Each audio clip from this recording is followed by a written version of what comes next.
The untouchable True School Sports Empire proudly presents something the boxing beings been missing. Hey, what's going on? It's your boy BT, and this is the official live fight reaction for Devin the Dream Haney versus Yuriorkis Gamboa. Yes, the fight we've all been waiting for, or maybe some of us haven't been waiting for. But either way you slice it, it's happening. Devin the Dream Haney, the WBC champion. He's fighting Yuriorkis Gamboa in what I believe is one of the biggest mismatches boxing has seen in quite some time. Hopefully I'm wrong. I'm hoping it'll be a good fight, but at least there's some good fights on the undercard to look forward to. You guys give me your thoughts down below. For those of you who wait, for all 44, 50 of you that waited patiently, I really appreciate you. I had to go to the store and get some things, but we're here. We're here. And right now, as we speak, let's turn the volume on, sound on. We got Camden, New Jersey's very own Raymond Ford making his way to the ring for his 9th professional fight. So shout out to Raymond Ford. Let's get some comments because I know I missed quite a few comments while I was gone. Let's go up. My man Cash Cow says, yo, BT, yo, how are things? I'll probably only be around the first 30 minutes. I have a competition game on this afternoon. Have a great show. All right, Cash Cow. Appreciate you, champ. The Fight Scout, shout out to the Fight Scout. He says Haney is a 100-1 betting favorite. It's safe to say that Haney is the biggest cherry picker in boxing today and possibly in history. I wouldn't go that far yet. He's got quite a long way to go before he reaches that status, but this is pretty damn bad. This is pretty damn bad. Shout out to my man Alex, aka Carnage. He's the one responsible for the thumbnail today. The thumbnail of Haney punching Gamboa. That was all his creative genius, his idea. So shout out to Alex. Big salute to him. Thanks for your creative expertise, my friend. Shout out to Pancho Villa. Lomachenko gave his world title to avoid Haney. Okay. If you say so. I mean, he fought Teofimo Lopez, but if you say so. Pink Panther, MXBC. Shout out to the fine folks at the MXBC. He says Team Hrgovic. That's right. Filip Hrgovic is fighting on this card. You got him fighting Rydell Booker. You know, and as you guys know, I'm the vice president of the Filip Hrgovic fan club. L-Dog, wherever L-Dog's at, he's the president. So,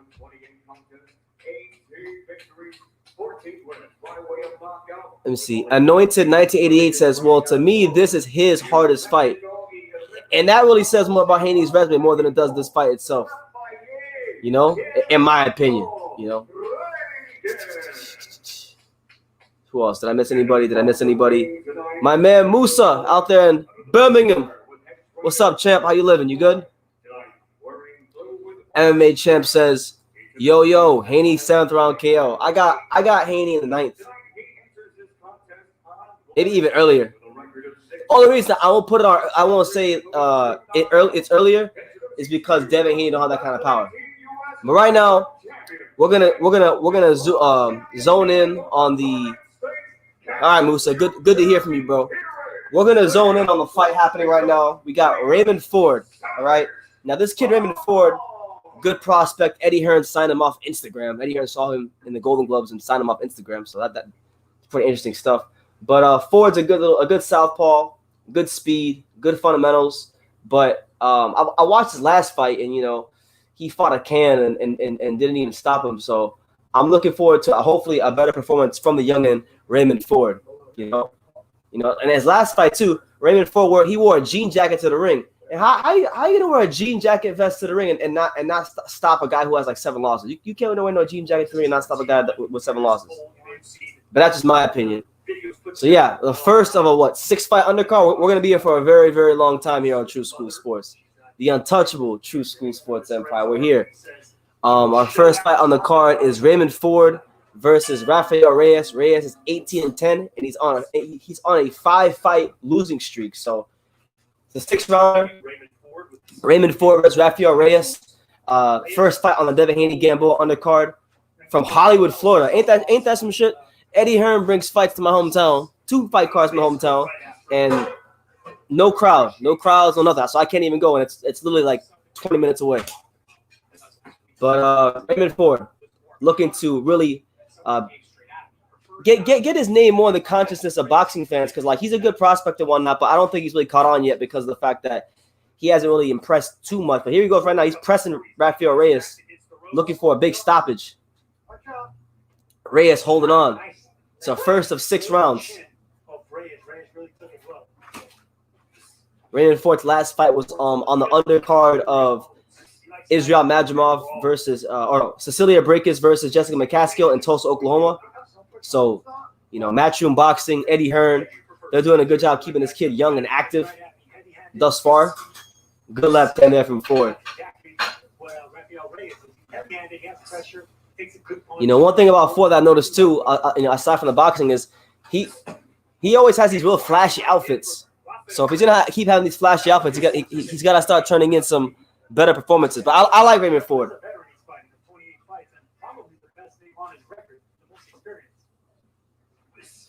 Raymond Ford shooting that left hand down to the stomach. By the way, I'm going to let you guys know in advance, if you're asking for Pops or Alex, they will be here later in the show. Thankfully, this is like a what?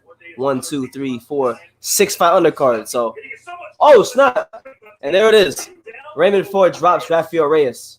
So a first round knockdown for Raymond Ford. This is a lot better than what we saw in his last fight. But I think he might have had a knockdown earlier in his last fight. He just didn't finish him. So we want to see Raymond Ford show that extra bit of quality and finish Rafael Reyes. There you go. Good round from Raymond Ford. Raymond Ford trying to get that right hand free as Rafael Reyes ties him up. And so far, a sharp performance, an improved Raymond Ford through the first round. And there you go, a 3-punch barrage from Raymond Ford. Camden, New Jersey, stand up. Raymond Ford is here.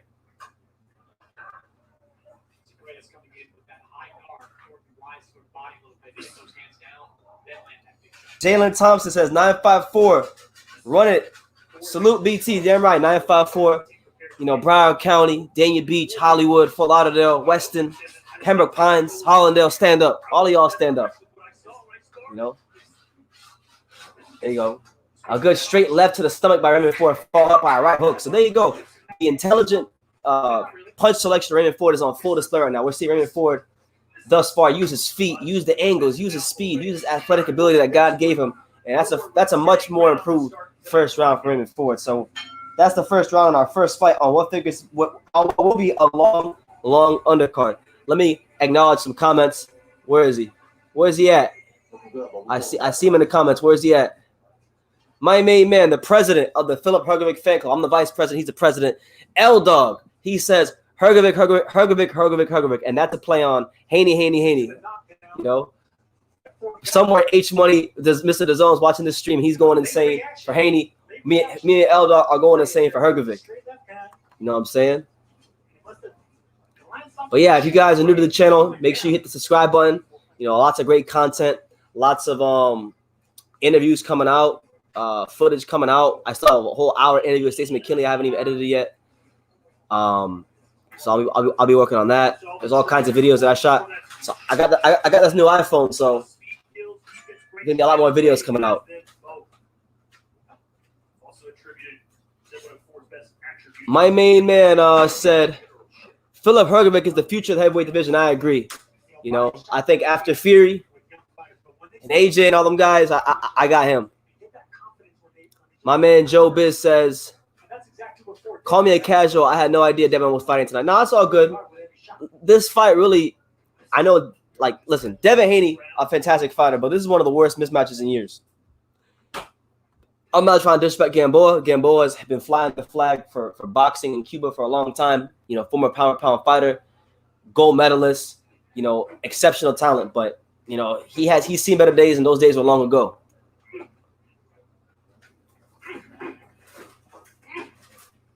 All right, so round 2.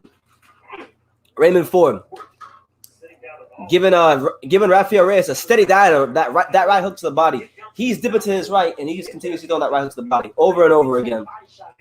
And at some point, I want to see Raymond Ford put this guy away. You know, we want to see Raymond Ford really start showing his level, because I think he is better than he's shown in his last couple of performances. Not to say that he's fighting bad, but I think there's another level he can get to. And so far, I think he's off to a very positive start. Esther Boy Cho, what's up, champ?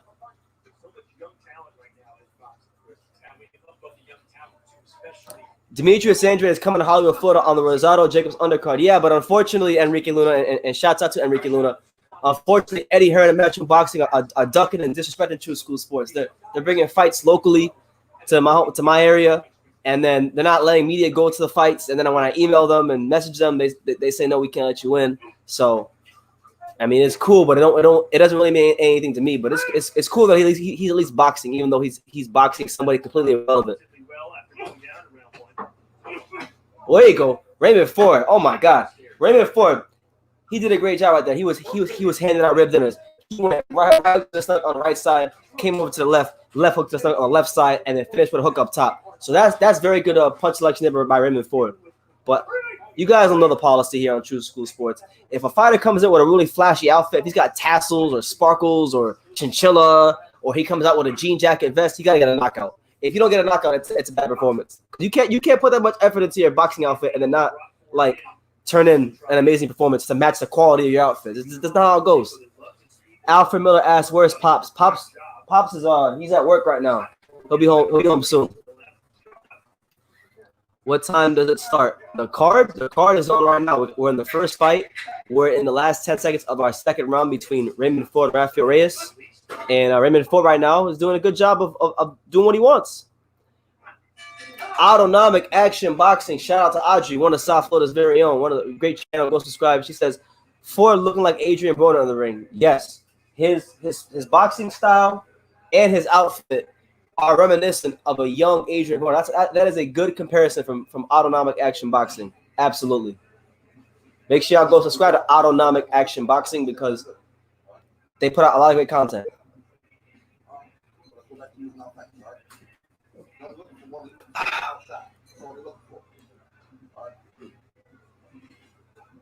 Yeah, Reyes is showing a lot of heart. Reyes is having his fair share of success on Raymond Ford. Raymond Ford can't be taking these many shots when he steps up in class.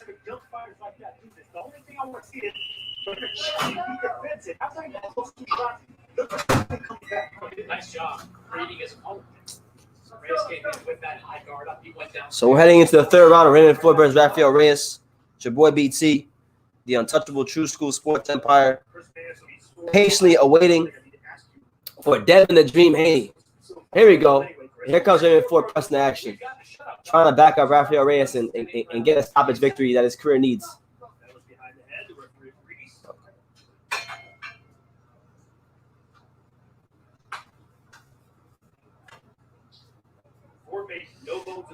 My man Carnage,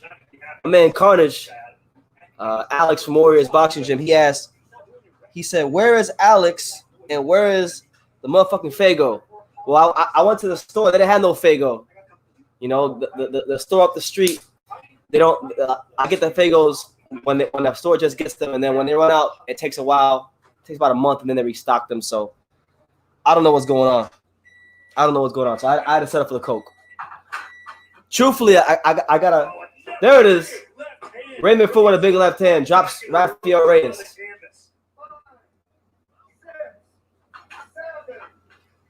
All right, Rafael Reyes up back on his feet once more. Once again, shout out to Kobe the dog in the shot. Oh. Raymond Ford with the barrage of punches. And there it is. The referee stops it, and Raymond Ford has scored a stoppage victory that his career definitely needed. The best performance of Raymond Ford's career thus far against a known journeyman, Rafael Reyes, who's been in there with some names that we're familiar with. So I got to give Ford credit. You know, he came to South Florida, you know, the mecca of boxing right now, and he took on his journeyman, and it was a much improved performance from his last fight. Jesus Christ, bro.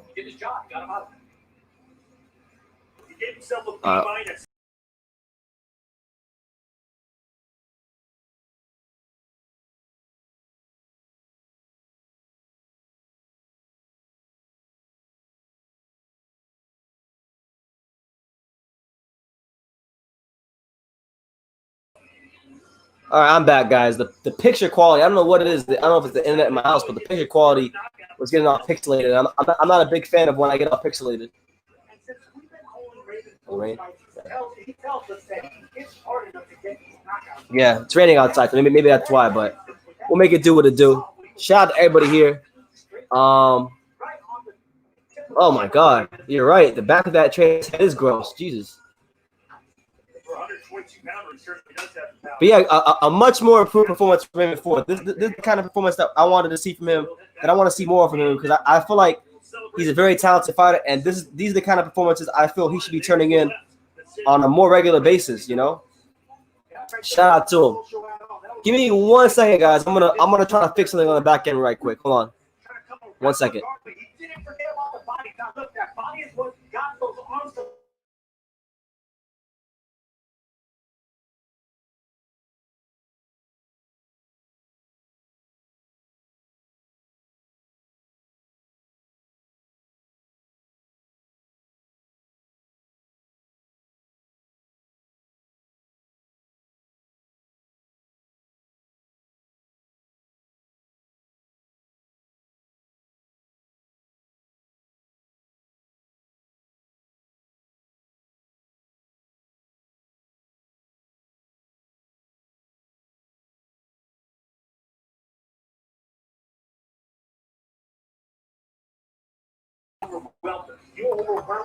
All right, so I'm back, guys. I just went ahead and switched my Wi-Fi network to see if the picture is better, because that really bothers me when the picture gets all weird like that. But Raymond Ford, for those of you just funneling in, just tuning in, Raymond Ford, Camden, New Jersey, just scored a first round stoppage victory over Rafael Reyes. And yes, you guys are right. The back of his trainer's head looks really, really weird. His trainer must have really got touched up badly at some point in time. Gerardo Aguirre boxing channel. What's up, Chip? How you living? Yeah, maybe it's a brain tumor on the back of his head. I'm not really sure. But whatever it is, guys, make sure y'all smash that like button, hit the subscribe button. You know, saludos to everybody out there, out in the world.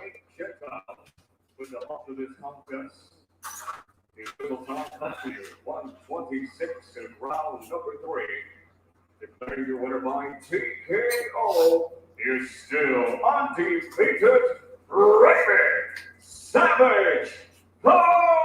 There you go, Raymond Ford, with probably the best performance of his career. That's the third. That's the third stoppage of his 7-fight career. So shout out to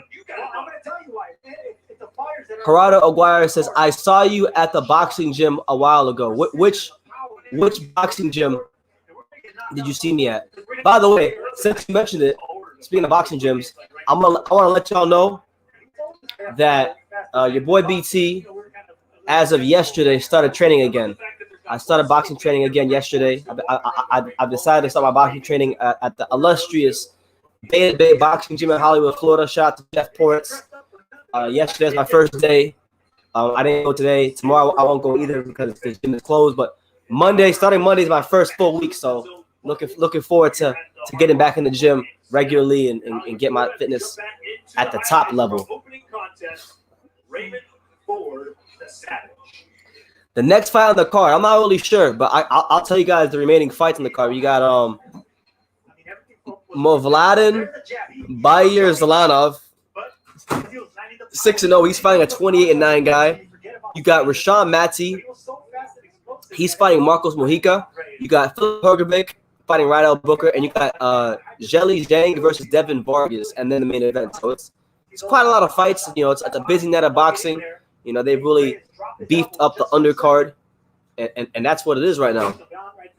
Or pushed him down, but it's the body shot right there. That's the body shot right under the armpit.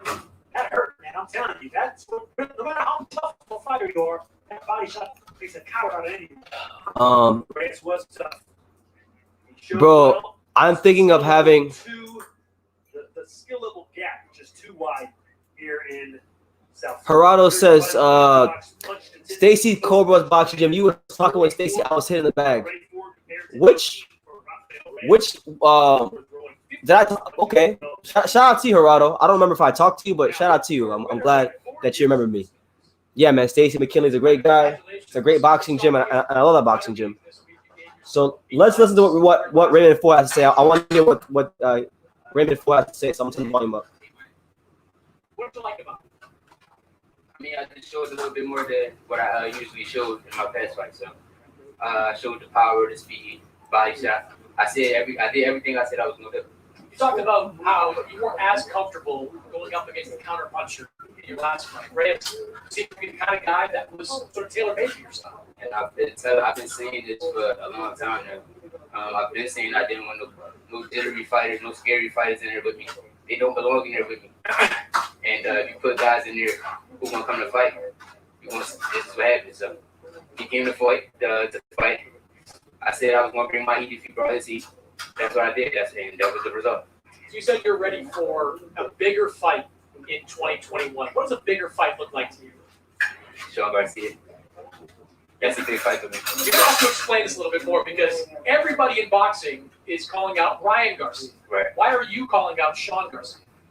Because I think he's in my division. He's the little brother of Ryan. He got a buzz, and he got an undefeated record, so I want to take that 0 from him. How do you think that matchup would go? I'll beat him up real bad.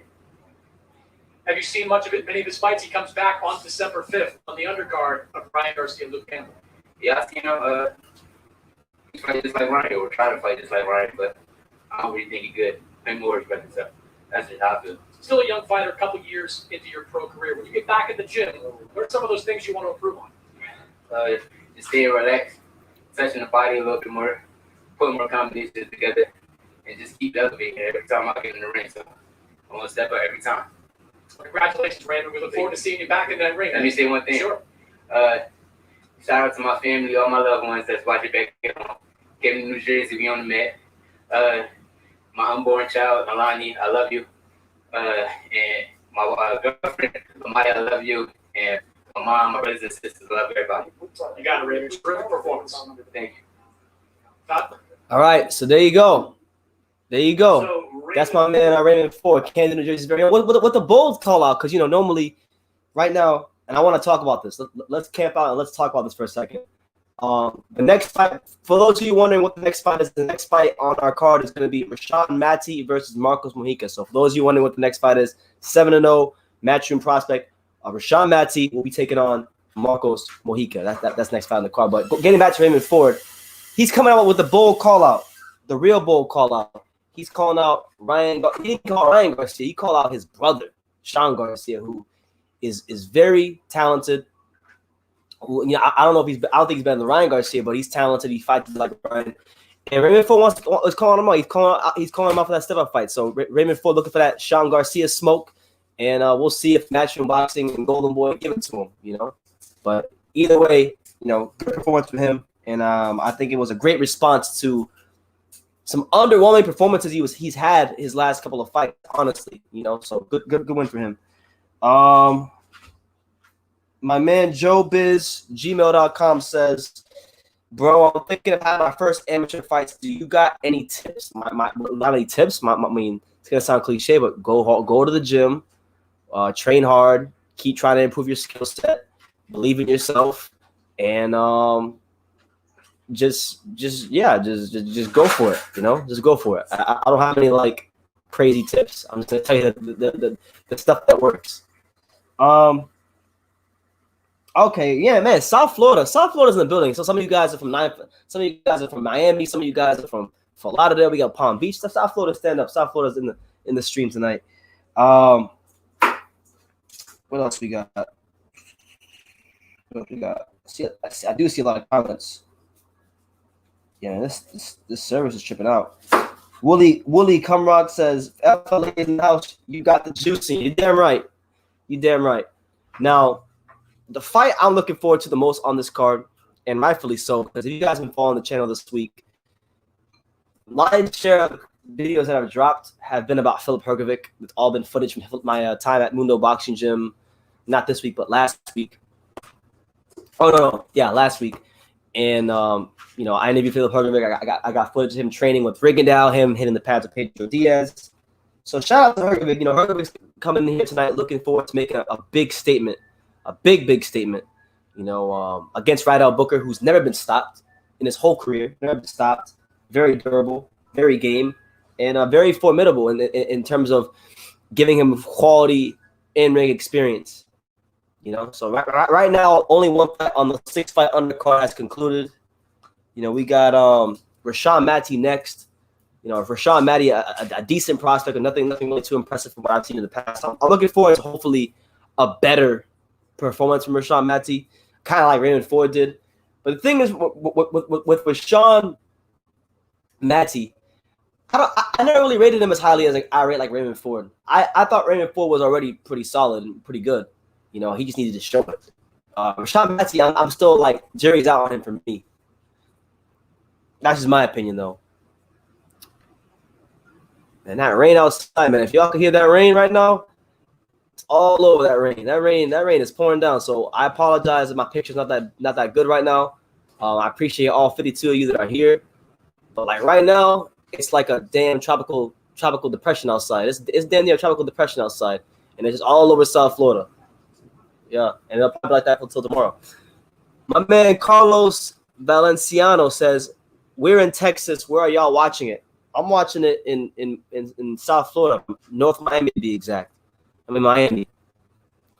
You know what? For everybody who's here, in the comments, let me know where you're watching from. Drop your city, drop your state, drop your continent. Oh, my God. Drop your state, drop your continent. Represent in the comments down below. I'll give you a shout out. Programming reminder. Okay, programming reminder. Next week, November the 14th, on True School Sports, we'll be live for what figures to be for me at least, one of the most exciting fights of the year at welterweight between the current pound-for-pound king of boxing, arguably, in Terrence Bud Crawford, and the former IBF welterweight champion, Kell Brook. That'll be on ESPN.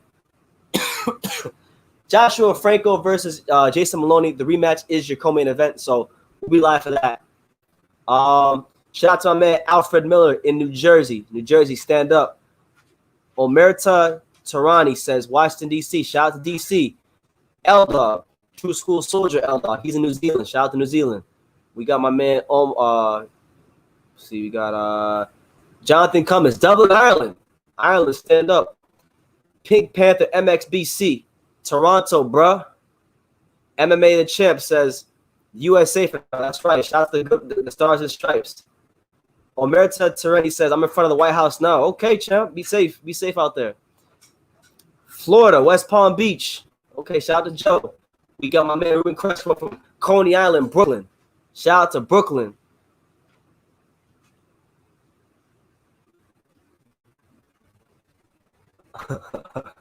You crazy, Omerta. Brandon White says, Houston, Texas. Shout out to H-Town. H-Town, stand up. You know? I don't know if he's here right now, but Felipe, if you're out there, Felipe Champ, shout out to you. So we go to our next fight. Rashawn Matty. I think he's from New York. Here he is again. Rashawn Matty. Here is Marcos. Oh, Marcos Mojica right now. Bombadero translates into proper, which is why I said that. Manchester, Sam Soto, yes. Shout out to Manchester United. You guys put a beat down on Everton today, so shout out to you, man. Good win for you guys. Gary Persuade, I don't know how to say your name. Watching from the center of the universe, Toronto, Canada. Shout out to Toronto.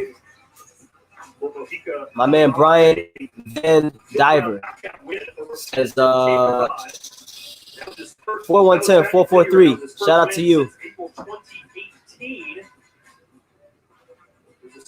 It's the guy from the 11-year-old Prodigy video. Am I right? You are right. That's him. That's him. That's him. Carnage. That's him. Okay. So we're here. Your boy BT, Brennan Taylor, the Untouchable True School Sports Empire. We're here for a long night of boxing. Long night of boxing.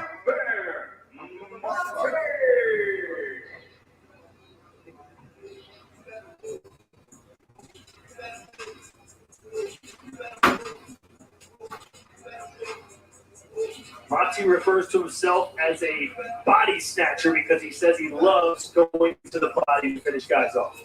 Yeah, that's what makes him special. He likes to pick his shot.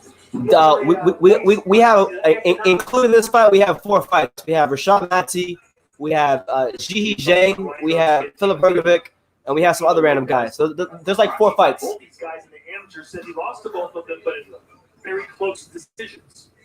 you think Chris Mannix, Monty, can be on their level one day? He's got a long way to go, that's for sure.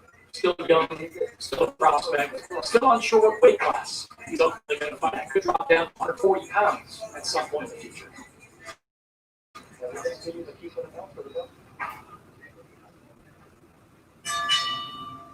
And now, ladies and gentlemen, the fights continue here at the Seminole Park. Get your predictions. In Hollywood, Florida, USA. Get your predictions in. What do you guys think will happen in the main event with Devin Haney and Yuriorkis Gamboa? I'd like to know what you guys think.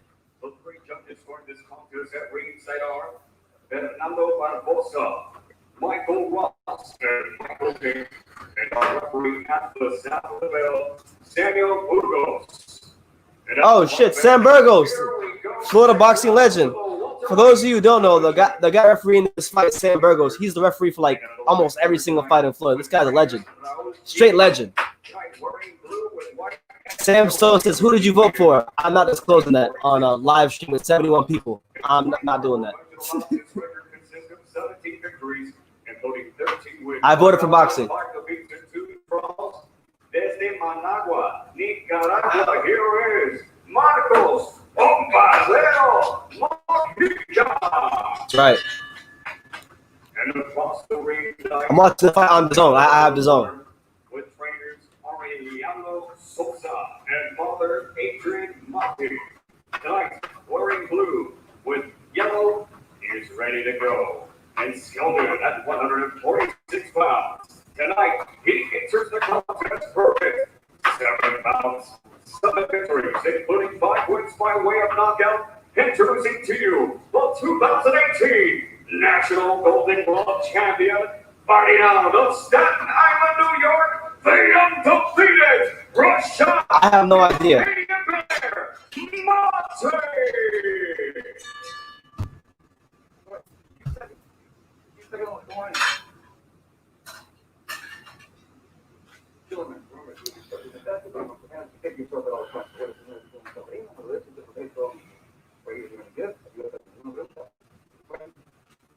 Yo, just out of curiosity, guys, I know my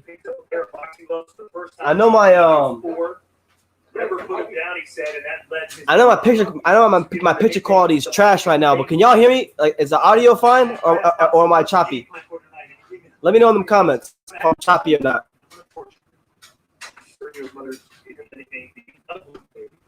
All right, so round 1 of Rashad Matty versus Marcos Mojica, 17-5. So here we go. We're scheduled for 6 in the welterweight division. Rashad Matty trying to make a statement and impression tonight. You know, he's the 11-year-old prodigy. He went viral on YouTube many years ago. He doesn't like to start off really fast, even though he can take out fighters. Rashad Matty in the blue trunk with the yellow trim. There you go, Matty. There you go. Good little body shot there by Matty. Rashad Matty sneaking the body shots in there. What? Matty threw a body shot, right? So he threw a body shot, and then Mojica had a delayed reaction. So that's a knockdown for Rashad Matty. Rashad Matty doing his thing. There you go. Here he comes, pouring it on, beating like he stole something right now. 1 minute and 50 seconds left to get in the first round of 6. Good body shot there by Rashad Matty. Oh boy, left to the liver. They're not composed, Matty staying, even though he just got the knockdown. This is what I like to see from 22-year-olds. You know, they stay poised. Shout out to Pop in the comments. Pop says Haney better win convincingly if he is a real dog. I agree. If Haney is what everybody says he is, this fight should not even be competitive, really. Quality competition that he's been stopped by. Yeah, Mojica fought Mir Mom last year. I remember that fight. There you go. Good right hand there from Rashad Matty. Matty pouring it on, walking him down. Left hooks, right hands. There you go. Matty may only be 22 years old, but plenty of experience at 125 amateur boxing matches. This guy had 125 amateur fights. New York City Golden Gloves champion. 22 years old, but very well traveled. Very experienced for his age. There you go. Good body shot there from Matty. I like to see him dip after he punches. He's standing a little bit too upright after he digs down right there. Considering he's a taller fighter, he has to fight small. There you go. Straight right hand there from Rashawn Matty. Rashawn Matty having his way right now. Doing what he wants, when he wants, and how he wants to do it. Make sure y'all hit that subscribe button if you're new over here. You know. By the way, for those of you asking me who I voted for, I'm not going to tell you who I voted for. So Mojica goes down, but I'm not going to do that.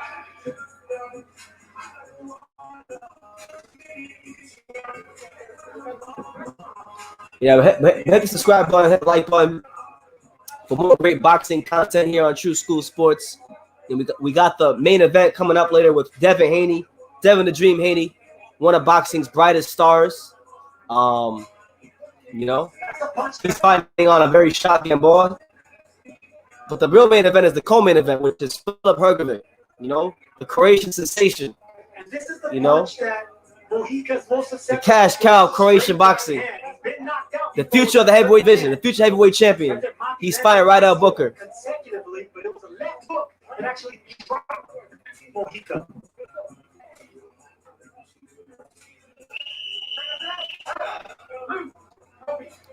Yeah, Luis Ortiz is boxing Alexander Flores. So today actually, I think it's today. Might be tomorrow, but I think it's today. So round 2, Rashawn Matty versus Marcos Mojica. Matty having his way. Somebody expected to make quick work of the Nicaraguan. Matty, one of those guys also impacted by the pandemic. He lives out in New York, which made a lot of restrictions early on. He had to drive to Jersey to get into a gym. Do I like Frank Sanchez? I mean, he's cool. He's a good technically sound heavyweight, but I mean, I'm not exactly gassed on him like most people. I mean, I think Frank Sanchez.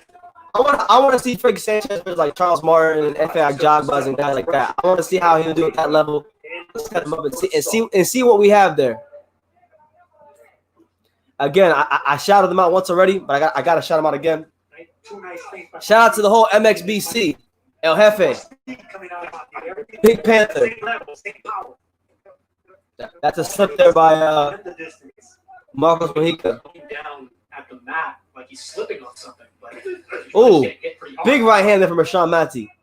Rashawn Matty in the high guard, walking forward. Mojica with a big left hook.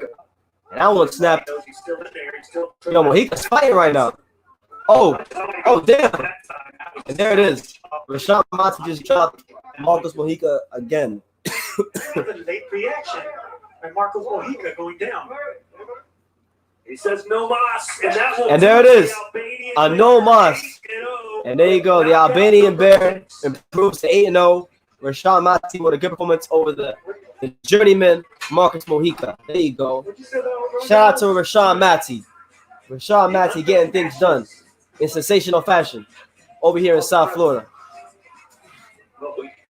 The body language told me that Mojica did not want to fight anymore. Regardless of how many times you got hit. No, you can sort of tell that. As I mentioned earlier, kind of looking down at the mat, wondering. Is Hrgovic fighting next? I have no idea. He might be. I'll let you know in a second, Eldar. I don't know. I thought Hrgovic would be the co-main event too. Yo, if Filip Hrgovic is not the co-main event of this card, then Eddie Hearn really does not know how to pro boxing. I swear to God, bro. Eddie Hearn, if Filip Hrgovic is not the co-main event on this card, then Eddie Hearn does not know how to promote boxing at all. Jesus Christ, man. He better be the co-main event. Well, it's interesting. Monty's family told him that when he first started boxing, if he hurt his opponent or knocked him to the ground, he'd have to cry because he felt so bad about it.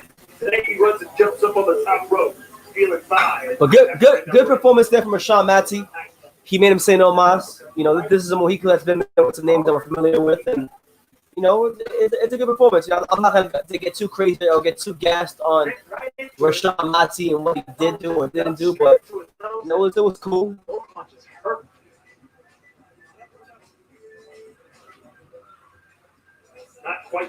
velocity of the Wow. So yeah, apparently Filip Hrgovic is not the co-main event. Jihi Zhang, whatever the hell his name is, he's the co-main event.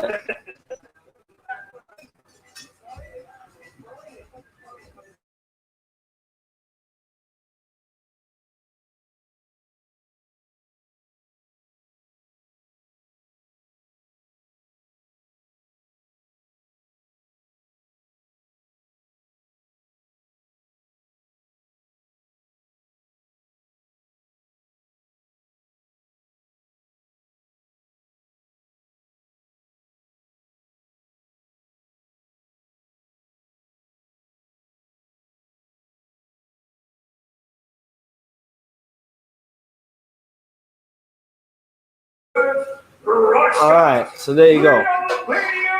Rashawn Matty. So for those wondering who's fighting next, apparently it is, in fact, Filip Hrgovic. Filip Hrgovic will be the next fight on the card. This is the best name on his record. In Marcus Mojica. He got him out of there in under 2.5 rounds. He was patient. He was methodical. B+. Shout out to Rashawn Matty. A lot of body shots. So the uppercuts, jabs. Yeah, Carnage. Rashawn Matty knocked him out in the second round. He made him quit in the second round. Let's look at the highlights from our second bout of the evening from the welterweight division. Matty versus Mojica. Sergio. Yeah, you're right. You're right, Carnage. He was a judo fighter, a kickboxer, and now he's a pro fighter. So he's got the trifecta of combat sports under his belt, beating everybody's ass. And that's the punch that Mojica is susceptible with when he fought Jose Alfaro. Major Key Boxing, my main man El Jefe. That straight right hand. Matty must have You know, realized that. Oak Cliff, stand up. What's up, man?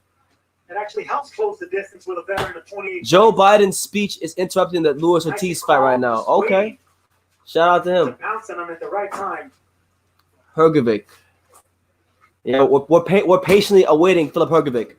You know, the Croatian sensation, Filip Hrgovic. Nice little sharp jab right there before the right hand. Mojica, the veteran, trying to punch. Man, Rashawn Matty just punished this dude. The whole fight, he punished this dude. He dipped into it, bending his knees, which actually is a double punch effect when you go into the punch like that. So I can see. Miramar, Florida, stand up. Shout out to Autonomic Action Boxing in Miramar, Florida. Punch stats are as follows. Rashawn Matty landed 30 punches out of 73 attempted punches. That's 41%. To Mojica's 10 landed out of 59 attempted. 17%. So the Albanian Bear, you know, putting hands and paws on everybody. This week saying you wanted to punish Mojica. Is this what punishment looks like? No, not at all. It was good in the beginning. You know, try to feel him out. Like I said, I don't watch my opponent's fight. I just listen to what my coaches tell me. He came off a little weird, you know, a little more defensive. I feel like he knew like what I was want to do. But you know, I knew I was going to catch him with some certain shots. I know that he ducked out a lot. I saw it, and I was trying to make him bite with those, you know, fakes. Hrgovic, the Croatian sensation, the future of the heavyweight division, the future heavyweight champ is fighting next. Filip Hrgovic. Pretty relentlessly over the course of these 2 rounds, but then that uppercut Pop says, and you hit him with a big one. shout out to Muno Boxing Gym and Dr. Pedro Diaz. Let's go, Hrgovic. I bet lots of money on you. Nah, Pops. You was betting on Daniel Dubois. You said Dubois gonna be Hrgovic. Keep that same energy, Pops. Keep that same energy. You was betting on Dubois. I knew. He was like, no, he's gonna get up. I'm like, nah, he's not gonna get up. I saw the way he was jiggling. Joe Biz says, just wondering, why don't you play the Ortiz fight while the undercards are on? Crack streams, bro. Because I want to just focus on this fight. But you know what? I might do that. I might do that later on. Right now, I like to stay at 47. I just go with. I want to just focus on this card right now. If this means go down 140, I'll go down 140. You know, I'll fight anybody. So you do get your second win in 2020. What do you hope 2021 looks like? I want to be super active. You know, this is you know, I'm getting these rounds in. You know, 2 rounds. I was able to get out, but I definitely want Major Key Boxing says, I got Hrgovic KOing this dude in 5 rounds. Yeah, I'm gonna go with 6. I'm gonna go with 6. Working in I'm gonna go with 6. Rydell Booker is pretty durable, but I'm hoping that he gets him out of there in the first. You know, I want Hrgovic to make the biggest statement he could possibly make. That's right, L Dog. That's right. Pops is switching up. Pops is switching up. Pops is talking about Dale Dubois. He was talking about Dubois this, Dubois that. Now Pops wants to be part of the Filip Hrgovic fan club. But nah, man, keep that same energy. Keep that same energy. 8.5 inches tall, 71-inch reach advantage. Right now, our next fight is actually not Hrgovic. You guys are wrong. The next fight is Arthur Boristilinov versus some guy named Martinez. That's the next fight. And now, ladies and gentlemen, we are set to go for 8 rounds in the super lightweight division. Uh-oh. Introducing to you first, set to make his ring walk, representing Mexico City, Mexico. Jose Miguel Martinez. Oh, snap. You hear him? You hear what Pop said? Look at Pops talking all that. Look at Pops talking all that shit in the comments. He said, "Oh, I still got Dubois schooling Hrgovic. I'm just rooting for him to win." Oh man, Pops, telling you, man, you playing with fire. Dale Dubois don't want no smoke. He don't want no smoke with the Croatian sensation, the future of the heavyweight division, the cash cow Croatian boxing. He don't want no problems. Look at this man. Look at this guy. Look at Pops in them comments. Talking a bunch of nonsense. And now, ladies and gentlemen, please welcome the Ante. I agree. Wow. Wow was right, L Dog. Wow was right.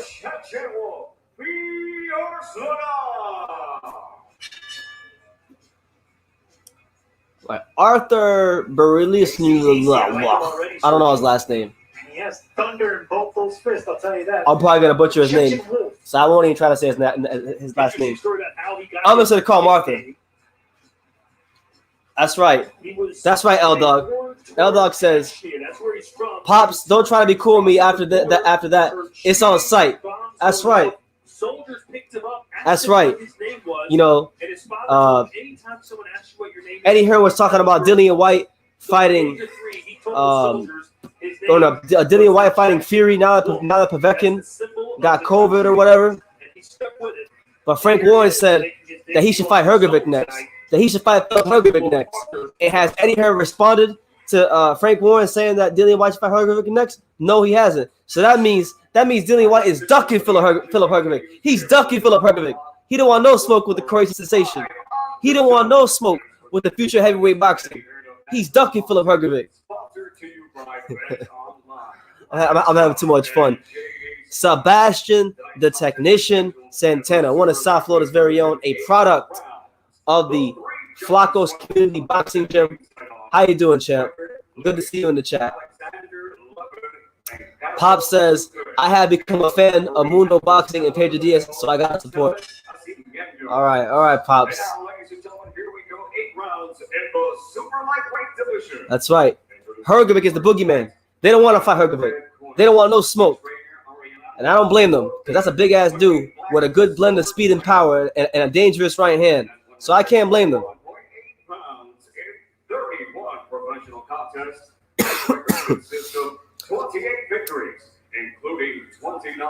Felix Verdejo's next fight. Guillermo Gonzalez asks, what do I think about Felix Verdejo's next fight? And it's against Nakatani. I think it's an amazing fight. I think it's a good sink or swim fight for Felix Verdejo. We can now finally see exactly where he's at. And, a statement win against Nakatani will probably get him a Teofimo Lopez fight, honestly. I think it's a great fight. My man Sebastian Santana says, I'm doing pretty good. I'm over here in Plataca, Florida, going to my first state pal tomorrow in the finals. Okay, Sebastian. Best of luck to you, champ. I hope we come out with the W. Keep doing what you're doing, man. You work hard. You're a humble kid. You got a good head on your shoulders. Keep doing what you're doing, champ. And Sebastian, I'll have you know, and I want to let you know, and I want to let all 78 people here know that I just started training again myself. Yesterday is my first day back training in the boxing gym.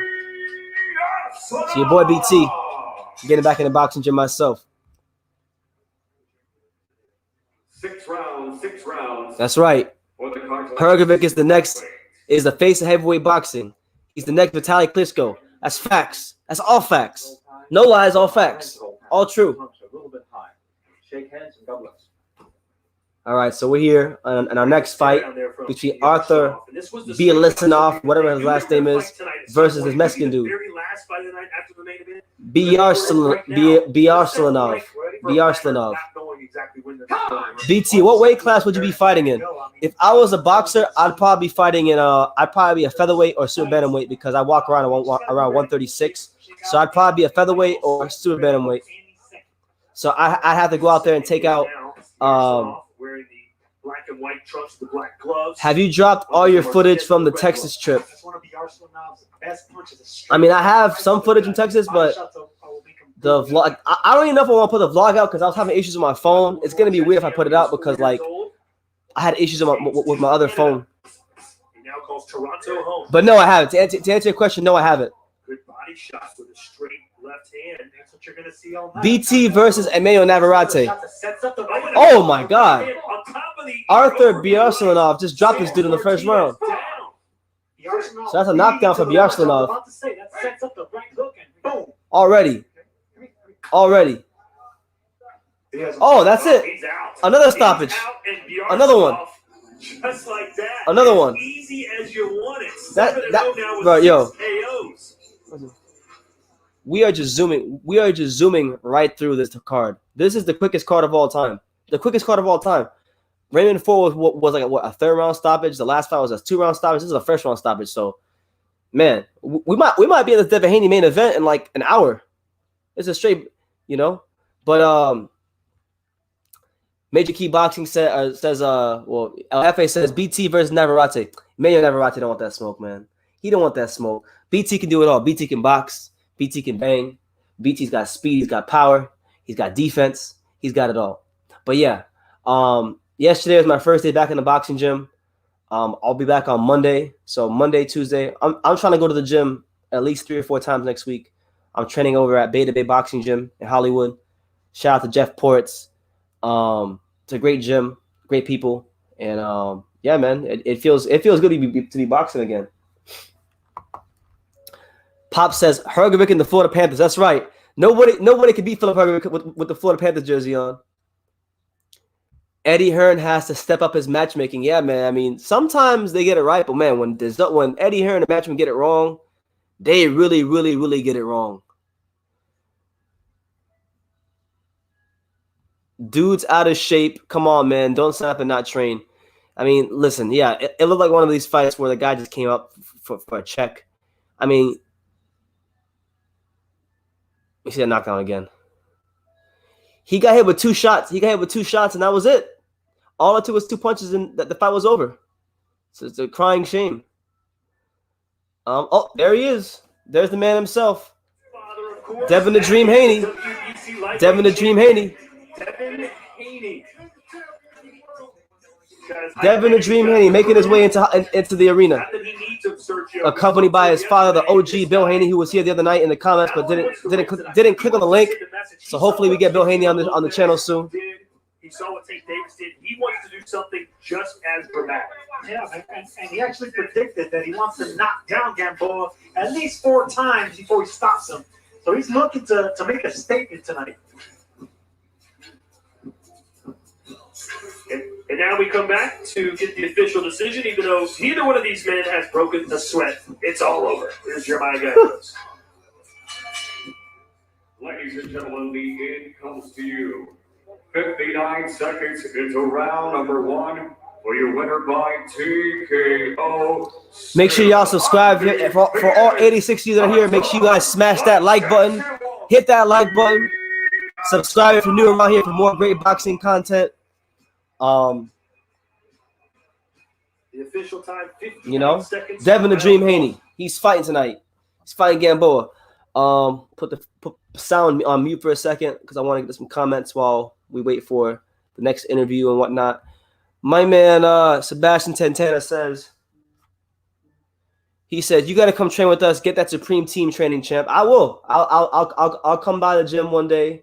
And I'll come train with you guys. But I'm just trying to get back in the flow of things in general. Yesterday was my first day. I trained for like almost 3 hours. So I had a great time. I had a great time training. Yeah, and you never know, man. I might be anybody who's in South Florida. I might be liable to stop by your gym and train one day while I'm getting interviews. Sebastian says it's no AC in our gym, old school style. Absolutely, that's the way to go.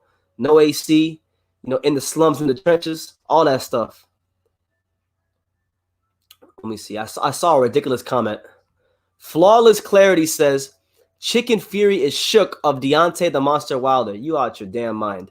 Listen, I got a video coming out soon about it's about 22 minutes long. I have a lot to say about that. I don't want to get into that, but all I will say that into response to your comment is that Deontay Wilder is shook of reality. He's shook of being honest with himself, and he's shook of taking accountability and responsibility for each and everything in his life. So that's my response to that. Shout out to my man Sheehy. I see you, Sheehy. Good to see you in the comments. Travis Dasher says, "What part of South Florida?" I train in Hollywood.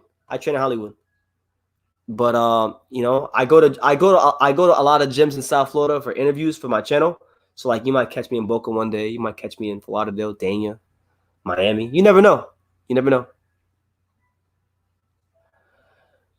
My man Carnage asked the question, BT, will I edit that 20? Yeah, you know what? Yes, you will. That video is so important, Alex, that it requires your editing skills. So I'm gonna send that over to you whenever this is over. Whenever this is over, I can send that over to you because I know you're waiting for me to get you that Stacey McKinley stuff, but I haven't done it yet. So I'll send that over to you, so you have something to do. But shout out to all 105 people here. Make sure you guys smash that like button. I thank and I appreciate everyone who's showing up, who's here, dropping their comments, adding value to the chat, adding value to the live. It's greatly appreciated. Make sure you subscribe if you're new to the channel for exclusive interviews, content, commentary videos. We'll start doing some history videos very soon. All kinds of stuff on True School Sports. Let's talk about Devin Haney for a second. So when we talk about Devin Haney, he's got 24 fights in his professional career. He turned pro in Mexico. He was a standout amateur. He was one of the favorites to represent Team USA in the Olympics until I don't know if it was Team USA or if it was the Olympics changed the rule that you could only be a certain age to box in the Olympics. So he didn't want to wait in the amateurs much longer, and he decided to turn pro. They found a loophole. Him and his dad bet on themselves. They weren't going to be a casualty of the boxing business. They built the value up in the Devin Haney name and the Devin Haney brand, and they signed with DAZN Eddie at the right time. And I respect him for it because the boxing game is difficult to make it in, and I feel like he positioned himself in a major way. But 24 fights in, I'm still waiting for Devin Haney to step it up. And I'm giving him a pass tonight because he's been inactive for so long. But after this, he's got to step it up in one way or the other. But a talented fighter. I've been following him for a long time, and I want to see him succeed because he's good for boxing. Here's a list of DAZN's upcoming fights for the next couple of fights. We got November 14th, Katie Taylor's back in the ring against Miriam Gutierrez. November 27th is Gabriel Rosado versus Daniel Jacobs. December 4th, Martin Murray versus Billy Joe Saunders. December the 5th, Ryan Garcia versus Luke Campbell. And December the 12th, Anthony Joshua versus Kubrat Pulev. That's the schedule on DAZN. And I can say right now, hand on heart, with absolute 100% confidence that I will be live for each and every one of those fights. You will get a live fight reaction for each and every one of those fights. You know what I'm saying? My man Chanston Dotson says, "What's up, BT? What's up, Chanston? How you doing?" L-Dog says, "The DAZN schedule looks like shit." I mean, hey, it's pretty hit or miss. But I am excited to see Anthony Joshua back in the ring, even though it's against Pulev. Anthony Joshua is someone that I am a fan of. I love watching him fight. And hopefully, for the sake of the British boxing fans, Anthony Joshua can box in front of a crowd. I mean, Jesus, man, we need boxing with people back in the crowd. We need these raucous British boxing crowds back in the stadiums and back in the arenas. Joe Biz MMA says, "I'm only watching 3 fights on that schedule. I'm gonna watch them all because I'm a boxing fan, but I understand why you're saying what you're saying. Like for me personally, I'll go live for Conor Ben, but I'm not really excited about Conor Ben.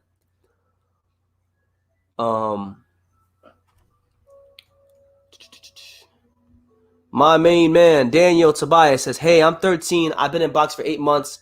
I'm about to have my first boxing match in a few months. I'm nervous. Do you got any advice? Listen, the best advice I could give to any young fighter who's planning on boxing is that obviously you need to train hard in the gym. You need to work hard. You need to put yourself in the best position to succeed. Continue to learn. Continue to get better. Listen to your coaches. And no matter what happens after your first fight, don't get too don't if you lose, don't be too hard on yourself. And if you win, don't be too cocky. Just kind of stay in the middle. Stay in the middle and always keep your head down and keep working and remain humble. That's the best advice I could give to any young aspiring fighter. And don't compare yourself to anybody else. Just try to be the best version of you. Good luck to you, Daniel. God bless. Right now, they're interviewing Daniel Jacobs on the DAZN telecast right now. So let's see what Daniel Jacobs is saying right now. Oh, word. Elaborate. So you the man, bro. Okay. Come on, okay? Just handle your business, though, God. But you corny, though. You corny. You would never step in the corner. You would never step foot in the ring with me. You are? Because you don't deserve to step in the ring. Really? Who does you think that? That was cold, man. That was like a dagger right there. Like, thanks for being here, man. I got rich just because you're standing right there. Yeah, no, it was a. There you go. It was a very, very funny. There you go, Daniel. You get all kinds of good advice in the comments. Sit low, you will rise. Stand tall, you may fall. There you go. Watch what you say. But right now they're talking to Daniel Jacobs on the DAZN, so I'm gonna listen to what he's saying, and we'll dissect from there. Words to say about me, I'm gonna reciprocate that. And that's just the way to go. You know what I'm saying? I'm just a fighter out here trying to make the best career for myself. I'm also trying to set a path for young up-and-coming fighters to do things the right way, to make sure that they manage the right way, to make sure that they're moving the right way, and have other opportunities outside of boxing. So that's what I represent. And I think that was kind of misconstrued to, certain people who voice their opinion about it, but that's just what I represent, and that's what I'm going to continue to stand for. So it was a great line. It was a great line. That one, I applaud that line specifically. We've seen Rosado kind of do this before, sort of talk his way into fights. He's no stranger to trash talk. I mean, when you were going through the decision-making process of what you wanted to do next, did the trash talk kind of linger with you? Was that something that pushed you in that direction? It was really more so the fact that I really wanted to be in a position to where I can get someone who has said some negative things about me who didn't really sit in a good place. And, I have fans, I have family, I have several people who, watch these things. So, my reputation is on the line. And to have someone say some really bad things about me, I think it's personal. So that lingers in my mind. But at the same time, I think it's going to be a good scrap for however long it lasts. I do think it's going to be an entertaining fight because he has heart. One thing that he has, he may not have a lot of talent in the world, but he has heart. And to me, sometimes that serves as a good fight. And for me, coming into the super middleweight division, I think it's the perfect second fight. So there you have it. The Miracle Man himself, Daniel Jacobs, talking about his upcoming fight with Gabriel Rosado. Now, listen, I'll be honest with you guys. This fight with Rosado is not a fight that I really think is necessary. I think it's a pretty pointless fight. But honestly, I'm really excited for this fight. I am, because of the trash talk. The trash talk makes the fight really exciting.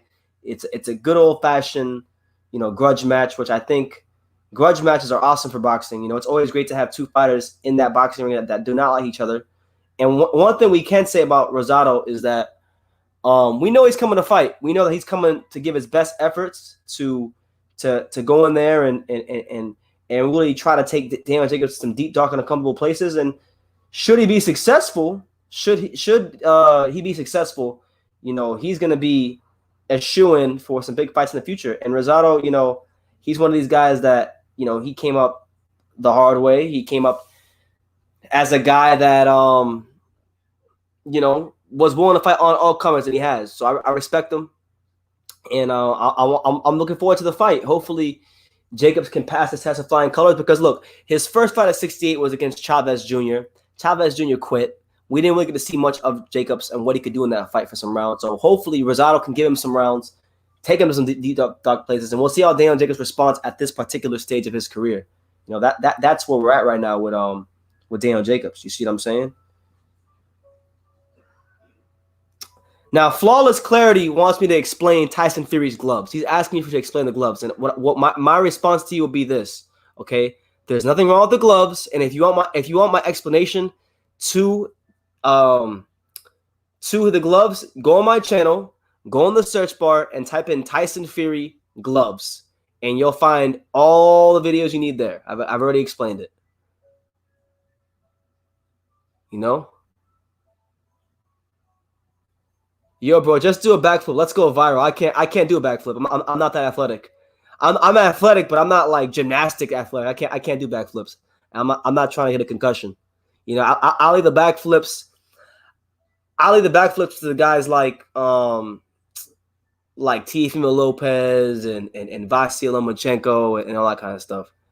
You know? But to what's his name? To Flawless Clarity, in the words of Janelle Charlo, all I'll say to you is keep running your mouth. Keep running your mouth. Because, listen, Deontay Wilder can fight Tyson Fury 100 times. They could fight 100 times, and Tyson Fury would never lose to Deontay Wilder, and especially with Sugar Hill Stewart in his corner. He will never lose to Deontay Wilder. Take that to the bank and cash your checks on Sunday. Sound back on. Right now, the next fight is Zhili Zhang versus Devin Vargas. Devin Vargas versus Zhang is the next fight. And then actually, Filip Hrgovic is our main event, or our co-main event. So, good job, Eddie Hearn. Good job, Eddie Hearn. Now, ladies and gentlemen, set to bring up into the ring at this time, introducing to you the undefeated Shirley. VT, where can I send a donation instead of a True School Sport? Gruhan Briscoe, are you asking where you could send a donation to the channel? Is that what you're asking? Gruhan Briscoe? Well, the Big Bang is the beginning of the universe. I'm the first from my country, and I'm big. Gruhan or Gruhan, I don't know how to say your name, but Briscoe, last name Briscoe. If you want to send a donation to the channel, you can send a super chat. There's a little like money icon button, money sign. You can click that and send a super chat, or you could PayPal me at TrueSchoolSports2012@gmail.com. I'll put it in the chat for you. Age is age, and he has been fighting. So either one is fine. Either one is fine. So the clock is ticking on his pro career. And by the way, if anybody wants a super chat, I ain't gonna get mad at it.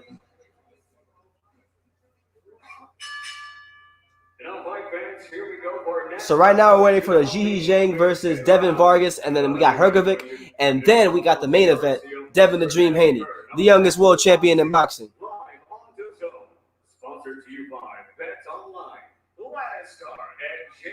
BT precisely. Yeah, here I'll tell you. PayPal is True School Sports 2012.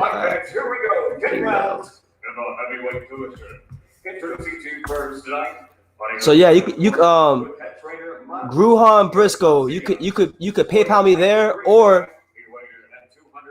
just beneath the comments there's like a money sign. You'll see like a money sign. Like look, you'll see, where is it at?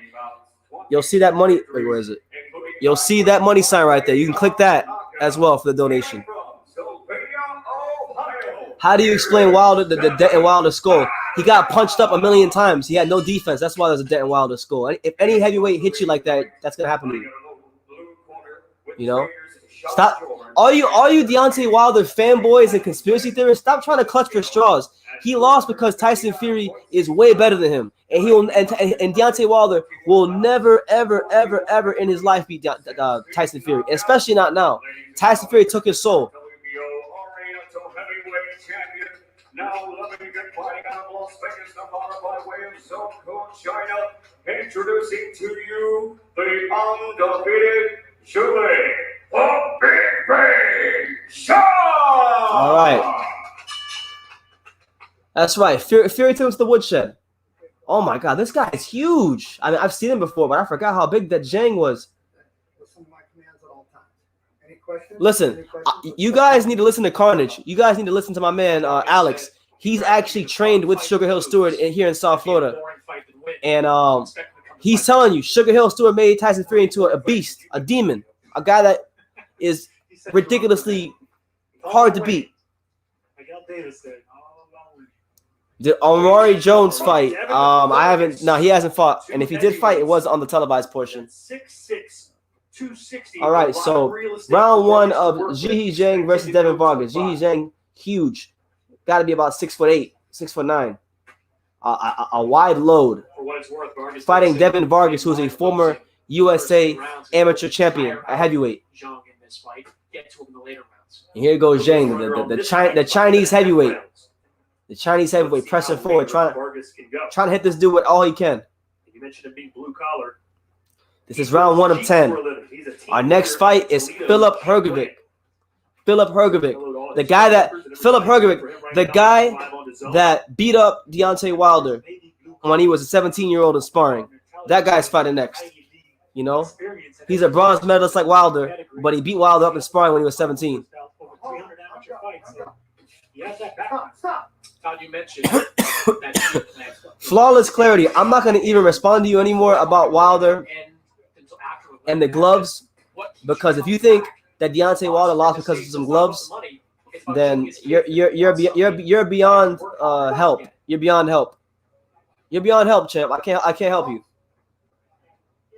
We're at round 1 of Zhang versus Vargas. One punch knockout power that you always want an elite heavyweight to have. Joe Biz says, bro, you bring all the backstory, which makes me remember the fighters and have an interest. Thank you. I appreciate you, champ, Joe. I appreciate you. Yeah. Oh, my God. So Zhihyi Zhang just landed his first straight left hand of the fight, and the minute he touched this dude moved about 2 or 3 feet backwards. 2 or 3 feet backwards. It was ridiculous. He is leery of those types of shots in his fights. There you go. Good straight left hand down to the stomach and the solar plexus from Zhang. Zhang with the hook. That will set up the right hooks, just like the Chechen Wolf earlier. I mean, it's easier said than done. It's easier said than done. When you got a guy who's that damn tall barreling down on you, it's difficult. It's difficult. You know, you got to beat a guy like Zhang. You got to be agile. You got to be able to be an explosive puncher on the inside, and you also have to be someone that isn't afraid to get hurt. You got to, as crazy as it sounds, you got to really go. You have to actually like go to the power. You got to go to the power. You can't run away from the power, because if you run away from the power, you're on the end of the punches. You have to go to the power. Perhaps you wouldn't expect it, but he's all smiles, very gregarious, doesn't speak much English. BT with gratitude from Ron Briscoe. Last request. But BT, listening once, UBT instruct us, the viewers of True School Sports are boxing BT. That's right. That's right. And there's a slip there from Devin Vargas as we enter the latter stages of our first round of 10 between Zhihyi Zhang and Devin Vargas. And there you go. This is HBO Boxing. That's right. True School Sports has the best commentary in the fight game since HBO Boxing. Since HBO Boxing. I'm a better commentator than DAZN. I'm better than Sergio Moro. I think I'm better than Showtime, but they have a good commentary team, and I'm better than Topper. I'm the best commentator in boxing. Fuck it, I'm gonna pat myself on the back because I've worked really hard to become a good commentator.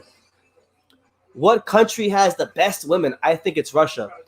You know, I asked Riddick Bowe that question one time because Riddick Bowe has traveled all around the world, and Riddick Bowe has been with a lot of women when he was champion. And Riddick Bowe told me that the best women in the world, or his favorite at least, are from Belize. All right, are from Belize. So I'm gonna go Riddick Bowe. I have been to Belize, but I'm gonna go. Carnage says no. BT is the Ukraine, so he's being biased. He's telling me it's his country, but I'm sure they got beautiful women. That's why he keeps complaining about those rabbit punches. Yeah, I got it. 1-0 Zhang. Joe Biz says you took over Jim Gray. You're definitely better than DAZN. Absolutely.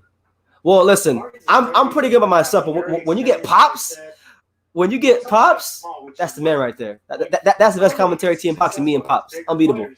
If he can utilize the ring and move like he's doing right now, Russia, Czech, and Ukraine got the best women. We'll have success, especially if he. Maybe I'll go with you. I'll go with you. Alex. I'll go with you to the Ukraine. You can show me around.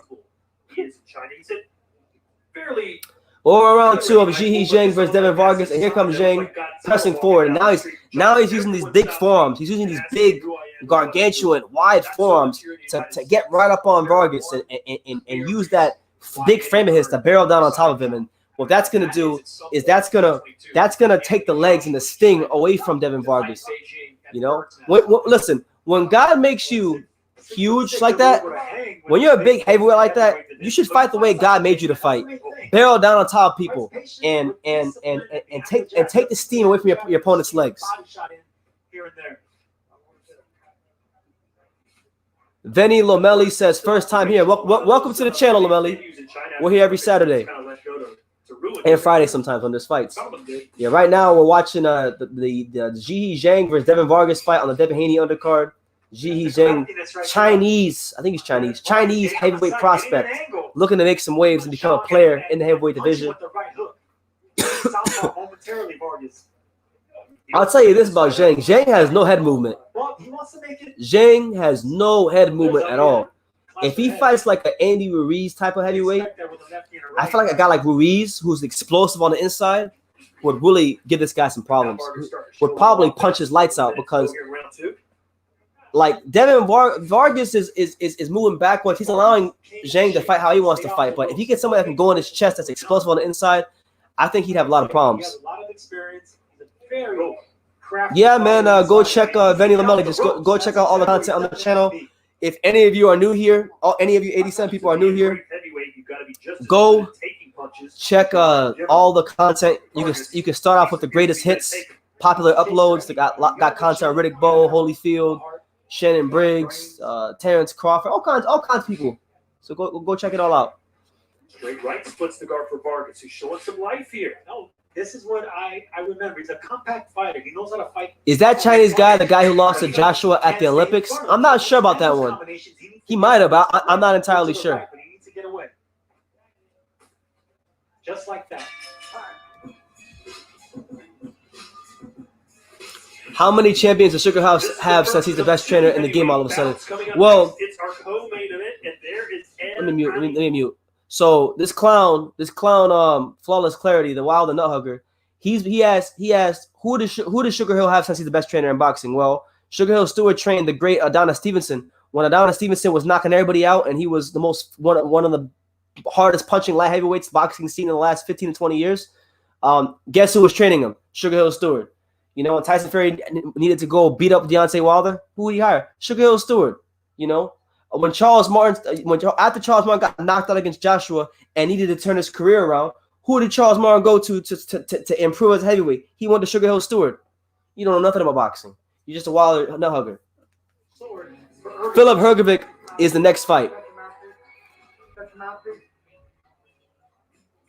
Filip Hrgovic is the next fight. Hrgovic is fighting Booker next. My man Sam So says, bro, please tell me, is Hrgovic going to KO Booker? I believe he will. I believe that Filip Hrgovic will definitely be the first guy to KO the very durable and game Rydell Booker. I'm going to say 6 rounds or so. Al the Pal, what's good, champ? How you living? Zhihee Zhang here in the 3rd round. Press it on Devin Vargas. GMB Catastrophe, my main man from the great country of Australia.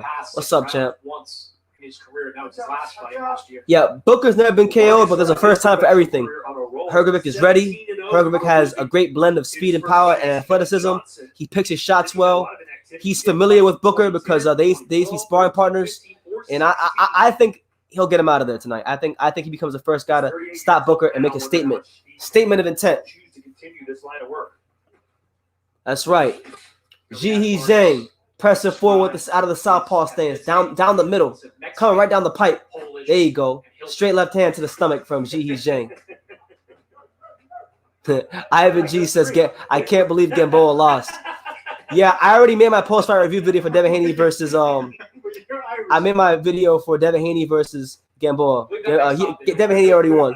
Born in Mississippi, raised in Alabama. I can't escape it. Why isn't Luis Ortiz on a bigger platform? He's a good technical boxer. Right now, Vargas trying to escape to the I just think Luis Ortiz is in the very There you go. Some good shots there from Devin Vargas. I think Luis Ortiz is in a very unenviable position in boxing of being a talented fighter who doesn't have a name. So when you're a talented fighter who doesn't have a name, who doesn't make fighters a lot of money, you become what they call high risk, low reward. You know, so like if you fight Luis Ortiz, you know you're in for a tough fight. And if you beat him while he is a good fighter, you're not going to get a big reward in terms of money. So the only way a guy like him gets fights is if, you know, he becomes a mandatory challenger most times. 5 Bs could add another B. Boxing. Yeah, Filip Hrgovic is, to me, I think he's the closest thing we've seen to Vitaly Klitschko since Vitaly Klitschko left the game of boxing. He's a blue-collar guy, but you know he has that Olympic pedigree. He knows how to fight these big men. There you go. Good body shot there from Zhang. And there you go. I think he heard him. And if you guys notice, I don't know if you guys noticed, but I want to point it out. The ropes are very loose. So, like, if you notice, when Vargas goes into the ropes go like really far back. They're not; those ropes are not very tight. I relate with that deviated septum. Ortiz, there you go. Reese Mack with a good point. He says Ortiz's fight is on free TV. Plus, his card is following Joe Biden's victory speech, so a lot of people should be watching. Exactly. A lot of people are going to be watching this. A lot of people are going to be watching that fight because of the fact that it's after Joe Biden and his speech. She asked a great question. Does Luis Ortiz have no name value? Wasn't PBC hyping him up like the second best heavyweight? Legit question. He doesn't really have a lot of name value because before Wilder, the highest profile fight he was ever in was against Brian Jennings, which Jennings isn't a big name in America. And unfortunately, I think in 2015 there was a small block of time, like in 2015, where I thought Luis Ortiz was the best heavyweight in the world, and nobody gave him a shot. Klitschko didn't want to fight him at the time, and if he did, he didn't make any efforts to fight him, and this is what it is. It is what it is, man. I think we'll get a big fight again at some point. Don't be surprised if you see Ortiz get a shot at like a Dubois or Hrgovic or maybe even this guy Zhang or someone like that. Maybe Frank Sanchez, Efal Jagba. I could see him fighting one of those kind of heavyweights. Something tells me, Sergio, that Chisora would take that fight. When does Haney versus Gamboa start? It starts. So we have Filip Hrgovic. Right now we have Zhi Zhang, who's in the 4th round against Devin Vargas in a 10-rounder, and then we got Hrgovic against Rydell Booker, and then we have there it is. Zhi Zhang with a big, was it left hand? He folded him up. He's ending it up. Oh, he's done. Se acabó, se fue, siéntate te culo. That's a wrap. It's a wrap. Knockout here in Hollywood. Now get the doctor up here. Up here, doc. Yeah, Ortiz, he hasn't been promoted right, and he don't speak English, so that's another strike against him. Unfortunately, makes him less marketable. He's not from like Mexico where he has that built-in fan base, so it's just how the game goes, man. Let's see what happens here with Devin Vargas complaining about a knee injury. Looks like to his right knee, but he got caught with a flawless. I listen. The Tyson Fury Ajit Caballero fight is not a good matchup at all. It's a mismatch. He's gonna beat the hell out of him, but at least he's active, you know. And honestly, Wilder should probably fight like a guy at that level for his next 2 or 3 fights. Yeah, so Zhi Zhang, he threw like a paw and jab, and then he went shoo, straight left hand down the pipe. And when Vargas got dropped, he got dropped face first. And like my man Alfred Miller says, when you get dropped face first, it's very rare that when a fighter gets dropped face first that they come from the canvas and continue to fight. So. Just the type of fighter that Devin Vargas is. There's that right hook that I was talking about, Chris, and that set up that straight left hand. But it was that right hook that really caught the attention. Make sure you hit the subscribe button for all 112 of you. Hit that subscribe button and go check out all the great boxing content we have on the channel. Interviews, film studies, boxing news, commentaries, all that good stuff, man. And these live fight reactions, which are always fun to do, which are always entertaining. Zhi Zhang, wow, he's 260 pounds. 260 pounds, huge. So that's a lot of weight. when he gets way behind those shots and he hits you, they definitely they change they can change your game plan. Gavin Price says you're a good analyst. You should come to England. I went to England last December, but I'm gonna go again at some point.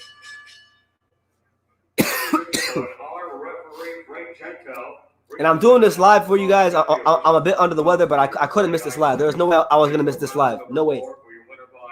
TKO and still undefeated. Ladies and gentlemen, the Big Bang. Surely the Big Bang John. That's right. Sergio Graydon. So Zhili Zhang improves to 22-0 with 17 KOs, and that's sure didn't end with a whimper. and that's another good win for him. But shout out to everybody out there. Shout out to all 102 people here. Oh my God, hold on. I gotta stand up because I'm from South Florida. South Florida, stand up. I gotta stand up and I gotta pace back and forth in my living room because the main man is fighting. Right? The real main event, no disrespect to Devin Haney, but that's a freaking mismatch. The real main event is next, right? When we talk about Filip Hrgovic, we talking about bronze medalist, former Deontay Wilder and Klitschko sparring partner, the cash cow Croatian heavyweight boxing, the cash cow Croatian boxing at large, the future heavyweight champion, the future of the heavyweight division, the Croatian sensation, one of the hardest punchers in the heavyweight division, all right? Filip Hrgovic. Filip mother-loving Hrgovic. You know, the man who once came to the ring famously in the Florida Panthers hockey jersey. Filip Hrgovic is about to fight right now. This is the moment we've all been waiting for. And you know what? For all 111 of you guys that are here, if you're new to the channel, I would advise you to subscribe. And I would advise you to go look up and go watch all the Filip Hrgovic content we dropped this week. He gave True School Sports a lot of his time with the interviews, with training footage, with all kinds of stuff. So much appreciation to Hrgovic. But man, even before I met Hrgovic, I was high on him because of the fact that when we talk about Filip Hrgovic, we're talking about one of the, you know, I would say he's one of the harder punching heavyweights out there. I'm not gonna say he's the hardest punching heavyweight, but he's definitely a hard punching heavyweight. He's a hard punching heavyweight. When Hrgovic hits you, he gets your attention. He's got good fundamentals because for those of you who don't know, let me educate you guys on Hrgovic, all right? So Filip Hrgovic has been trained for about 6 or 7 fights by the great Pedro Diaz. And if you don't know who Pedro Diaz is one of the most accomplished boxing trainers out there. Pedro Diaz was the boxing coach for the Cuban Olympic team from 1988 or 1984 to like 2004. So any Cuban amateur phenom that you could think of, this guy Pedro Diaz trained them. Felix Savone, Filio Stevenson, Rigondeaux, Gamboa, all those guys. And now he's got Hrgovic, and he's given Hrgovic a great foundation in terms of his fundamentals and his skill set to go along with the punching power. So I'm really excited for this fight and Hrgovic's future in general. But shout out to everybody here. Let me get some comments. Let me acknowledge some people because I do see some interesting comments that I do want to acknowledge. Shout out to my man. Listen, again, they're gonna get all the love in the world because the MXBC always shows your boy BT love. So shout out to the Mexican boxing community, the MXBC. Pink Panther, what's up, champ? MMA Boxing, what's up, champ? Vinny Lamelli, what's up, champ? Welcome to the channel.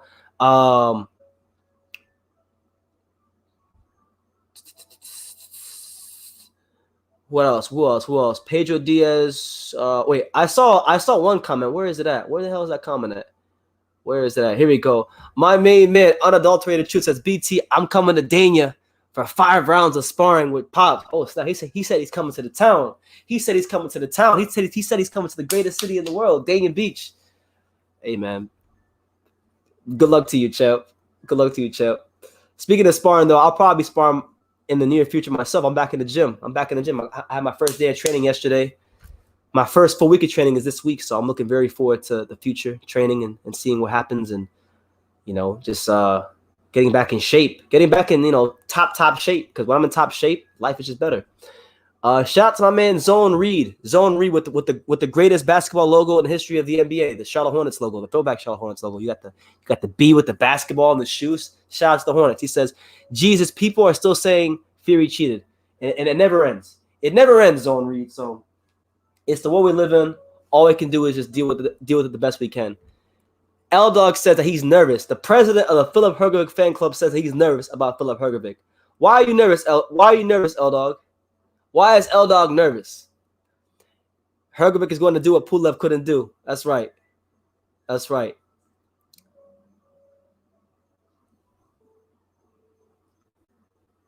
Know what I'm saying?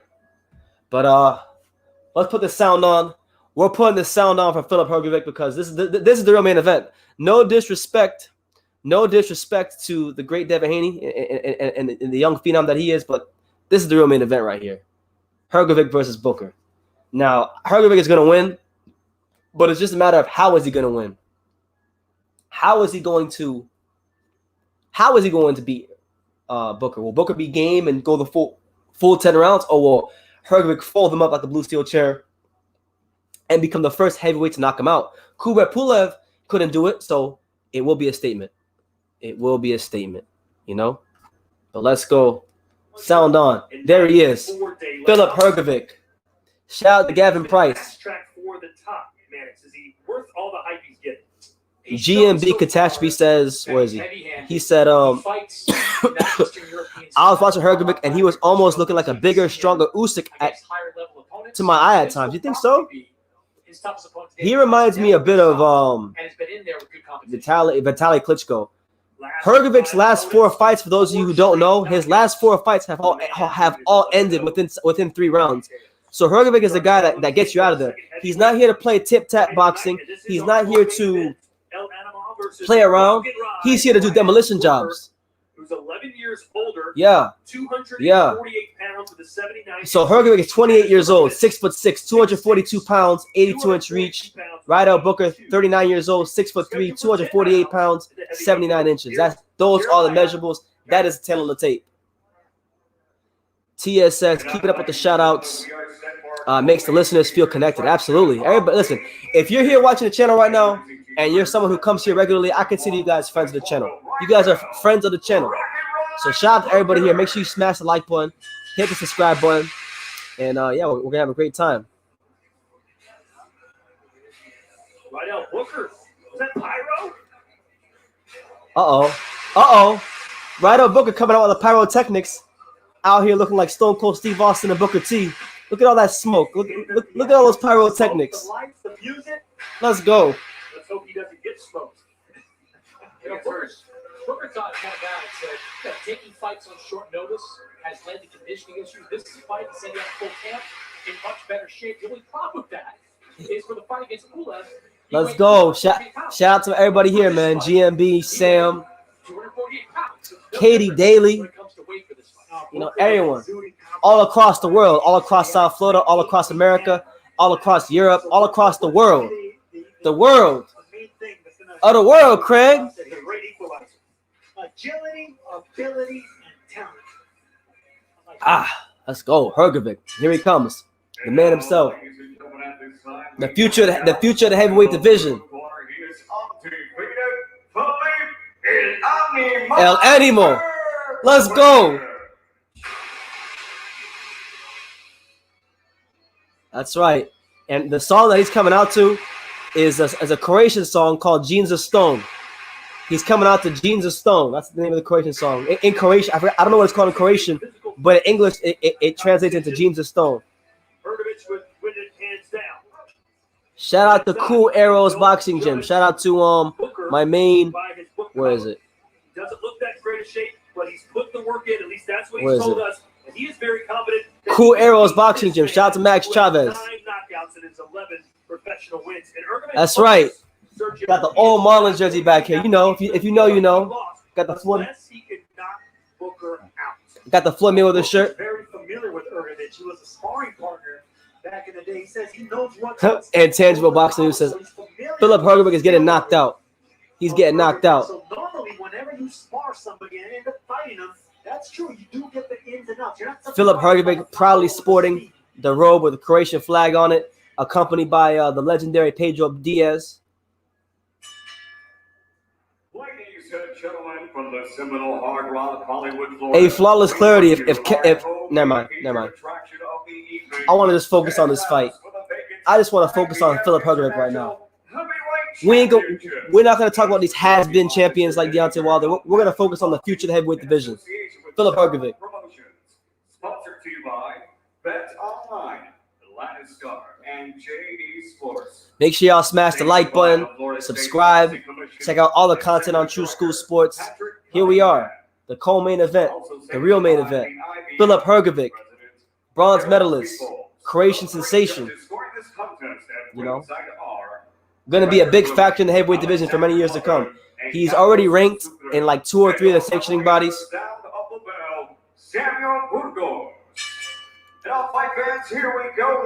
I like Wilder too, but his fans, man, are ridiculous. Introducing to you first, fighting out of the right corner, standing with the trainer, Karen Rowe and Craig Lewis, wearing gold trimmed with black and gold. He officially weighed in at 248 pounds. Tonight he enters the contest with an outstanding record, 29 bouts, 26 victories, including 13 wins by way of knockout, and only 3 defeats. Introducing to you the former WBC World Cruiserweight Champion and World Heavyweight. Shout out to Venny Lomelli. Venny Lomelli, new subscriber. Welcome to the untouchable True School Sports Empire. Good to have you, champ. We'll be here again next Saturday for Kell Brook versus Crawford. And across the ring tonight, fighting out of the blue corner, stands with head trainer Pedro Diaz, wearing white with red and gold. He officially weighed in 242.6 pounds. This undefeated heavyweight brings a record of 11 bouts, 11 victories, including 9 huge wins by way of knockouts. Introducing to you the 2016 Olympic bronze medalist. I got a Manny shirt. I just wore it the other day at the boxing gym. Here is the undefeated Filip Hrgovic. All right, so here we go. Here we go. We waited for this fight for a while here on True School Sports, but we're moments away from Filip Hrgovic. 11-0, 9 KOs, one of the top heavyweight prospects, along with Daniel Dubois and Joe Joyce. You know, fighting the durable Rydell Booker, who's never been stopped. So a stoppage victory of any form will be a statement victory for El Animal Hrgovic.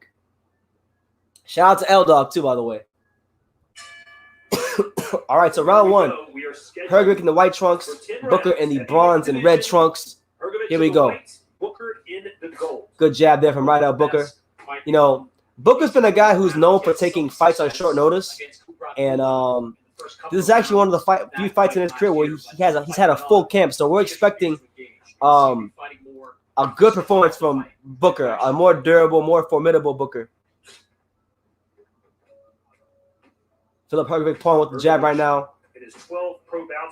Good jab to start there by El Animal Hrgovic. Latvia, Germany, Croatia, United States, Mexico, Saudi Arabia, and Denmark.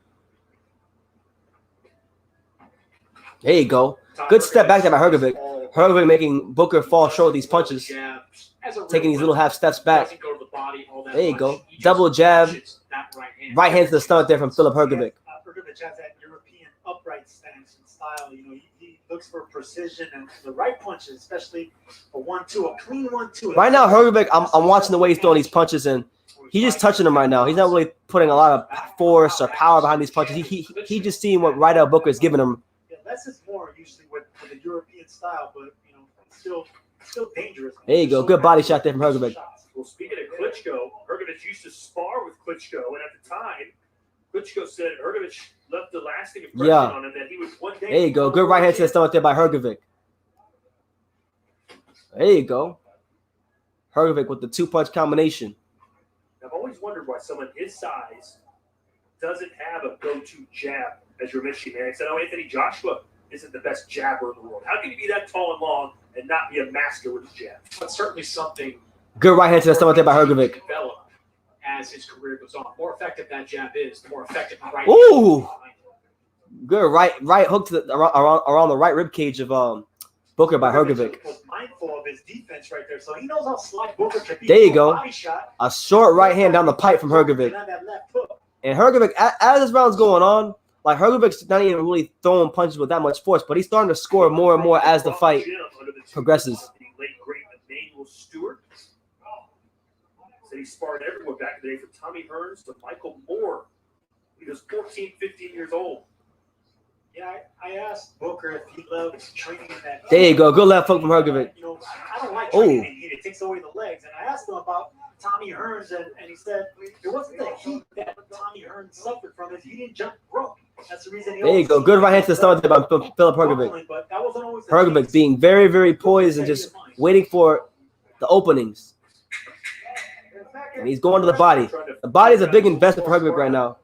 Little left hook there as we approach the end of round 1. There you go. Body shots by Hrgovic. 2 body shots to the straight right down the pipe from Hrgovic. And a good first round. Good first round. There you go.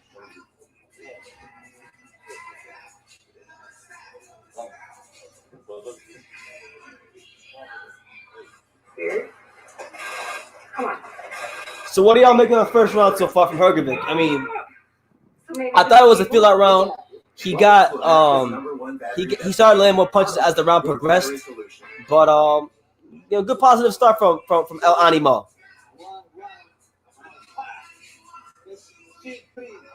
There's the legendary coach Pedro Diaz, the trainer of many gold medalist winners and world champions in the pros.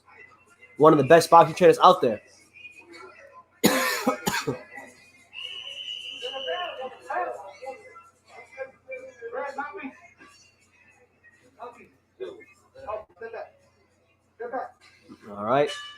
All right. So round number 2 of Filip Hrgovic versus Rydell Booker. So let's see if Hrgovic opens up and puts some more weight behind these shots. Who'd you give that first round to, Chris? Gave that to Hrgovic. Landed some clean right hands throughout. See Booker. There you go. Another straight right hand to the stomach there from Filip Hrgovic to Rydell Booker. So far, Hrgovic. There you go. And so far, Hrgovic's sustaining a pretty good pace. He's throwing with good volume, but he hasn't really, in my opinion, I don't think he's really opened up all the way. He's not really putting a lot of weight behind these shots. I don't think the Rydell Booker fight is going to be a fight where Hrgovic is going to be able to just get him out of there in 3 rounds. It might take him 5, 6, 7 rounds to get him out of there. Because these guys know each other. These guys were former sparring partners. And Booker's a durable guy. For this fight, I can see that he's a little bit more motivated. He's not fighting lazy. Still a little bit flat-footed, but he's trying to pick his shots. He is. He's very he reminds me of Vitaly Klitschko, but not quite as athletic. Just maybe a little less athletic. But look at him right now. He's got that Vitaly Klitschko thing going on right now, where he's got his lead hand at his waist. He's bending, and now his posture's a bit differently. Now that he's figured out Booker, here we go. He's got the Vitaly Klitschko thing going on. Booker can take a punch. Even there you go. Oh, he went the overhand right, came with the hook. Oh, yeah. Okay, Animo. Booker's got 3 losses, but they've been to solid competition. He lost to James Toney. So you can see now Hrgovic's fighting with a bit more looseness. He's fighting with more looseness. There you go. Right hand, left hook, right hand. I would love to see more of that jab. I see you guys in the comments. A lot of you guys are asking for more of that jab. And there's another right hand from Hrgovic. Filip Hrgovic. There you go. Now he's just touching him. Right here. He's showing Booker a different look. And when you're a heavyweight with the power of Hrgovic and the skills of Hrgovic, you know, it's always good to show your opponents different looks. There you go. Good right hand down the pipe from Hrgovic. But Booker is still coming forward. You know, you can say what you want about Booker. You can say that Booker isn't you can say that Booker isn't like this, he's not that. But Booker, one thing he can do is take a punch, and he's formidable, and he's gonna give you some rounds, and he's gonna come to fight. There you go. Straight right down to the stomach by Filip Hrgovic. Oh! There it is again. He set him up. He set him up. He got that lead hand at the waist. Here we go. He's pouring it on. He's pouring it on. And Booker barely has any legs. Booker goes to the canvas, but that's not a knockdown. That's not a knockdown. Uh-oh. Oh, man, here he goes. He's putting some weight behind those shots now. Oh! Body shots, hooks. Right hand. And there it is. There it is. I knocked down in the second round. I knocked down in the second round. I might be wrong. Round 2. Hrgovic might get him out of here in the second or third round. Uh-oh. Here we go. We'll saved by the bell. Saved by the bell. Because Hrgovic was about to iron him out. He was about to fold him up like a blue steel chair. Like The Rock. Like Chris Jericho. Like the Dudley Boys. Like all the good old school wrestlers of the past. Cricket has nationwide 5G. Wow, that's surprising. Hrgovic is having his way right now. And that's probably the one thing I want to say about Hrgovic more than anything is that Hrgovic is very loose. It only took him around to get loose. And that's a good that's something that I've noticed in a lot of his fights. It don't take Hrgovic 2, 3, 4, 5 rounds to get started. It takes him 1 round and a half max. 1 round and a half max, and he's ready to go. You know. Great round though. A chopping right hand. There you go. There it is right there. Hrgovic's caught behind Filip Hrgovic. Booker was content to keep the hands up. Shout out to El Animo, the man. MMA champ says he needs that $40. You bet on the fight? Who'd you bet with, and what did you bet on? All right, so round 3 of Filip Hrgovic versus Rydell Booker. There you go. Good body shot by Hrgovic. There you go. Hrgovic pressing forward. There you go. Another right hand around the guard from Hrgovic. And he's using that right hand in such an intelligent way. He's using that right hand to the stomach. He's cut back up with the head. And there's a big right hand. Another one. Croatia, stand up. Zdravo. Zdravo to all my brethren in Croatia. Zdravo. If you don't know what Zdravo means in Croatian, Zdravo is Croatian for hello. Zdravo to Croatia. Hrgovic pressing forward, doing his thing. Booker doesn't want no smoke right now. He's thinking about what he's going to eat after the fight. He wants to get some burgers, some fries, and I don't blame him. I want some burgers and fries too. With the winner save Daniel Dubois against Joe Joyce, I don't think that camp is going to rush into a fight with Hrgovic. I tell you what, I follow Michael Hunter on Twitter. He's begging for a fight. He says he'll fight for free. Any heavyweight will fight for free. What do you guys think?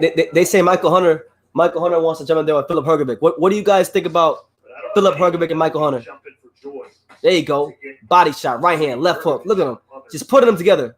Sergio, I don't love the body language you see from Hrgovic. Or not Hrgovic, Booker right now. It's easy to get it mixed up, Chris. Booker's on the right. And not only that, but if you realize how he went to the corner in that second round, he put his hands on the ropes. There you go. Good right hand from Hrgovic. And a jab. Very fatigued, very tired. And the fight That's probably the only, if there was a criticism I could have of Filip Hrgovic, and you know, he's fighting a great fight. He really hasn't lost a moment of this whole fight so far. I'd like to see him throw that jab a bit more, but I mean, when you can fight with that sort of looseness and your punches are getting through, I mean, I can't knock it. Look at that body shot, man. Ain't none of these heavyweights throwing body shots like Hrgovic. The only guy in the heavyweight division that throws these kind of body shots like Hrgovic was maybe Fury in that last fight against Wilder. But other than that, Hrgovic's out here handing rib dinners. Hrgovic is putting his foot on the gas. He's killing him. Oh, good counter right hand by Booker. Another right hand from Booker. Booker coming forward. Booker showing some heart. You thought Booker was going out like a punk? He ain't going out like no punk. He's got professional pride. With fighters like Booker, they're journeymen. You gotta let them know there you go. Belong in your Good body shot from Hrgovic. He's pulling with that jab. There you go. A right hand down to pipe from Filip Hrgovic. Force the referee to step in. Hrgovic said, "I hit harder than Buliev. I move faster than him." Oh, good defense there from Hrgovic. And that little sequence there was Klitschko-esque. He threw a jab, rolled the shot, stepped back, and barely had to move to make Booker miss 2 shots. So an effective, economical way to expend energy and be a defensively sound fighter from Filip Hrgovic. And through 3 rounds, he's pitching a shutout. And honestly, if they don't stop this fight, or if he doesn't stop this fight, this guy's going to be pissing black like Ruslan Ivanikov. And for those of you wondering, for those of you interested, the next fight is the main event between Devin and the Dream Haney. You know, Devin the Dream Haney versus Yuriorkis Gamboa.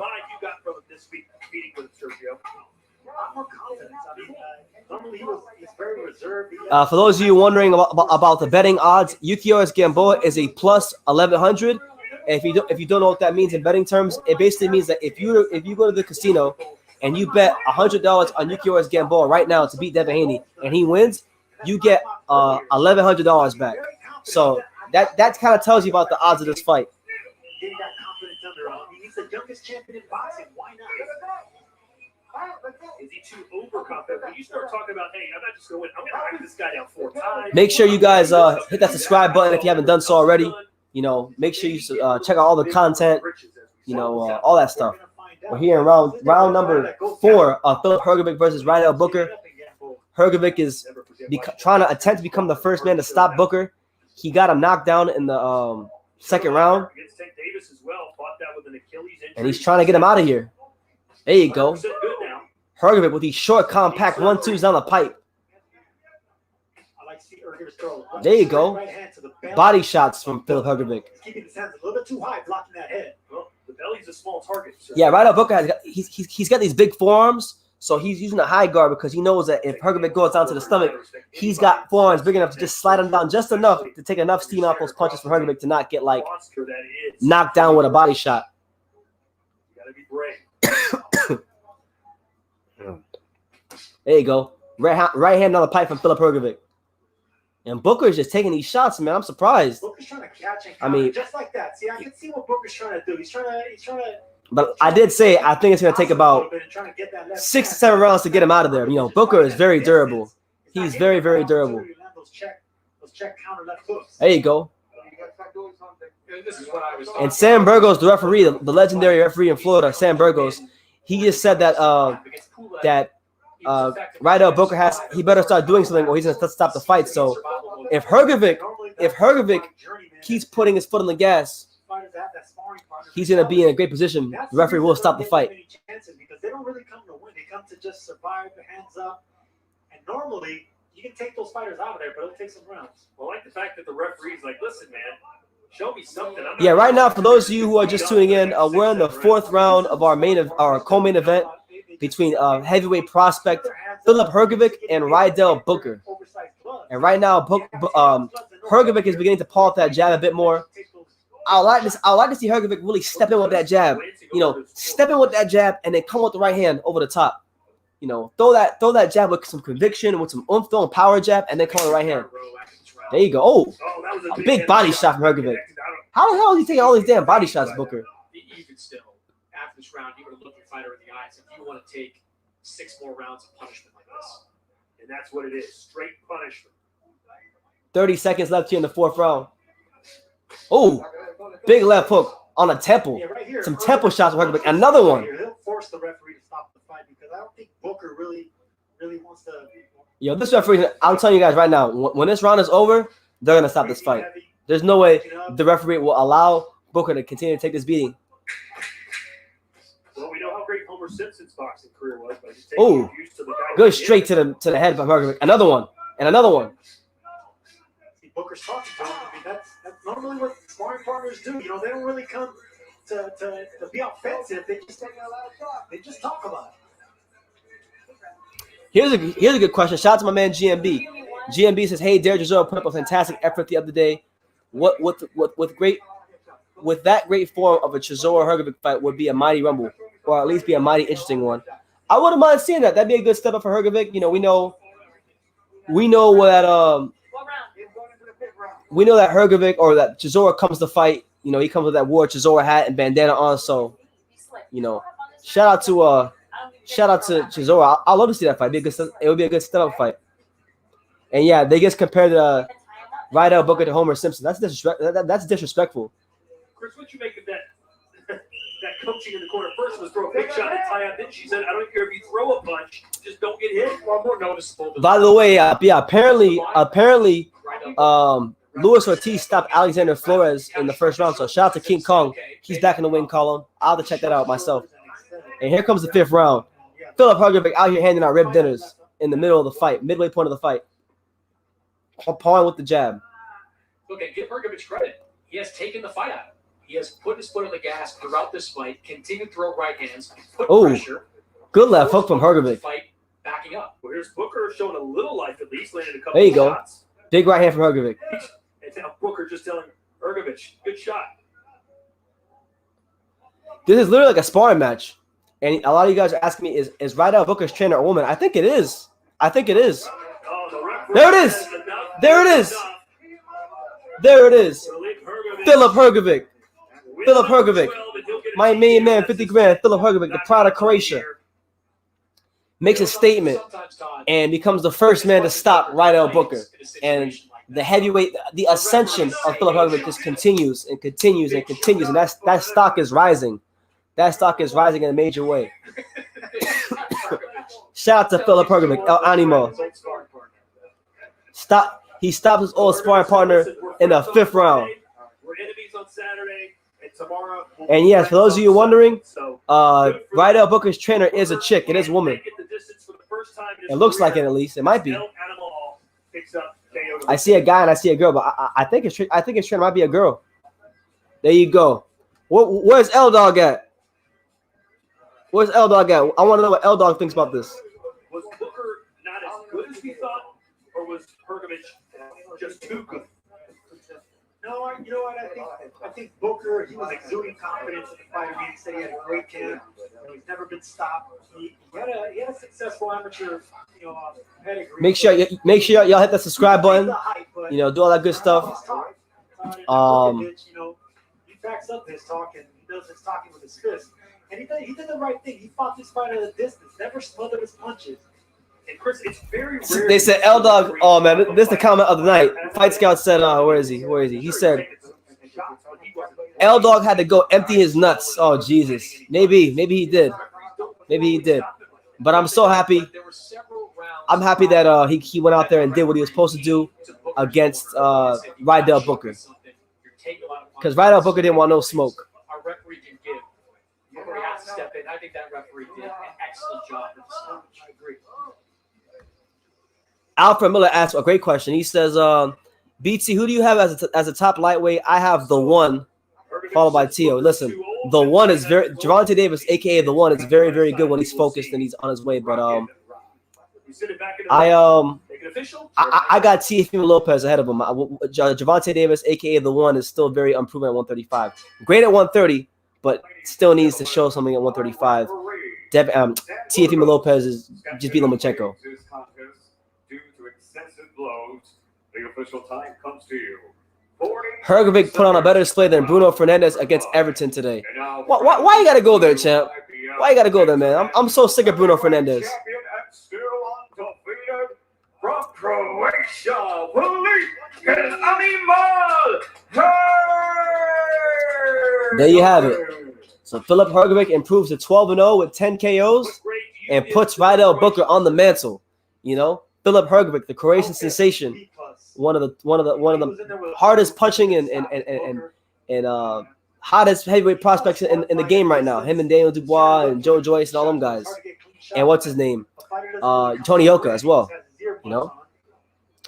There you have it. The president of the Filip Hrgovic fan club says great stoppage. And yes, L Dog, I'm gonna do that right now. We're gonna get L Dog. I want to get L Dog's thoughts on the Filip Hrgovic stoppage. He said I'm gonna send him a link on Twitter. We have to hear the thoughts from L Dog. So what we're gonna do, L Dog, is I'm gonna send you the link as soon as he's done with his post fight interview. When he's done with his post fight interview, I'll send you the link. Fighting that distance, putting the pressure on Booker, but not overcommitting with that power. See, he's not falling over. He's not breaking the distance. And that chopping right hand dropped Booker right there. Booker kept getting. All right, L Dog. I just sent you the link on Twitter. I'm gonna wait for Hrgovic's. I'm gonna wait for Filip Hrgovic's interview first, and then I'll get your thoughts on it in 1 second. Let's look at our CompuBox final punch statistics, and I have a feeling they're going to be very one-sided. So, L Dog will be here any second to give us his thoughts on Filip Hrgovic. The final CompuBox stats are as follows: Hrgovic landed 81 punches out of 286 attempted. Power punches, 73 punches landed out of 210. That's 35%. So, a dominant, conclusive performance from El Animal, Filip Hrgovic, becoming the first man to stop Rydell Booker, doing what Kubrat Pulev failed to do. So, here we go, Hrgovic. Filip, congratulations. You stop a man, a friend, that's never been stopped before in his career. What did you think about your performance? I want to first say thanks to Rydell Booker for accepting this fight. And he's a great warrior. He had tough life, and he come back on the big level, and heads down for him. I think my performance was good. From the first bell, I dictated the pace, and I throw a lot of punches. I land a lot of punches, and I think referee did a good job to stop the fight. Yeah, you are heavy-handed with that big right hand. Were you surprised at how many of those shots Booker was able to take? Yeah, I was surprised. He's really tough. I thought he's gonna go down much before, and but I was a little stiff. I was a little too tight. I should let him throw more and then counter punch him. Then he will go down for sure. But I didn't stop throwing punches, so he was all the time covered. And but I did a good job. You've been a sparring partner of Booker before down in Miami. Did that prepare you at all for what you were going to see against Rydell tonight? He was good at the sparring. He was very good sparring partner, but I think he improved from this sparring session. And after the tough fight what he had, and he is almost, 40 years old, head down for him for preparing so good and to giving such a great fight. If you get a good win, a quality name on your resume, this will probably move you up some of the rankings. What kind of fight are you looking for next? Yeah, I would like to fight the best in the division. It will be hard for my promoters and my manager to put that fight together, but I want the best in the division. And come on, guys, sign that contract. Woo! Everyone who we send the contract, they declined. So Ooh. I'm not so tough. Come on, sign the contract. Talk that shit. You're Talk that 28 shit years out old, anymore. so you've got time in your career, but is it tough to be patient while you wait for some of those names to get in the ring with you? Yeah, I'm impatient. I had long amateur career. I had long WSB career, and I feel ready. I want a hard fight, and a lot of these Instagram boxers who talk, and no one want to sign the fight with El Animal. So you know some of the big names out there, what they're doing, AJ, Tyson Fury, even Deontay Wilder doing something else. If there was somebody out there you could fight right now, who would be next for you? Let's see. I think for these guys, what you mentioned, I need to step up a little bit more in competition. I need to have a couple of hard fights, couple of big names, the level below these guys that you mentioned. I'm looking for this type of fighters. Are you serious? Yes. So Tell we you, need to sign the tell you one more, contract. please. I don't know, sign this guy, Michael Hunter, Zhang Zilei, who I don't know, Joyce, Daniel Dubois, whoever is the Povetkin, Dillian White, Chisora. I want all these guys to fight and to beat. This will be my preparation for the best in the division. Well, you certainly gave them something to see tonight. Congratulations, Filip, on a terrific performance. Thank you. So there you have it. The man himself, Filip Hrgovic, he's free smoke over here. Hrgovic want to fight everybody. He's saying no, the referee waited off. He's saying that he wants to fight. You know, you heard what he said. He said a lot of these guys are Instagram boxers and they don't want to sign a contract with El Animal. But listen, we're gonna bring in my main man, the president of the Filip Hrgovic fan club, L Dog. So here he is, L Dog. What's up, man? Champ? Salute to the True School Sports Empire, the untouchable empire. And you know, Hrgovic destroyed Rydell Booker. I'm seeing a lot of people saying, "Oh, I'm not impressed. I'm not impressed." But what they don't understand is Rydell Booker has a chin, and Hrgovic, he said, "You're too old." He didn't want to hurt this dude, man, because he really could have killed him in that ring if he wanted to. Like, I'm just keeping it real here. You know, a lot of the times you could see him just pausing the action, not going all out. and he destroyed this dude, man. You know, I'm starting to see the improvements under Pedro Diaz. You know, body work, combination punching, all of that stuff, man. And Hrgovic is ready. He's ready for everyone. And just like he said, you're too old. You're too old right now. Hang him up, man. Hang him up. Yeah, man. He at this point, he's got to hang him up because that was a slow, methodical beating. I mean, there was body shots, a lot of combinations, and it's a great statement, L-Dog. It's a great statement. Hopefully, they can get Hrgovic in there with like Michael Hunter or whoever, Sergey Kuzmin or Zhang, Park, whoever. There's a lot of fights out there for him. Who do you want to see him against next, L-Dog? Tony Yoka. Tony Yoka factually robbed Hrgovic at the Olympics. I want to see Hrgovic beat Tony Yoka.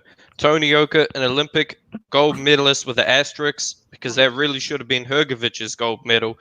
But, you know, listen, I'll accept Hrgovic laying him out and brutally beating him up to the point where he'll never be able to box again as as punishment, man. But, you know, our animal is coming for everyone. He's free smoke Filip. That's free it. Smoke Filip. Free smoke Filip. That's what we call him from now on. Free smoke Filip. Yeah, man. Yeah, man. He looked a bit like I think it was like the third round. He looked a bit like Vitaly Klitschko, where he had his lead hand out of his waist, and he would just flick the jab out there, and then he'd take the half step back, and then he'd roll the shot. Like he looked Vitaly Klitschko-esque in a couple of those rounds. And BT, that was only like a 4-week camp with Pedro Diaz. Imagine a 12-week camp, Hrgovic. For a big fight. A 12-week camp, you know, full sparring. Shout out to his sparring partner, Jonathan Rice. You know, I feel sorry for you, Jonathan. I hope you got paid, because I know taking an ass whooping ain't nice, but, you know, Hrgovic, man. Hrgovic. He is the future of the division. It's Hrgovic time. That's facts. There you have it. That's the man himself, the president of and the I'm out, BT. All right, L-Dog. Peace out and enjoy the fights. Yes, stop by after Devin Haney beats Gamboa. Yes, sir. All right, so there you have it. So now we patiently, or I should say impatiently, await the main event, the so-called main event between Devin Haney and Gamboa, one of the biggest mismatches boxing has seen in quite some time, in my humble opinion. Maybe I'll be wrong. I want to be wrong. I hope it's a good fight. But you know what? A lot of y'all asked for Pops. A lot of y'all asked for Pops. I'm sorry. Please be careful. A lot of y'all asked for Pops. So here he is, himself, the man himself. Boom. Listen, Haney needs to fight the elite fighters in his weight class. Gamboa is an old thoroughbred who was a champion coming to this fight with a messed up leg. He's a dead horse. I get it. He wants him on his resume because he was a 2-time division or whatever he was, Gamboa, whatever he accomplished. But he's a dead thoroughbred. It don't mean shit. He need to do what Teofimo did. He need to do what Lomachenko did. He need to do what he could have fought Verdejo from Puerto Rico. He could have fought, I know Cam could have fought with Ryan right now. He could have fought Khomeini. He didn't want to fight him either. What's his name? Comey. He could have fought Comey. He didn't want to do that either. But he picked a horse that just got one of his 3 out of the 4 legs healed up. There you go. I don't want to hear that he fought a great champion, that he did this. Do you think that because some people say that Gamboa is a better opponent than Leo Santa Cruz was for Gervonta Davis? So what do you think? Is Gamboa a better opponent than Leo Santa Cruz is for? No. The reason I'm gonna say that. There's your boy, this trainer. No. The reason I'm gonna say that is because the same reason I'm saying why Haney's fighting him, this dead horse right now. The same reason why I don't think that Gamboa would beat do that. No, it's not. No. Okay, well look, man, Gamboa was once a pound for pound. Right. Can you say it again? He was once a pound for pound star in boxing. What? Those days have come and gone. But listen, from the Gamboa standpoint, I'm hoping he goes in here tonight and delivers the best performance of his career. I was watching a video of him running up the track the other day. Yeah. That motherfucker looked like a stallion. Gamboa? Yeah. Everyone looks like a stallion in the training. This motherfucker this guy was running like I've never. For somebody have a broken leg, Brennan, he looked good. He literally looked good. It doesn't mean you're gonna win the fight with this guy. I mean, was it on Instagram? Yeah. Everyone looks good on Instagram.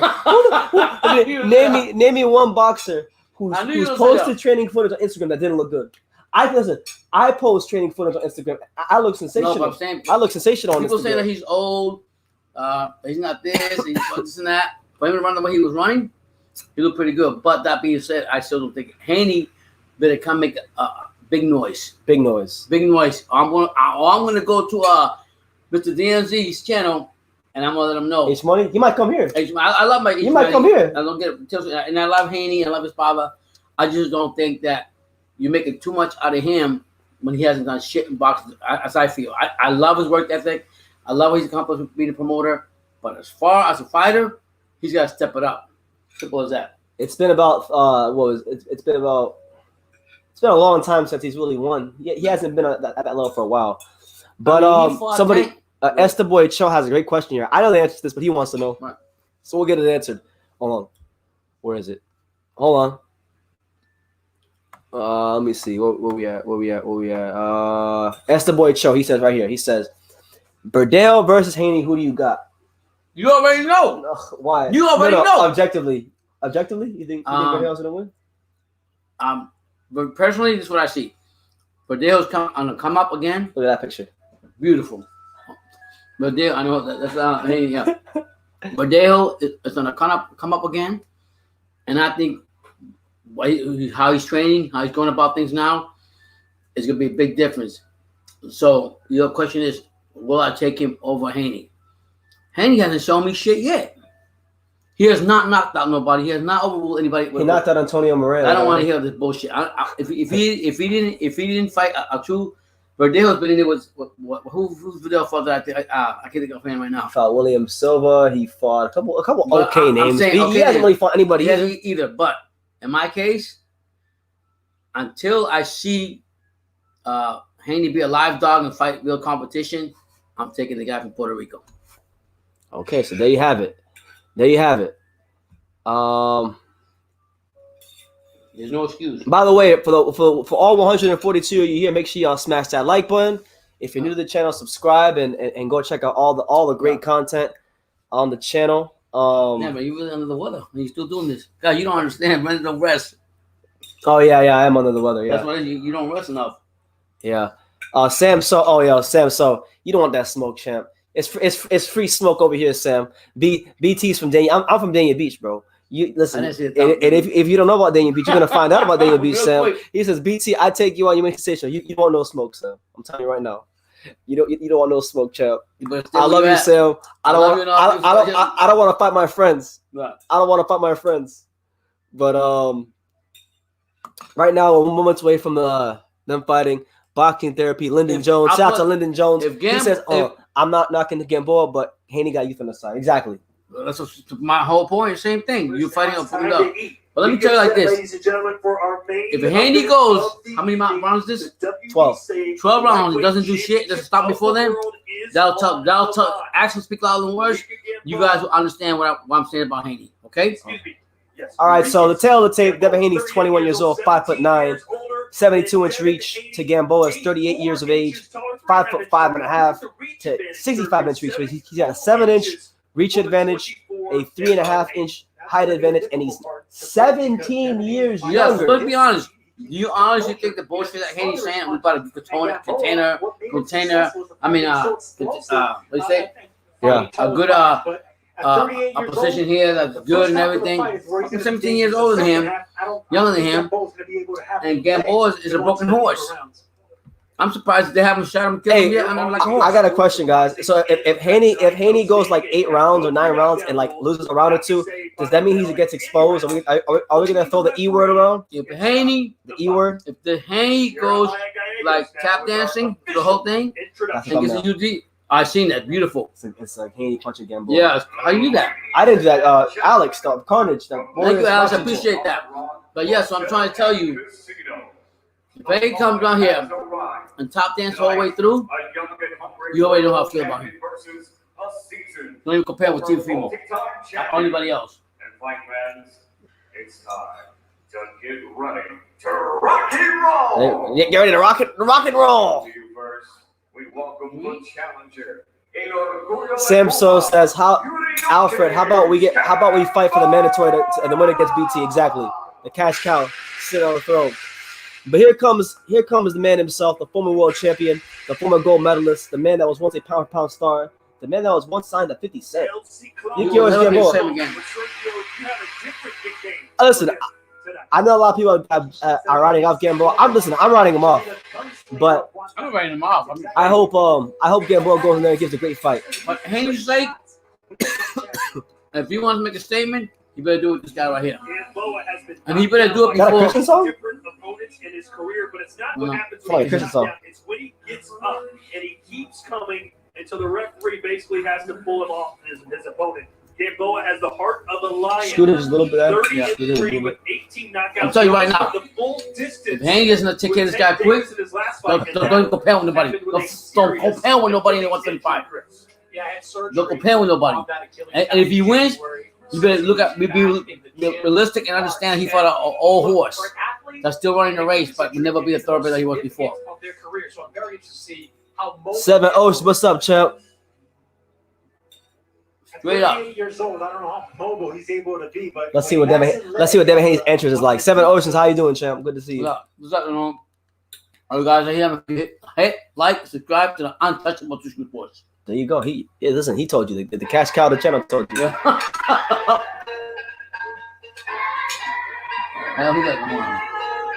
Gerardo Aguirre says, "Yo, pops, I think Gamboa might shock you tonight."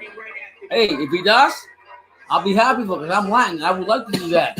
I just think that Haney could have picked a better opponent than him. And I'll say it again. He could have picked Verdejo. He could have picked Khomeini. What's his name? Khomeini, yeah. Khomeini or anybody better than that. So I don't want. He's a promoter. He got all kinds of shit. I'll pick a 38-year-old dead horse that's barely running a race. Come on, guys. All right. Are you serious? So for those of you who are just funneling in, we are moments away from Yuriorkis Gamboa versus Devin Haney. Devin Haney is making his way to the ring right now as we speak. Oh, here we go. Here we go. It's the man himself, H-Town's very own. Oh, yeah, My man Felipe. What's going on, Felipe? What's up, man? You know how we do the do over here. We don't play around here. This is your house, Felipe. You want shit in this channel. What's up? Hope you're good, Felipe, man. Who you going for? He go over Devin. Listen, Felipe rates Devin Haney how he thinks Devin Haney is the next Mayweather. He even told Devin No. Haney. Felipe, I love you and all. I wish you the best. Yeah. I'm glad you heard this now. But he ain't no Mayweather. What round does Devin Haney get him out of there? What round? Yeah. It better be soon. What round? It better be soon. What round? If Haney don't get him down before 5 rounds, he ain't shit with the 135. Shout out to my man Lyndon Jones with the $5 super chat. He says, "Do you think Santiago is better than Alfredo Santiago is better than Gamboa at this stage of his career?" Yeah, I think he's better than Gamboa. Young too? It was Devin Haney's I think it was his last fight or one of his last fights. Young though, what? Young buck? He's younger than Gamboa. And shout out to Devin Haney coming out to King Vaughn. King Vaughn, R.I.P. King Vaughn. He got gunned down yesterday. Really? King Vaughn, yeah, from Chicago, got gunned down yesterday. 26 years old. What happened? He's part of the Chicago gang rap scene. That's what happened.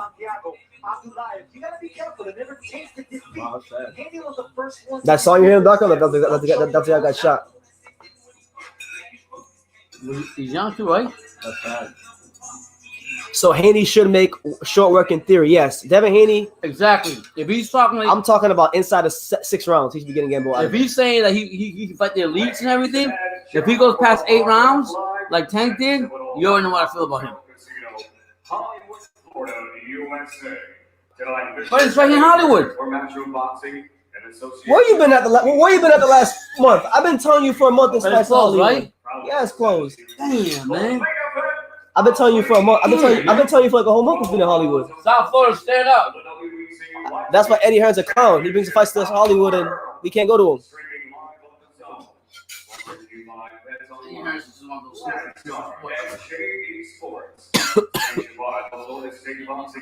Sam So says, "I get you, Paco. This is also a learning curve." Exactly. It is a learning curve. Ain't no learning curve for him. I gonna fight a dead dog, a dead horse with one leg Well, he doesn't have one leg in this fight yet. Not yet. You don't have one leg yet. Older man, 17 years old. What's the learning curve? Tell me. No. I don't. You fuck Comey if you fuck Verdejo. You talk about something else. That's right, Alex. You're going to see if your thumbnail prediction is right. He has Devin Haney punching Gamboa in the thumbnail. Somebody said, imagine if Gamboa knocks out Haney. I'll laugh my ass off. That'd be hilarious. It's not going to happen, but it'll be hilarious. Shout out to everybody here. Make sure you subscribe if you haven't done so already. It's your boy BT.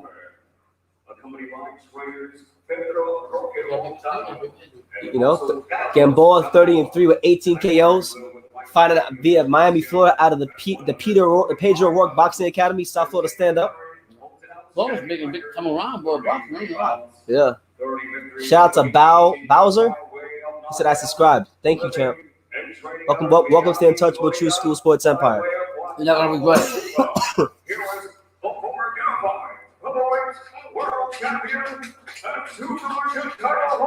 I'm surprised he's still in boxing. Yeah, Sam says that I thought Pop said that Gamboa wants like a stallion. How does he got one leg if he wants like a stallion? What I was trying to say to you is this: listen, he's a thoroughbred. He was a thoroughbred at one time. But you just said he was running like on the track like a beast. Right. Recently, he looked good, but he still got a heel broken leg, bone. He'll never be the same Gamboa he was when he was back 10 years ago. If Haney wanted to prove himself, he would have fought a younger guy with a better resume. Think so? That would have been legit for him instead of fighting some fucking guys about to go retirement. Go to retirement club. I'm sorry to tell you. Whether he wins or not, if he doesn't make a statement, this fight ain't shit. I don't care what you tell me. Oh, he fought a two-time. What is he? What was he? A champion. World champion. A former world champion. Yeah, that was 30 years ago.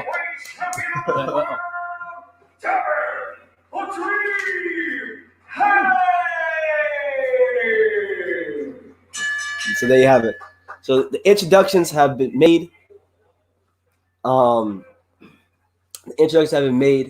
talking is done. The hype is done. And now it's time to fight. And the coaches exchange flags. Interesting. Shake hands and God bless.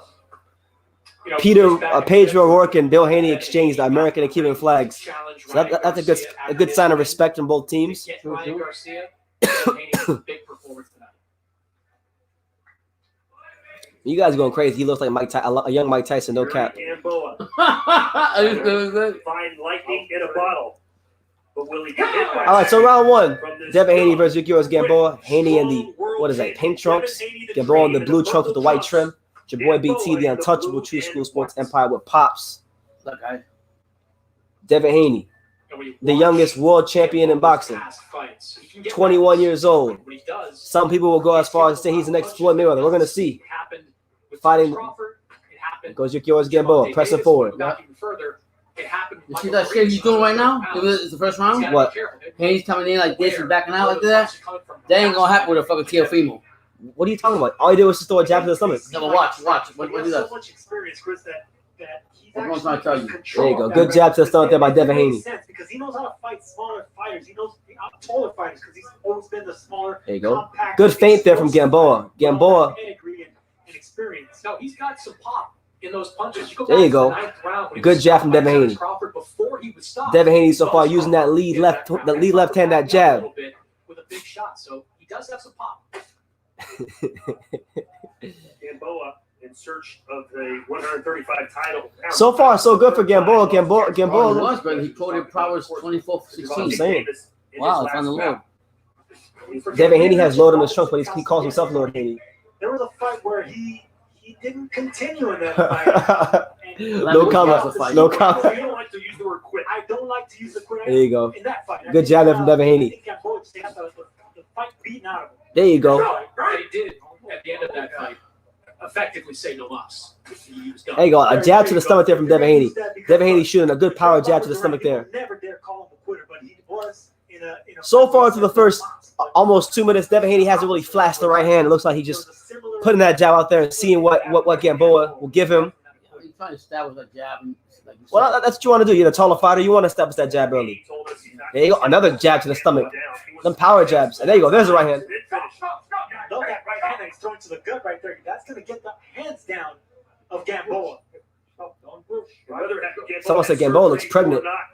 Any sort of injury to your Well, Achilles I'm is a 17 years old. I look pregnant too. in many professional athletes' careers.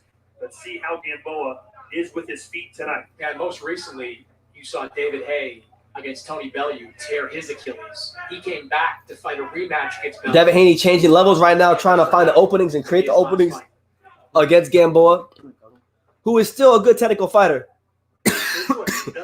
Gamboa will be in the fight for the first 3 or 4 rounds. He keeps the distance and he keeps the fight in the middle of the ring. If his foot doesn't give out. Gamboa's looking for a chance to pounce in. There you go. Good left hook from Gamboa. But normally he steps back and counters nicely. There you go. Devin Haney just overshoots the right hand, and Gamboa ties him up as he misses. I like what Gamboa's doing though. Like it takes him off his rhythm. You know? Well, so far, like, you know, I thought Haney won the first round, but that's the kind of pace. If you're Gamboa, that's the kind of pace you want to fight at the whole night. Yeah. You don't want to fight at a pace where Haney's throwing 3, 4, 5 punch combinations, because then you're in trouble. Yeah. What do you guys think? What do you guys make of the first fight of the first round? To America's #1 battery destination, AutoZone, your battery solution. Gamboa is reading Devin Haney. He is. Gamboa is the best high reward, low risk fighter. Damn, you guys are really. Teo would knock out Devin Haney in my opinion. I agree actually. Real quick. Gamboa is on PEDs. Look at his gut. Yeah, he does get that steroid gut a little bit. Your gut, when you take PEDs, your gut looks a certain way. I thought I test him. I don't know. Yeah. And listen, when Eddie Hearns promoted the show, anything is permissible. Anything is permissible. He didn't give you a call or nothing, even being here in Hollywood? Who? Eddie Hearns? No. Devin Haney, Gamboa, round 2. Devin Haney trying to make a statement tonight in the 135-pound division, following 2 big performances from the one, Gervonta Davis, and the takeover, Teofimo Lopez. Devin Haney right now, boxing smart. You know, picking his shots, good jab from Devin Haney. Gervonta Davis laid down the marker in his fight against Gamboa. Was able to finish him in round Another double jab from Devin Haney. Promises to beat that. A jab to the stomach. Right now, it seems like the jab to the stomach is the best If thing. I was 80 years old, you got to ring with me, and you jab me, maybe I'll look good too. Easier said than done. I mean, he has 6 inches. There you go. Good left. I'll look good too. You find a 38-year-old guy. Please don't hype this motherfucker up. He ain't shit. With other opponents, Haney's just waiting to step back and counter. One thing I love Haney and his father, but with Gamboa, he's I'll tell you this statement though. Even if he wins this fight, if he doesn't fight legit, Can we watch the fight? Okay, I want to watch the fight. We get it. It's not the fight you wanted to see. tired of fucking the Lord. Get the fuck out of here. The shots that Gamboa gets hurt with are usually left hooks and right hooks where you come around the glove. Lord. I'm fucking fighting a fucking old man. Sergio, when you know your opponent is not just trying to beat you. So far, Devin Haney's boxing at a pretty slow pace. It looks like he's trying to set Gamboa up for a big right hand. Using the jab, using that lead jab, fighting how you should as a tall fighter. You know who Gamboa is? Do you know who Gamboa is? Gamboa is a former pound fighter. Yeah. Thanks. Later on. There you go. Good right hander from Devin Haney. And there's the first significant flush right hander from Devin Haney.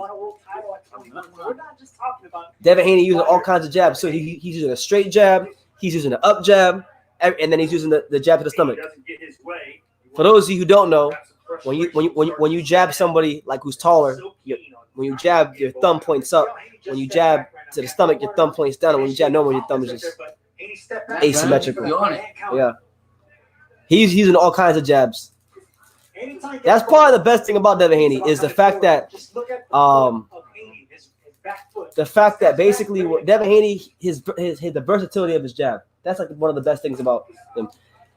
My man Felipe Garcia says the name of the game is to hit and don't get hit. And right now, Devin Haney ain't getting hit. He ain't getting touched right now. Felipe, if I was 80 years old, you can hit me all you want. That's just fact, bro. This is what you want to do with Gamboa. You know, Gamboa's dangerous coming. Yeah, I think honestly, I think Devin Haney is looking for the same punch that he landed against Antonio Moran. You think so? Overhand right. Yeah. That's the exact punch he set him up for. He ain't looking. That's why he's throwing the jab and he's touching him downstairs, upstairs. He's trying to. It's like baseball. You know when a pitcher's pitching and you pitch to punch the strike zone to lower the eye level of the hitters, to change the eye level of the hitters. He's doing that with his jabs. He's jabbing up, he's jabbing down, he's jabbing to the chest, and he's gonna get Gamboa's eyes looking up and down. And then when he catches Gamboa looking down, he's gonna throw the overhand right and catch him over the top. That's what's gonna happen. Well, I'm telling you guys, don't have to load yet. He hasn't fought nobody. My man Jesse says Haney by Snooze Fest. Y'all getting real disrespectful. Make sure y'all. Well, I can't really talk. You know. I made a post-fight review video for this fight before the card even started. But then he turns that long jab into My man Carter says, sounds like a tornado is in Sunny Isles. There's a tropical storm right now, BT. Watch out for the Wi-Fi. Well, I think it's passed by me because I'm in Miami. You're further up north, so. Listen, man, I just came out of there. It was bad. I don't know how I survived it. All right, so Devin Haney versus Yuriorkis Gamboa, one of the biggest fights of 2020. Devin the Dream Haney, the youngest world champion in boxing. Round 3 of Haney versus Gamboa. I'm waiting for Haney to flash the power. Oh, there you go. Gamboa throwing the right hand, but Devin Haney rolled the shot. Oh, right hand from Haney, but Gamboa trying to push him back and use some of that strength. And that's how Gamboa's gonna fight. Devin Haney don't got his man strength yet, so Gamboa gotta try to get in there and muscle him. You gotta muscle him. But Gamboa does that competition. He's jabbing, right? Gamboa just jabbing, right? Yeah. Nothing throwing anything, yeah. Gamboa's the epitome of going down 3 times, getting up 4 times. That's impossible.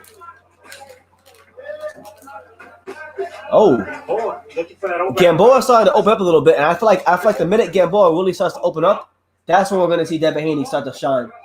So far, Gamboa hasn't really opened up too much. You gotta push him. You gotta push him to test him.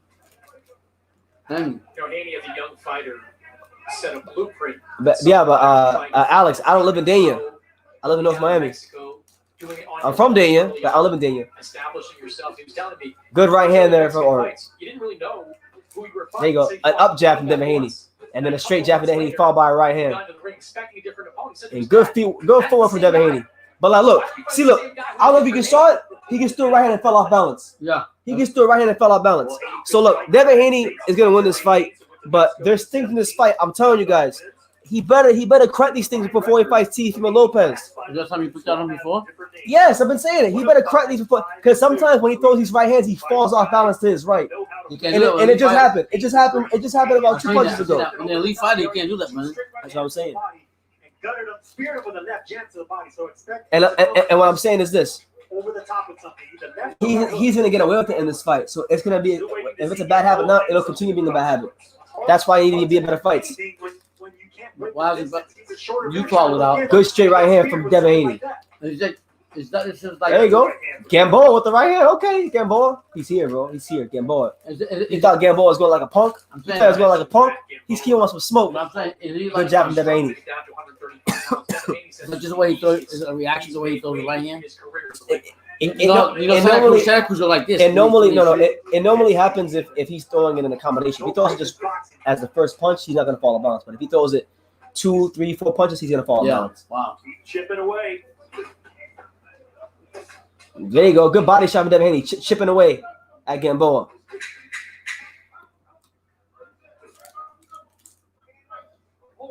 Shout out to everybody here in the chat. Make sure you hit the subscribe button. You know, check out all the great content on True School Sports. Gamboa has won 3 rounds with Devin Haney. Let's go. And he don't look so bad. Well, that's what I tell you about Haney. Well, Haney hasn't lost a round yet. You're not gonna lose a round. You fight a fucking 80-year-old man. Yeah, Alex. Don't hype up too much. We're heading into the 4th round. The 3rd round just ended. Yeah, in North Miami. I'm in the town of North Miami. Yeah. But I was in Miami down south, and there was a big swamp. Yeah, short right hand right here, Todd. Elbow in. It's as clean as it gets. Just like 6 inches of separation. Just the cleanest right hand. Let's stop. There's a counter right. Boom, right in the chin. That's that Floyd. That Floyd-esque. The catch and shoot right hand counter. Keep chipping away, Bill Haney says. Jesse says, Roberto Duran is the GOAT. I can't watch these dudes with no infighting. When Floyd Mayweather was his age, he was crazy, right? He's a lot better than that, right? Flamingo was already world champion by But then. I'm trying to say, with Haney's like, I want to be like Floyd Mayweather, but he. How do you have it through 3, Chris? Easy fight to score, 3 rounds to none in favor of Devin Haney. He's kept this fight largely out So of Gamboa, where his jab is gotta find a way into the fight, champ. And it looks like Gamboa is starting to open up a bit more. He's an older fighter, so it might take him a bit more time to get warmed up. And there you go. A left hook, right hand from Gamboa. Okay, Gamboa, Cuba. Viva la Cuba, boxeo cubano.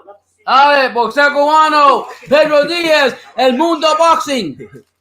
Do I like Bill Haney as a trainer? I do like Bill Haney as a trainer. I like him. Bill, I had a chance to talk to Bill in January at the fights in Miami. Bill was drilled and coached. He learned a lot of his training methods as from the great USA amateur coach Al Mitchell. And for those of you who know who Al Mitchell was a guy who coached the '84 Olympic team and still coaching to this very day. One of the most underrated trainers out there, Al Mitchell. I think Bill's a pretty solid trainer, but I do think they need to correct that. When Devin Haney throws combinations and he finishes his combination with a straight right hand, he always falls off balance. It won't happen if he throws a 1 or if it's 1-2, but anything more than 2 punches at the finish with the right hand, he falls off balance. Anybody ask him about that before? They're not listening to me because I'm just. I'm interview. How about my man Ruben Crespo with a $2.99 super chat. Shout out to you, Shout champ. out, Ruben. Bless you. What about your friend that knows him pretty well? He called out on him. Let him know. I don't know. Well, if we talk about Good jab there from Devin Haney. And Teofimo Lopez is at the top. Ryan Garcia, Gervonta Davis, 2 of the more marketable fighters in that division. But there are people. There you go. Good body shot there from Devin Haney. Talented of these young lightweights. His skill is Ooh. A jab going backwards. There you go. Devin Haney landing left hooks. Devin Haney. Devin Haney's got great concentration and focus. You know, when these guys throw punches at him, he's really good at making these punches miss, sail over his shoulder, and countering immediately. What do you think is Gamboa's strategy? Anything? What's his strategy? Survive. Anytime Haney gets in rhythm, he breaks it off. He hugs him or whatever. Yeah, survive. Again, listen. Gamboa is going to be well conditioned up to survive. Fortunately for Gamboa, Haney doesn't punch that hard. He's not like a big puncher like that. He's a speedy puncher, but he hasn't matured into his man strength yet. He's still not there yet. So, and there goes Gamboa. Gamboa just hit Haney on the break, and he gets a warning from the ref. The guy protect the cash cow. Shout out to all 200 people watching. Make sure y'all smash that like button. After the fight is over and after the post-fight interviews, we'll be having people on the chat. So if you want to come on and speak your piece, stay tuned for that. Be a gambler in there. Gamboa needs to be a gambler with his punches. Yeah, Gamboa he's in survival mode. He's in survival mode. And listen, I don't blame him because anytime Gamboa throws a punch, Haney's come back with a speedy counter punch. I don't even think he's in what do you call it? Sparring partner mode? No, I call it a retirement mode. Retirement mode? That check cleared. Yeah. Go ahead.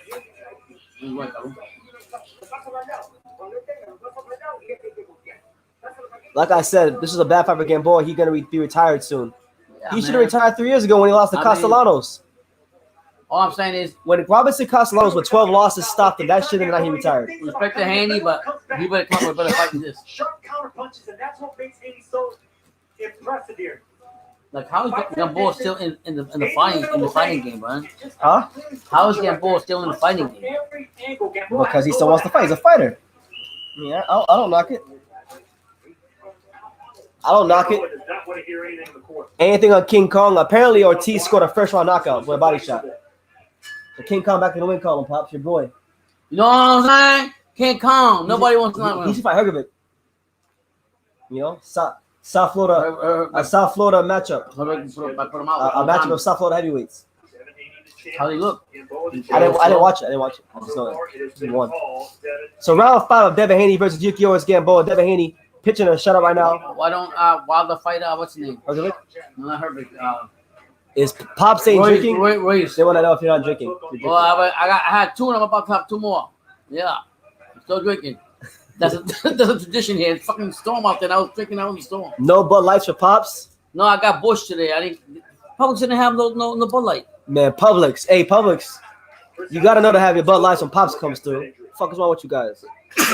I'm living in a rich place with this people. I'm like, damn. He is 38 years old. June's got a 3-1 for Gamboa so far. Gamboa's just fighting his high guard. If you look at his knees too, this is how you know he's an old fighter. Look at his knees. Right. His knees, there's almost no bend in his knee. He's almost a squared up fighter. Right. That's not really good for him. It's dangerous for him. Because somebody, if Haney gets him with the right, he's done. He's lucky he's fighting Haney and not like Teofimo Lopez or Ryan Garcia. Yeah. Because these dudes would have put him on already. Gamboa still mean bugging Devin Haney. Is this like Eddie Hearn is matchmaking or is it? I don't know. Someone a match. Alex says, step up your game, Publix. Pops is in the house. You damn right. Damn right. I'm about to get my bush because they didn't have no Bud Light. That's a fact. And I'm working out right now. It's rich people. You gotta have that up front. They didn't have nothing. I used to see them look crazy. Yeah. I had a plastic bag on with an umbrella on when I was walking away. Rich people look like, what's wrong with this guy? And here comes Gamboa. And if you look, whenever Gamboa swarms Devin Haney and comes to the inside, notice. I want you to notice what Devin Haney's first reaction is. His immediate reaction is to do this. Is to hold him. Devin Haney don't look comfortable on the inside. Do you see any weakness in Haney's game at all, Brandon? As a young fighter? I just told you. Yeah, I just told you. When the handful of times Gamboa has closed that gap, Haney's holding immediately. Right. So watch. If he closes that gap, watch what Haney does. Haney don't want no inside work. He might. It looks like Haney's trying to step back. He's stepping back and he's countering. Right. But when Gamboa is actually able to close that gap, the rare times he has, Haney's holding immediately. Well, what I'm saying to you is, you think that's just the way he fights with this guy, or no? There it is again. Yeah. There it is again. Gamboa closes the gap. Haney holds. Haney needs to stop him and make a statement. That's what I'm saying. I've been saying that for the bell ring. 10 seconds to go. Motherfucker, I keep in there fighting him. I would be able to make a statement. Some success in this round for. Was that a counter from Gamboa? Yeah. He came with a freaking. Gamboa just countered him with a really hard left hook. Jesus. I'm gonna say this to you guys right now. If Haney gets a UD in this fight, I don't want to hear shit what you guys telling me. Nothing. You know what they're gonna say, right? What? They're gonna say this is a Gamboa with a lot to prove. He was coming out the. I'm telling you what they're gonna say. No, I'm just telling you a bit. They're gonna say this is a Gamboa who had a lot to prove. He came off the one-legged debacle. Get out of here, man. And Devin Haney fought a tough veteran fighter. Haney, they're gonna say that. You gonna say that? No. Haney respects Gamboa. I think he respects him a bit too much. Listen, you want to make a statement in your division, you say you want to top fighters, and that you just finished just saying that Bob Harris, and I was just reading something on the way here, but he said Bob Harris from Tom said that Haney said that he doesn't want Teofimo to fight him. I don't think so. You better be lucky he's not fighting you. Devin is going to lose. I'll laugh my ass off if he loses. I'm telling you right now. I'm not wishing failure on him because I like Devin. He carries himself well. He's good for boxing, but like his fans have propped him up to no end. It's like how does he live up to the hype? You gotta show something. At least Floyd at that age was beating people up. Well, you're right. Floyd didn't kill who it was. He was beating people up. Yeah. I got some. Oh no, I don't got some. I got my soda. I'm good. Right, so we're around 6 of Haney versus Gamboa. Well, you say Budweiser, you say it all. That's what happens with Wilder when he can't read from the punch that Fury gave him. He thinks that Budweiser is Bush. Yep. Brandon, if he don't take him out in the next 2 rounds, don't talk about Haney. Good jab there from Devin Haney. Here comes Gamboa. Little flashback. Gamboa. Yeah, I'm a veteran. He out here throwing punch like 2009. But honestly, I feel like the more he opens up, the better it's going to be for Haney. And I already told you what punch he's looking for. He hasn't been in position to throw it yet. Right? The overhand right. The same punch he Antonio Moreira with. I think that if he does knock him out, that's the punch he's going to knock him out with. It's not going to be the left hook. It won't be a body shot. It'll be an overhand right. Right now, we're in the 6th round. 1 minute and 38 seconds left here between Devin Haney and Yuriorkis Gamboa. And there you go. Hey, are you guys serious? Are you guys really serious? Haney's the man. He's the one. Well, he's not getting hit though. He's the. I want to hear about something. Gamboa's not the man. Gamboa's touching him a bit more though. Now. Yeah, I think if you throw that left more. You know what's funny? I just thought about something. When Teofimo Lopez fights, a lot of people say, "Oh, he should be fighting with the shoulder roll." but like he makes it work for him, Right. and whatnot. Haney don't like Haney fights the shoulder roll, and like he doesn't really impose himself like a Lopez does. Not to say that he doesn't win and he doesn't think, but like he don't really impose himself. I mean, at the end of the day, I get that's this way he fights. That's how he gets punches off. But I'll be honest with you, you can't sit here and say I don't want to talk bad about him because I like him and his father. I really like his father a lot, even though I get one off. Good jab to the stomach there by Devin Haney. But Gamboa, I mean, he's an old dog. He's still. I think Gamboa's winning this round. You know, I got Gamboa winning this round. This might be the first round I'm giving Gamboa. 32 seconds left here in round number 6. Gamboa about to take Devin Haney to deep dark in a couple of places. Devin Haney almost slipped and busted his ass. As long as Haney walks him back. Well, I'm talking about for Gamboa. and Gamboa keeps coming forward though. That's what I like about Gamboa. He keeps coming forward no matter what. There you go. Gamboa with the body shot. And if you notice, when Gamboa throws body shot and lands, Haney backs up immediately. When he closes the gap, Haney ties him up, and when Gamboa let the body shot, he backs up. Do you think those are like uncomfortable waters when a fighter like I'm telling you that like the Haney's not used to that? He better stay away from Lopez. I'm telling you right now. Haney's a talented fighter. He's got room to grow. Let that kid mature. Let that kid grow. All you channels out there trying to thrust this guy in like he's the best guy right now. You're not. You need to let the kid grow and mature. He's not ready for that yet. I'm seeing it right now against Gamboa. Gamboa, when he lands body shots, Devin Haney don't want no smoke. He's 38 years old. He's not comfortable on the inside. And then when the handful of times Gamboa closes the gap, the first immediate reaction is for Devin Haney to hold. Is it not a good sign? My question to you is: it when Gamboa throws to the left side that throws him off rhythm? That throws Haney off rhythm when he has to dodge? When Gamboa gets to the inside, right? He comes to the high guard and he throws a left hook to the body. Right. And it's landing too. He threw one in that round. I heard it and I saw it crystal clear. Wow. It landed. Felipe Garcia, my man Felipe with the $9.99 super chat. He says Haney is doing better than Davis did, and Gamboa was injured. He is poised boxing him. You praise Andrade. How can you knock Haney for being boring? Boxing by hitting and not getting hit. Boo Andre, hold on. Boo Andre he usually almost all of his fights where he's quote unquote boring. He normally gets a knockdown in the very first round, and then the guys retreat from him, and then he becomes boring. He doesn't start off as a boring fighter. He becomes that as the fight goes along because the guys don't want to exchange with him. Haney, he's poised boxing. I give him credit. What I'm doing, Felipe, is I'm simply just pointing out the fact that there's a couple of things in this fight that I'm seeing. Whenever Gamboa closes that gap, he's tying him up immediately. When Gamboa hits him a body shot, he's stepping back immediately. These are things he cannot do if he wants to fight the team. And when he throws that right, what you say? Because I'm balanced. When he throws when he throws more than 2 punches and finishes a combination with the right hand, he falls off balance. I'm not hating on the kid. I like Haney. I think he's got a lot of talent. I just think the hype right now is just too premature. It's too big. You got his head with a lot of air. I understand what you're saying, Felipe. You're saying our boxing is hit and not get hit. He said, but you're fighting an 80-year-old. He said Andrade is a heavier fighter, bro. You can't compare power in a different division. Okay, that's a good point, but I'm just telling you why they're different. You're telling me you're comparing it to Boo Andre, so I'm telling you why he's different. And Boo Andre does it against better caliber fighters than Gamboa is at this stage of his career. Not to disrespect Gamboa, but he's not. But here comes Haney now. Haney's settling in now. Land that right hand. But I mean, but look, if you just watch how Haney fights, right? He's a very like people want to compare to Mayweather, right? And I have a problem with that comparison because Floyd knew when Floyd got him on deep, dark, uncomfortable places. Look at Gamboa now, right? Gamboa's tying him up, and Haney can't find a way to get his shots off. Right. Floyd, when dudes press Floyd, that Floyd knew how to pivot, step around you, get them shots off. Haney don't got that in his toolbox yet. He might in the future, but he don't got it right now. You can't. What I'm saying is you can't compare, and I'm gonna say it again. Like you said, Felipe, you say hit and not to get hit. You're right, but you gotta be honest with me, Felipe. If you got an 80-year-old man in front of you, and you stand in front of him, and like, look right there, right. Devin Haney threw an uppercut far as shit. Like he threw an uppercut. Gamboa was way out here. He threw an uppercut, and that is a cardinal sin in boxing.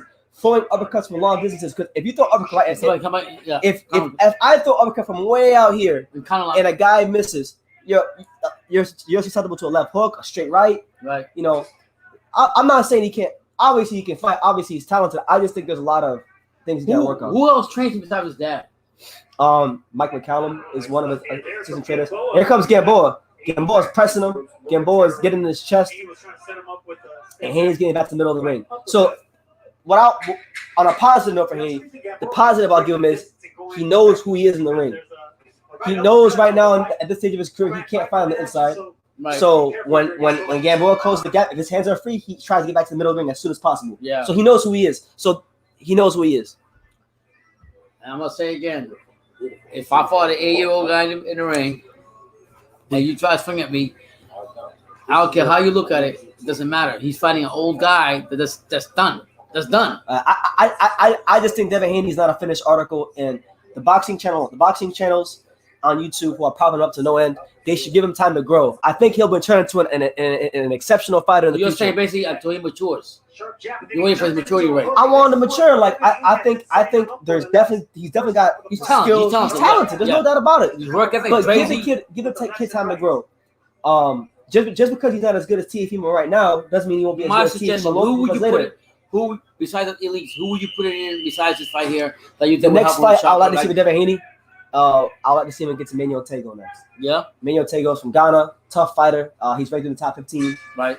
Pressure fighter. He'd be the kind of guy that would if Devin Haney can't fight him on the inside, he's gonna have to learn.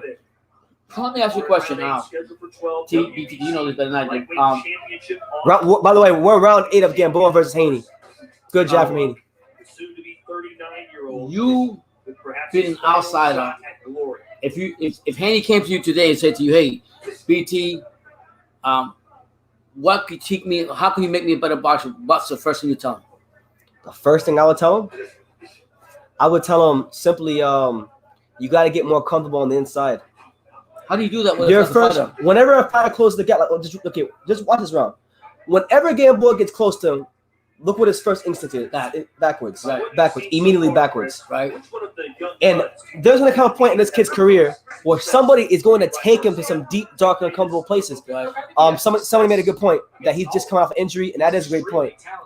But this isn't my first Devin Haney fight. He's always had this thing.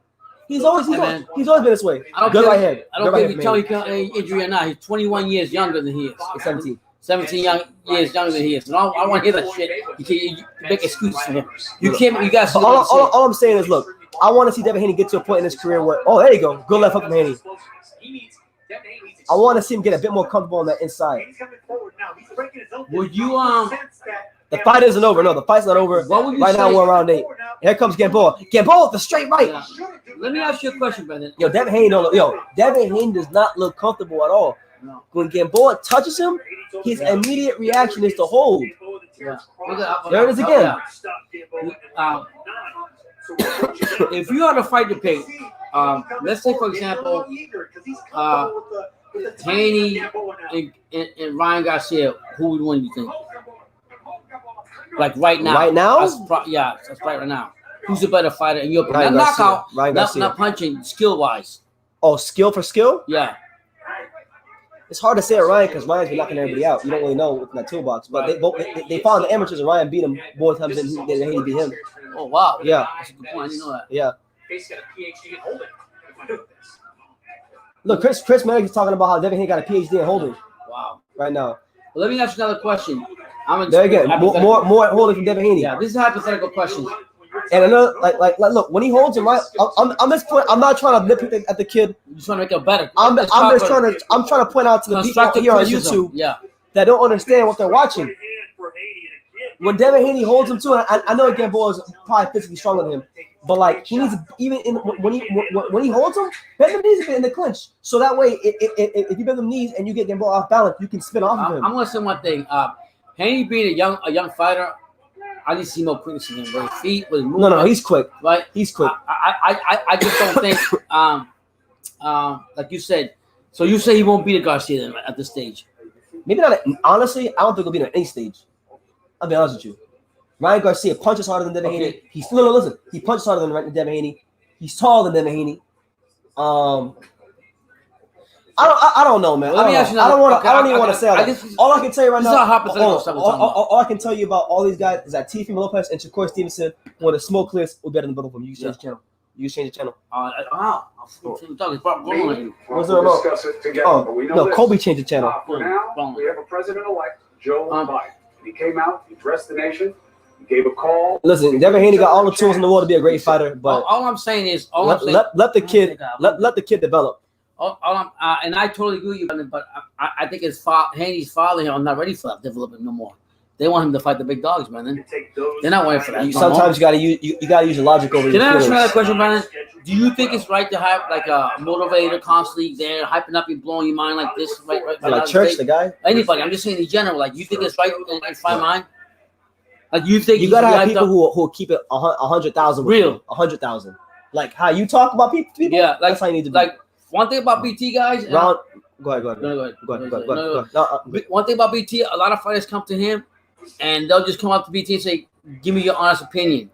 And whether they're best friends or not, Brandon's not biased. He'll just tell the way it is.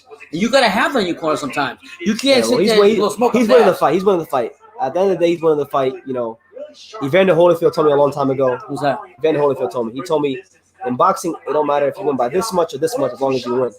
So that's what we're at with Haney. But I'm just saying, if you're talking about him fighting your Lopez's next, there's no way. I'm sorry.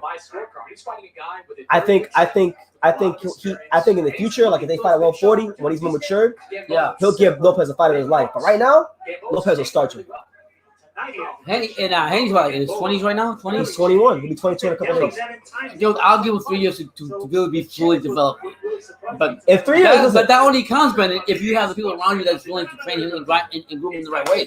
Yeah. You can have the same coach for 3 years and never learn. That's what I'm trying to tell you. You know who would turn this kid into an absolute monster? Like I mean, like an unbeatable fighter? Who's that? Sugar Hill. Yeah. Guys, I only met Sugar Hill one time, and I was telling BT the first time I met him, I love his teaching technique. He's very detailed about everything, and just the way about how he goes about things. It makes a big difference in the fighter. I mean, BT had one of his good friends go train with him, and I don't know how you know what I'm talking about. I'm gonna interrupt you right quick. This referee needs to give Devin Haney a warning for holding. He's getting away with too much holding. I mean, now Gamboa's holding in that instance, but Devin Haney has been initiating a lot of clinches.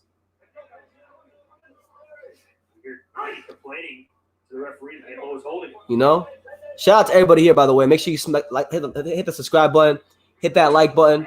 He's 24-0. He's doing something right. The majority of them fighters. On a positive note about him, what I like about him, he's very. He works hard. He works hard. He got a lot of ambition, and he's willing to put the time in the ring and do what's right to earn the respect of people. I'll tell you this, man. I'll bet my freaking life that Devin Haney will not beat Shakur Stevenson. It's not happening. I don't care if it's now or later. Stevenson is like Shakur Stevenson is too good. Though. What do you? Okay, if you were to compare Haney, I'll break it down for you right now. You see how Devin Haney fights in the good right hand there from Devin Haney. Mm-hmm. You see how Devin Haney has that right hand in the Philly shell looking counters. Yeah, he can't fight that. He can't even box in that sense against Shakur Stevenson, because if he does, he's already given up too much real estate. Shakur Stevenson will outbox him. He'll 8-4 his ass easily if they fight. Box like that. Wow. So your opinion, if Haney, shout out to you, Claudio Audio. I just subscribed. I like y'all take on these fights. No, absolutely. Brandon, how about if on your take if Haney and Shakur, I want to see a Bill saying. Okay. And then come right back on. You know what I'm saying? Just listen to you to see the turn in, but don't try to push off. You know what I'm saying? Just let you. Bill's giving him some good instructions. Bill Haney's giving them some good instructions. He's telling him, don't punch him. Stop trying to punch. Don't try to punch him hard. Just touch him, and you're gonna turn him and create the angles, and you're gonna and the shots gonna come. That's good. That's good instructions from Bill Haney. I think other information Bill should give him is, hey, stop freaking tying up every time the guy closes the gap. But he's probably telling him the opposite. Because most trainers these days tell fighters to do the opposite, because most fighters can't fight them inside. Pretty easy fight to score all the way throughout. Haney's been effective with the jab. All right, so Devin Haney, and we're here in round 10. Devin Haney, I think I'm not gonna say he's boxing a shutout, but he's won 8 of the 9 completed rounds so far. I mean, he's gonna win. We all know he's gonna win this fight. Yeah. Oh, I get it's his own. I think the good thing though is on a positive note, the fight's not over yet. There's still a lot that can happen. He can still get a knockout, but I think this fight will make Devin Haney better. I'm not one to say that because a fighter doesn't perform how he expected to, that he's gonna suck. Because like, if you remember when Jamal Charlo fought Matthew Korba, a lot of people thought he was trash because they thought he lost that fight, and I said no, it's gonna be the best thing for Jamal Charlo, and it was. And I think this thing could be the best thing for Devin Haney. I have no problem with that. But my issue with that is, Brendan, is you can't hype this guy up then. You gotta be honest with him. Gamboa is fighting out of the Philly shell now. Yeah. But what I'm saying is you can't keep hyping him, making him believe something he's not right now. You just can't. Yeah, I think it's very dangerous. I think the most dangerous thing in Devin Haney's career isn't Devin Haney or his dad. I think their camp is great. I think the camp is great. The danger is the media, the YouTube channels. Well, that's where you gotta make it. That's where you grow up and you say, I can't listen to the media. I gotta listen to what my inside people are telling me, like, you know, this and that. But so far, he's boxing poised. Good counter from Devin Haney. There you go. Way to roll off the shots. Now, another thing Devin Haney does great, and he's done it good in this fight, is he's very composed in that pocket. He's very composed. Oh, snap. My man June says he got Gamboa up 5-4. Yeah. Got the old dog. Got the old up 5-4. Shout out to you for the super chat. But Radiel Layuk says, I hate this fucking Devin Haney. He fights only for money. He plays like Mayweather. No, we're not gonna disrespect Floyd. Because he's not like Floyd. He's Devin Haney, which isn't a bad thing. He's his own man. I'll say one thing though. I think I mean, you gotta respect this kid though. We're talking about Haney, whatever, but you gotta respect him because as a young kid, he's accomplished a lot, Brendan. Very disciplined for his age. Promoter, all the money. He ain't out there trying to hooch all the girls out. He's focused on his boxing. He wasn't professional. He has an idol or somebody to look up that he wants to be at, and that's good to have goals and set goals. Oh, Gamboa boxing on his toes now. There you go, man. Another thing I'm gonna point out, and I hate sounding like I'm nitpicking at the kid because I'm not, but I'm just seeing so many flaws. Like I'm seeing so many flaws in this fight. Bill Haney, don't take it personal. Don't take it personal, nobody. But listen, I've seen Gamboa land about 7 or 8 straight right hands flush on Devin Haney. And do you know who throws a beautiful straight right hand with a lot more speed and power than Gamboa? Take a guess. At 135. Teal? That's right. That's his money punch. Let me ask. I haven't seen it. Haney is smart and he's boxing smart. Okay, what happens to about? He gets boxed whatever he wants. He's fighting a 38-year-old. I don't care what you guys tell me. He ain't fighting on the top of the league. I don't care what you guys tell me. So you can say whatever you want about him. He's boxing smart. He's fighting a 38-year-old guy. A fucking guy 17 years old, older than him. So please don't hype him up. He's not. With that being said, I see Haney jabbing and doing stuff. But what I don't see Haney do a lot of, Brendan, and it might be just me saying that, maybe because the way I judge fighters, I don't see him come through with a lot of combinations, like 1, 2, 3 punches, like combinations. I see him jab. Yeah, normally he doesn't. He does though. No. Normally he's not a combination fighter. He's not. He's a 1-2 counter punch fighter. But he's got the speed. I feel like if he turned the volume just a little bit. Yeah. But don't you think as time goes on, it's good to have that? By the way, guys, we're around 11. Yeah. We're around 11. Gamboa is still in the fight. He's in danger of going the full 12 rounds with Devin Haney. Devin Haney's in danger of facing some heavy criticism. I think a lot of people are gonna have a lot to say about Devin Haney. I'm not gonna crucify him because I understand how boxing works. We're not here. No. This is gonna be good for Devin Haney. He's gonna get 12 rounds of experience against Yuriorkis Gamboa. That's a good experience. But when you're talking about fighting Teofimo Lopez and all these guys, and you're trying to compare yourself to them, this is not the kind of performance you want. Now, in the grand scheme of things, this is a great thing. This is the best thing that could happen to Devin Haney. But what I'm saying is that Devin Haney and his team and Bill Haney and H Money DAZN and the LDBC and the channels that want to hype him up, let the kid have time to grow. Yeah, at the end of the day, we know who this guy is. By the way, we're around 11 with 1 minute and 44 seconds left. And all I'm saying is that don't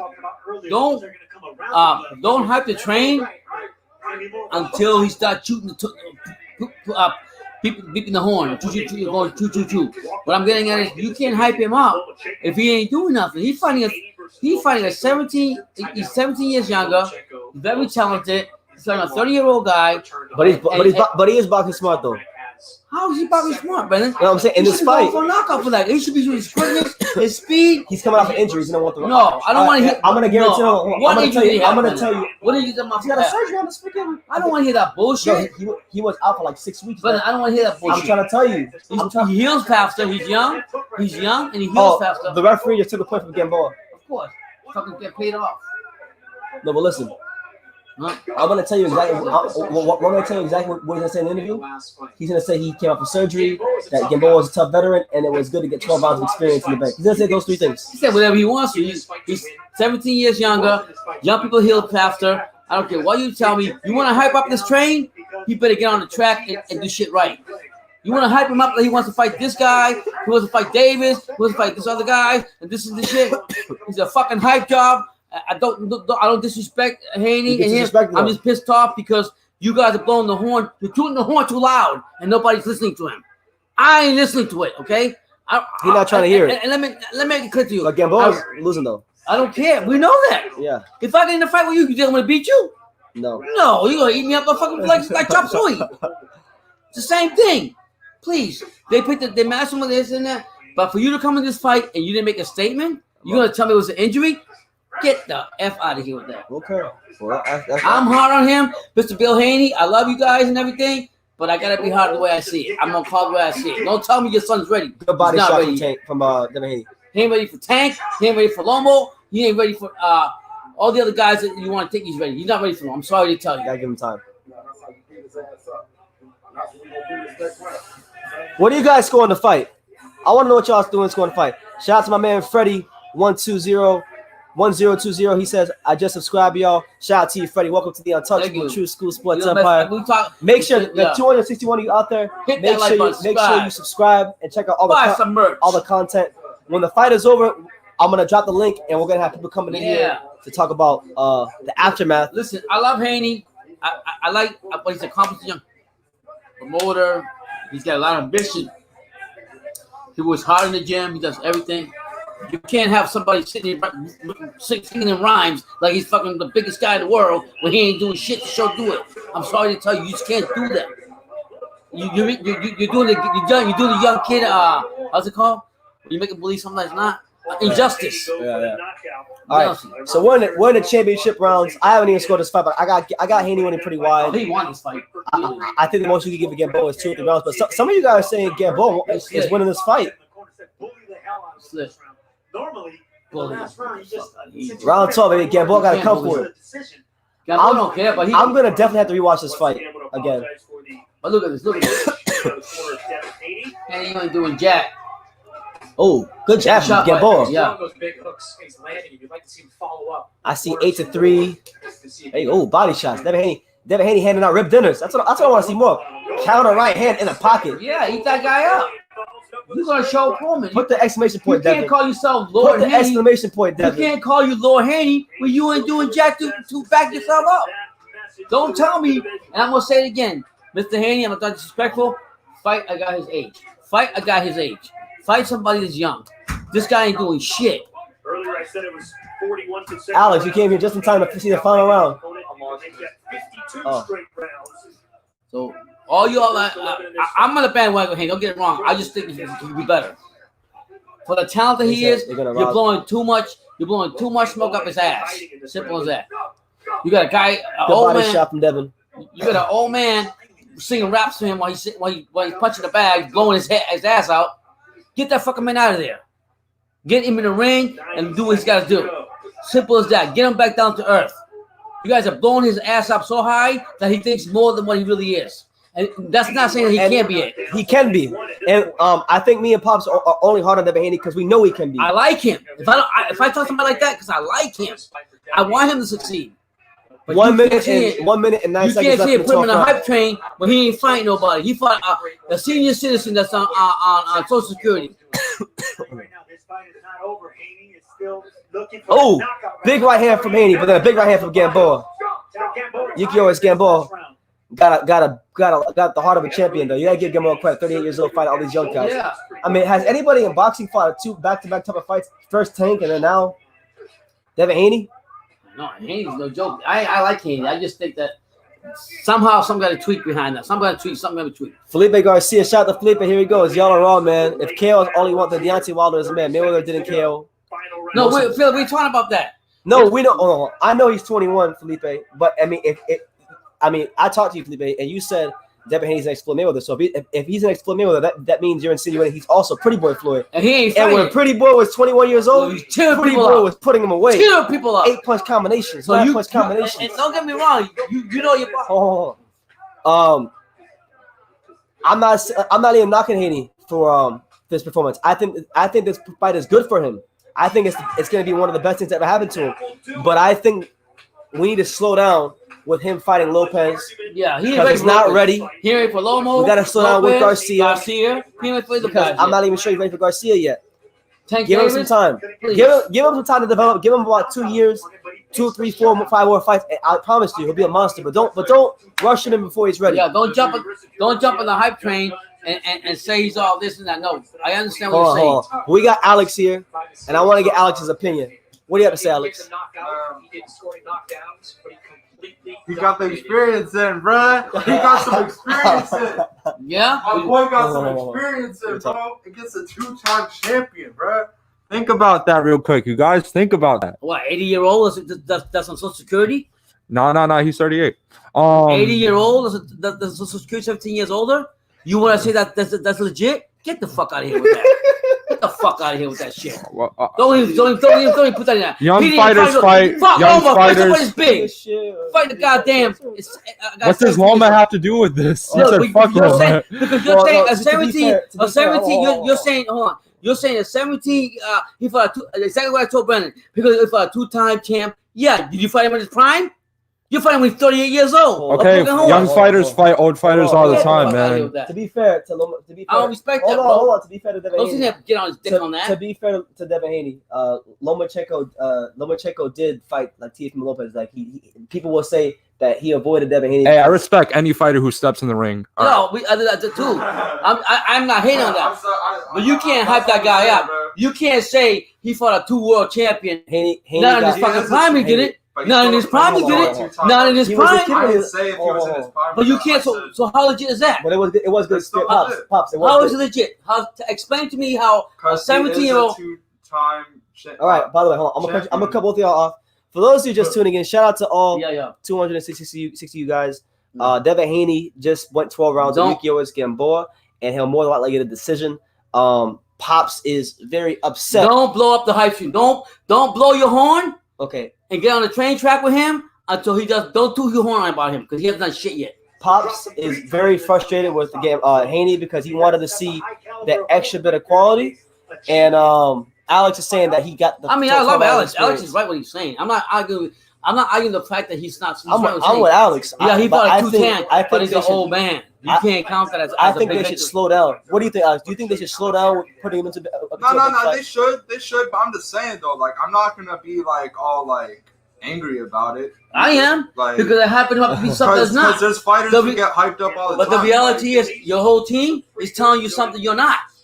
You ain't all that shit. I mean, he can't get there with Garcia. He can't get there with Loma. He can't get there with Teal. They're supposed to tell you that what are you're they all supposed that. to tell him? What are they supposed to tell him? No, you're not. No, they gotta tell him. The reality is, you can get there at a certain time. Stop hyping up the train. Decision. From here at the Seminole Hard Rock Hotel Casino, we go the distance 12 championship rounds of boxing. And now at this time we go to the judges' totals. Fucking Lord. Here they are. Fuck out of here with that. Judge Lord Fernando seeks the belt 118, 109. Judge Michael Tate and Michael Ross have the bout 120, 107. For your winner by unanimous decision.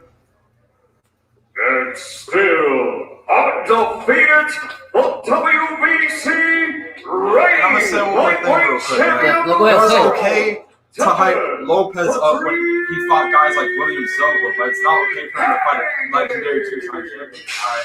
Say what you want. Say what you want. Who got the 4 belts? This guy's calling out people. He ain't doing shit. Oh, But you were hyping, but No, hold on. No. You're saying Lopez did what he did. Lopez got the 4 belts. but I'm talking about before that. Like, it was okay to hype him Before up. that, but we're talking about now. This guy right here, you hyping him up like he's gonna be something. Okay. Well, he hasn't done shit. Okay, Lopez is at that point too, but y'all were. Where's Lopez at now? I never Answer said the that. question. Oh, Where's Lopez at now? Oh, And y'all were. I like, never. still No. hyping When him up. Lopez had that fight against Nakatani, I thought he was fine. I never doubted Lopez. You can't even call him the Lord. I'm sorry I'm to not tell you. saying no. I'm not saying you were down Lopez. I'm saying you were hyping him up. Yeah. Because he's special. But- That's why I'm but hyping him who up. did You he know, fight, tell me. though? What Who did did he fight before Lomachenko? Okay. At that time. Okay, doesn't matter. Did he? Richard Comey. But he's a I'm promoter. talking Who he about- fight? Screw the president. I'm talking about Ben. Comey. Okay, forget I about just told them. you. I just told Comey. He fought Comey. Before he got to championship level, though. Like I'm saying, Like, what is your point with him? That's what I'm trying to get at. my What are you trying to point tell me? is Just like, tell you. You're Hold on, talking to a man. hold on. Tell me. his guys. team is hyping him up, but you weren't mad when Lopez was doing that to Lopez. What do you mean? No, you know why? Because Lopez When answered the Lopez was question, did doing what it he to did. Lopez Senior Lopez was fucked doing up that to people. his son. But Lopez gonna bring best up people. This guy right here, you're talking about he fought a 17-year-old guy. You're telling, oh, I want to fight this other You're league. still not getting what He I'm went trying to say. Yo. Tank didn't even. Tank barely made it with him. He went 12 rounds. So who looks better in that fight? I'm not- Tank or him?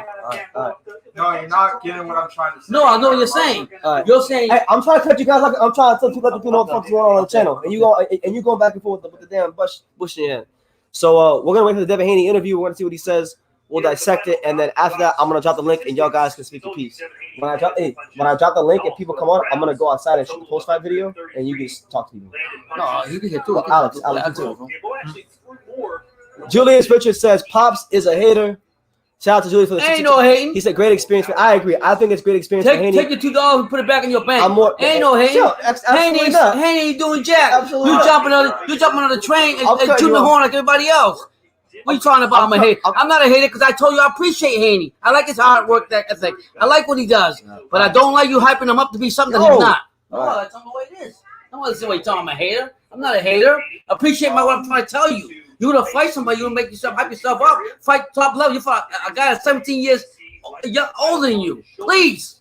Felipe says, dude is 21 and y'all judge him like he don't have 15 years left in his career. Haney is a very mature fighter. Tank Rush is going to get hit a lot, and Ryan Garcia is a hype train that will. Well, no, I'm not judging him. I'm judging him like a talented guy with 24 professional fights that's talking about fighting Teofimo Lopez. That's how I'm judging him. I'm staying in the middle. I think he needs to take his time. Let's see what Devin has to say. You were looking for something spectacular in this fight, but you pitched basically a shutout on 2 of the judges' scorecards, dominate on the 3rd. What did you think of your performance? I thought I put in a world-class performance. Of course, I got the knockout, but he was a crafty veteran. He was doing a lot of holding and, trying to survive. So it is what it is. No. We've seen Gamboa get reckless at times, engage at times. You even said yourself during the week, Gamboa is most dangerous when he's hurt. Were you surprised by how he fought you? No, I wasn't surprised at all. I knew that he was going to come in, he was going to be scrappy, and he was going to do anything to survive, and that's what he did. You mentioned the holding. Gamboa did have a point deducted later in the fight. How challenging was that for you? It was what it was. I knew coming in that he was going to do a lot of holding. I hit him with big shots, and whenever he was hurt, he would hold and he would get scrappy. But that's just him being a veteran and him knowing how to survive and being in a lot of big fights. We're taking a look at some of the better shots for you on the monitor tonight. What do you think was your most effective round, most effective punches? I'm not sure. I got to watch the fight over again. I hit him with some big shots. Like I said, he was real crafty. He knew how to survive. Hit him with a lot of good jabs. He's crafty opponent. He's a true champion. I take nothing away from him. Was it difficult for you during this fight to fight the urge to get reckless yourself because you were looking for that kind of performance we've seen from some of the top lightweights in boxing? At times, I did get a little reckless because I wanted to knock out. But that's just with him being a crafty opponent. He knew how to survive. He knew how to take the big shots. He knew how to hold on. Was there a point during the fight, Devin, where you kind of said, look, this might be a fight that goes the distance. I might not be able to put together that type of one-punch knockout like you had with Antonio Moran a year ago? No, I knew that I was going to try to hit him with big shots from round 1 to round 12. That's why in round 12, you guys see me bite down and even try to still get him out of there because I wanted to knock out. But, it's good to get the rounds. It shows that, how good of a boxer I am. And when I want to bang, I can bang. When I want to box, I can box. It's your first fight since having shoulder surgery after your last fight. How did you feel in the ring? Shoulder felt great, 100%. Did you feel any rust after such a long layoff? No ring rust. So we know your division is the hottest division in boxing right now. What kind of message do you think you sent to the division tonight? It's a lot of big fights out there. I showed that I'm here and I'm not going anywhere. I want the big fights. I want to make these big fights. Fighting someone like Gamboa was a stepping stone, but I'm here for the big fights. I want to make the biggest fights happen to bring the best out of me. All right, so what is that big fight that you want to get into next? There's a lot of big fights in the lightweight division. Teofimo Lopez is the one with the rest of the belts. So that's the main fight that I want to make happen. Congratulations, Devin. Complete performance, terrific performance from you tonight. There you go. So a mature interview from Devin the Dream Haney. A lot of respect. What you say you're gonna say. You're right. I told you everything you said before you said it. A mature response from Devin Haney. You know, I wouldn't go as far as say that it was a world class performance. He won and it won convincingly, but I do think that there were definitely some flaws that were exposed in this fight, and I just think with Devin Haney, he's got to take his time, and we shouldn't rush him. But with that being said, we've spoken for almost 4 hours, and we can lie with people. And I still love you. we're gonna open up. We're gonna open up. Let's try a handshake. Let's try a handshake. All right. We're gonna open up the lines. I'll listen. Alex can do it. Yeah. I'll be here. The link is down there. Oh, talk with people. Yeah. Link is down there. Sure. Anybody wants to join? Yeah. Join. Well, look, L-Dog is waiting backstage. I'm gonna go shoot my post-fight review video. Wait. There's L-Dog. Wait, I thought you already uploaded it. No. He told me. Early post-fight. There's L-Dog. What's up, L-Dog? Yo. What's up, L-Dog? Oh shit, Alex, that's your name, right? Yes, sir. Yes, sir. Alex and Pops, man. Listen, I got to make an apology to the True School Sports Empire. I said I want to see Haney versus Teo. Teo will destroy Haney. I'm like, man, Teo, I think is levels ahead. Yeah, I think what BT was saying, he called it right. And Haney even said, I got to respect him for what he's, even though I get emotional sometimes, he did say, like, you know, learning from fighting Gamboa, he expected him to use the veteran flaws to hold on, to grapple, whatever the case would have been. But to me, the reason I'm really upset because they were talking so big about this fight and how what he's going to do and this and that. And sometimes I put the expectations on a guy that I really like higher than what they really are. And it doesn't come out that way. I get really pissed off. Yeah. Man, I was expecting Gamboa to break down like earlier too, but credit to him for, you know, lasting the, you know, distance. You know, can't take that from him. Veteran in the game. So he's a 2-time champion for a reason. Unified champion. Yeah. Gold medalist too. So, you know, respect to Gamboa. So, you know how it goes. Respect to Gamboa. Hrgovic won. Your boy won. Yeah, man. I missed the fight, man. Well, I'm gonna be honest. His opponent didn't really put up much of a fight, so. Okay. But you missed the one funny thing at the end. The dude was complaining about the stoppage, and Hrgovic, they had the microphone right by him, and he said, "You're too old, man." I missed the whole fight. I missed that fight. He said the ref did a good job. You're too old, and the other guy like pushed him or something. That shit was funny as hell. Did they say who he's gonna fight next or anything like that? Or he just left it alone? Nah, you know the Chinese dude who fought beforehand? Zilla Zhang. Yeah, Zilla Zhang. Yeah, he said when the Hrgovic fight was underway, he said bring him on, and Hrgovic said he's too slow, I'd kill him. If he's smart, he won't sign the contract. If he wants it, okay, I have to fight somebody. So he's talking that big shit now, man. He's talking that big shit. So you're just waiting for him to fight my boy Daniel Dubois, huh? Man, he's gonna knock Daniel Dubois out. No, I want to see him fight like a Michael Hunter. That would be a good There fight. we go. Yeah. Oh wow, that'd be a good fight. I want to see that fight too. Maybe like I feel like a Derek Chisora fight could still make sense. You think so? Because like that I wouldn't be mad at that either. I just really like him because he's so humble, and he's got a plan on how he wants to mature and move up. And like he's not rushing nothing. He knows he's already gifted with what he got. Just a matter of time. Yeah, and shout out to Pedro Diaz. I'm starting to really see the improvements in Hrgovic. You know, going to the body, the combinations, things like that. He's really starting to. I felt in his first few fights with Pedro, he wasn't quite putting it together. But now I'm really starting to see that what he was working on in training, he was able to implement in the fight, and he's only going to get better from here on out. Yeah, and just to add to that point, I watched some of the videos with him and Hrgovic training. There was one on Instagram. I don't know if you've seen it, where they were hitting the tire, and I guess Pedro wanted him to do a certain way. But what I'm getting at, they have such a good chemistry together, and in a different array of the language is different, far off, but they understand boxing. And as long as you have a trainer like that you have good chemistry with, and you have a humble fighter that knows he can climb the mountain, is going to get there, you got one of the best fighters on your side, and I respect that. Oh yeah. Speaking of heavyweights, did any of you guys see the Luis Ortiz? No, I didn't see nothing. I missed everything. I only watched 45 seconds. And was it a bum fight?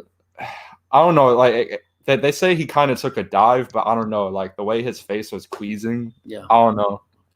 But I didn't know if you guys saw that knockout or not. Yeah, but somebody else MMA champion. Yeah, but I want to see a step up from Hrgovic. But I'm glad he's got the right corner with him, because to me, something I thought in the Haney fight was actually that Haney doesn't have the right corner. I think he needs an experienced trainer, in my opinion, to be in his corner. Yeah, I felt like his dad was not giving him the best instructions. No, I mean, at the end of the day, what's good, MMA champ? Oh, my bad. Go. Oh, no. Just wanted to welcome MMA champ to the. What's good? Mm-hmm. What did you think about the Haney fight? You? Oh. Wait, hello? MMA James, you there?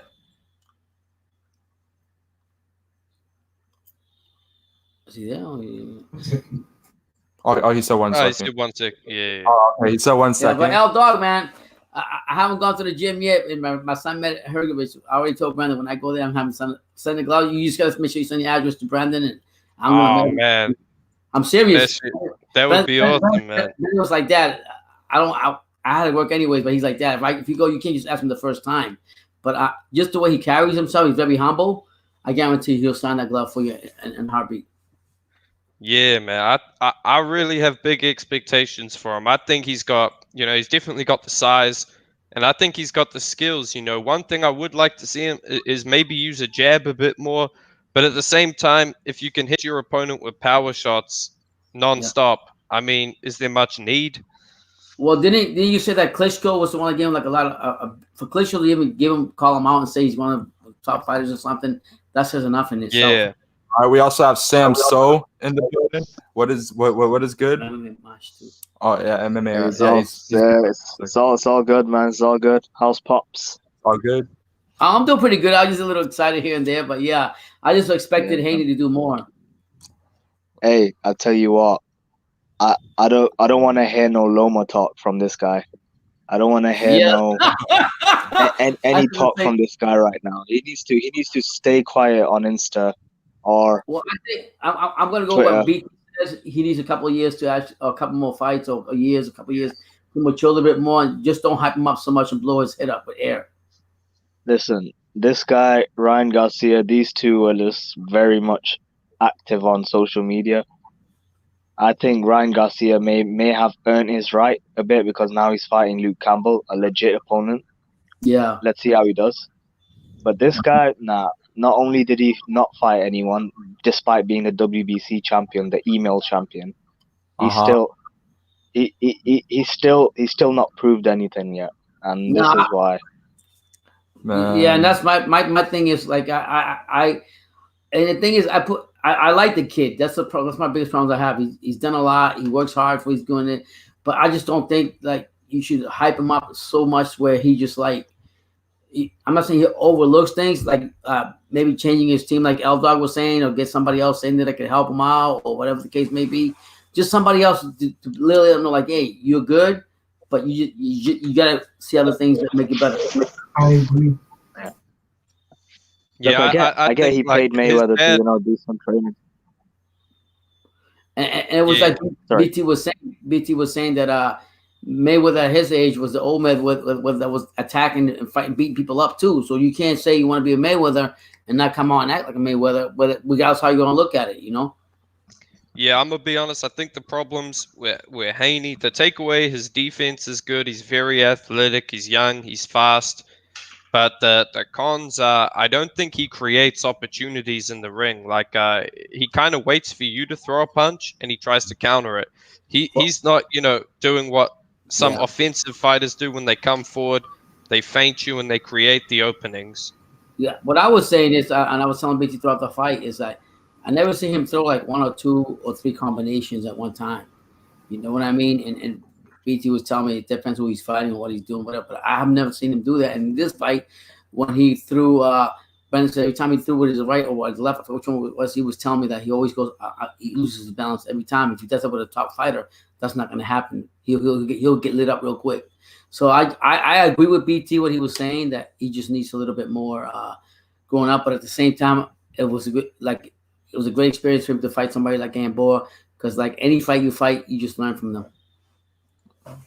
Yeah, and I think what he needs to do is sit down on his punches a bit more and really work that power, like you were saying, Pops. I think he needs to, train on the heavy bag, really sit down on some punches, try and break his opponent. Because if you can't punch very hard, do what Lomachenko did, and that's become a good body puncher, so you can break your opponent down and then finish them.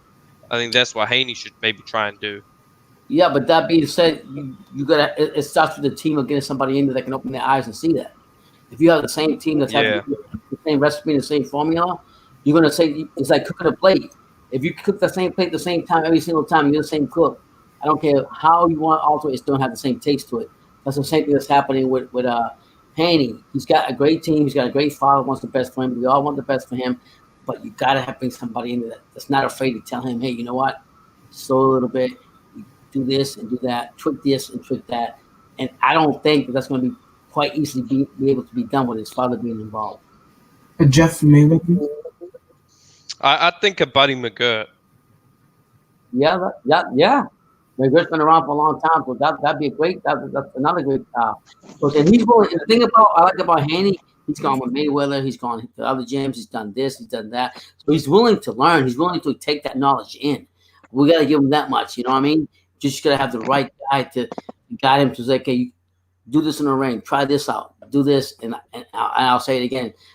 When you have a Bill Haney, and Haney's done a lot for him, and he's got all these other people around him, it's great. But I think at some point, you gotta have somebody that can really understand it and get to the bottom, and don't worry about his father, and do it. Tell him what he's got to do. And like Brandon hit it in the head. Time he'll grow up and be that fighter that we all want him to be. Yeah, I'm gonna jump off. So shout out to the True All right, School man. Sports Empire. All right, take Peace care, out to dog. everyone. Blessings. Alex, Pops, All right, take care, man. Samso, and MMA champ. All right, man. Peace. Peace out. Have a good night. Yeah. Thank you. Alrighty. So Hey, man. dog. And now we have Samso and MMA champ. Still in the chat. So any more Hey questions? man, I'm still annoyed at that. I'm not going to lie. Like he cost me about 300 quid right there. Listen, I'm angry at myself because and this is what I was telling BT after the fight. I say you can't tell me that he fought a better fight than Tank Davis. Tank Davis barely made it 8 rounds, but he finished him off real quick. I expected more from Haney. I'll be honest with you. I put more on him because Haney's not, to me, he's not in a witness protection plan, and he's not got Floyd. He can speak his mind. He can say what he wants to do. Davis can't do that with Floyd being there. Davis can't talk about when he had a long nose Ellaby there. But Haney, mature. I want him to finish off Gamboa. So like if you're saying like it's a hype train, then okay, you proved it. But unfortunately, that wouldn't. What were you saying? But no, unfortunately, he couldn't get him out of there. But But it was an experience. Like what were you saying? It was an experience. He beat a 2-time. What you saying? Yeah. He's like at the end of the day, bro. Like he may be past his prime, but like he's still a unified champion for a reason. Like gold medalist in the Olympics, like etc. Like right. So the bottom line is he beat a 2-time champion. He beat a veteran, bro. He got experience against a veteran. That's what I think it is, man. Yeah. So but what do you guys think? What do you guys think is next for Haney? Who would you guys like to see him fight? Besides the elite. Hey, I think no, it's not going to be elite. He's not ready for that yet. Verdejo, yeah, that's a good shot. I'm saying, but Verdejo, or even like my son was saying, Kamei would have been good for him too. Oh yeah, Richard Comey, yeah. Yeah, so I hope that whatever his learning experience, he's still got the belt. He's still undefeated. So I'm gonna leave it there because I can't say no more. But you guys can chime on any other fights or whatever. What you guys think? Honestly, like I like with this performance, because I thought it was gonna be more like I thought it was gonna be more spectacular, and I'd have more to say. But it's like all I could really say is like, go ahead, Senso. Sorry. No, you finish. What you were saying was what I was saying. Like he did come on and just say that. Yeah, he got the experience. No, he was going for the knockout and all that, but this guy kept holding on. He was a veteran. He kept holding on and doing all kinds of stuff that prevented him from doing what Haney wants to do inside the ring. Yeah, basically, and yeah, disappointed because of all the talk that he's been having on social media. Disappointed because WBC gave him the title. Well, I can't blame him. I don't blame him for that because I get it. He's got his father. He's got that preacher, whatever his name is, saying all kind of crazy shit while he's the greatest or whatever. So as a young guy his age, even though he's mature in certain things, he believes the people around him. Like we should believe the people around us. But at some point, you gotta say, you know what? Or somebody gotta say to him, you know what? Chill out with that. And hopefully, this might be this humbling point where he realizes that, learn from this, moves up and fights somebody else. Because I don't know who he's going to fight next. But even from his interview, he's coming out and saying he put on a world-class performance. I don't see quite what world-class it was because he couldn't do any inside. He had to hold him all the time. He couldn't do any inside fighting. He needs to learn that side.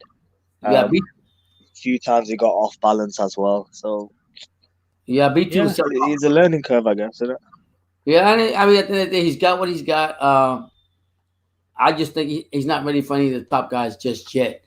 Down the road, yes, but just not yet. What do you think, Alex? I'm looking at this, right? If he called you right now and he said, Alex, you're a big fan of mine. How can you critique me in a way that's going to make me a better boxer? What would you say?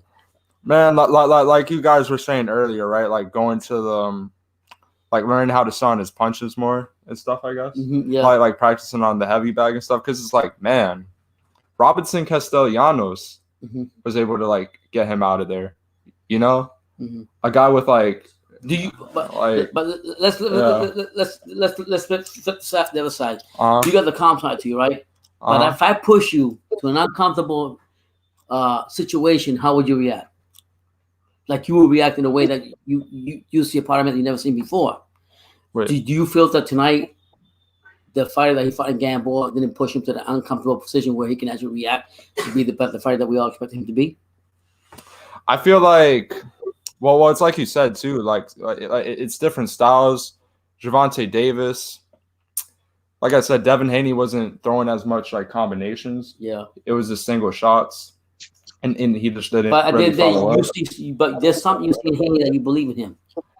Yeah, there's something that makes you drive to see what is it that makes you think that he's going to be that champion. What do you see him as a boxer? His technology, his skills. What do you see that makes him be that he can be the person he's got to be? Man, what I see is this, man. That's a hard question to answer, man. I'm not even gonna cap. He just. What do I see, man? Right now you're pissed off right now, yeah. Yeah, nah, like, because like I said, bro, I thought he was gonna do. I expected an Antonio Moran type of performance. In a way, I'm kind of happy because. They took this fight and tried to do better than Gervonta Davis, and they did better than Gervonta Davis. I told you that. I said that. I said that myself. I told you guys the one. I told you. The one, man. The one until he faces Loma and Alex. Until he faces the one. Yeah. So I mean, where would you guys like to see Gamboa? We know he's gonna go collect Social Security. Where would you guys like to see Haney go from here? What are your suggestions?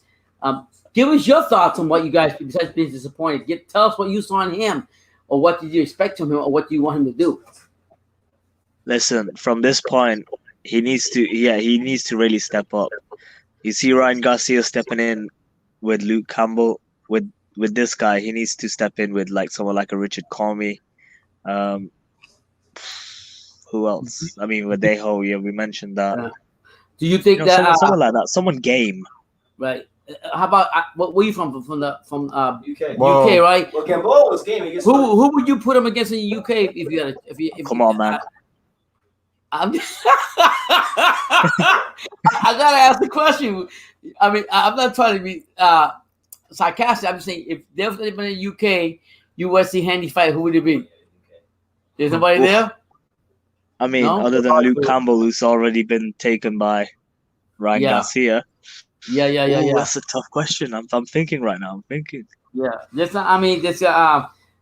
don't know. I don't know offhand right now. The only other lightweight, he's retired now, isn't he? Anthony Crawler. Oh no, he would kill Crawler. He would. Yeah. Yeah, I mean, but Crawler's retired. Do you know what? Listen to this, BT. He's gonna bring Crawler out of retirement just to fight him, because that's what he's used to, fighting old guys.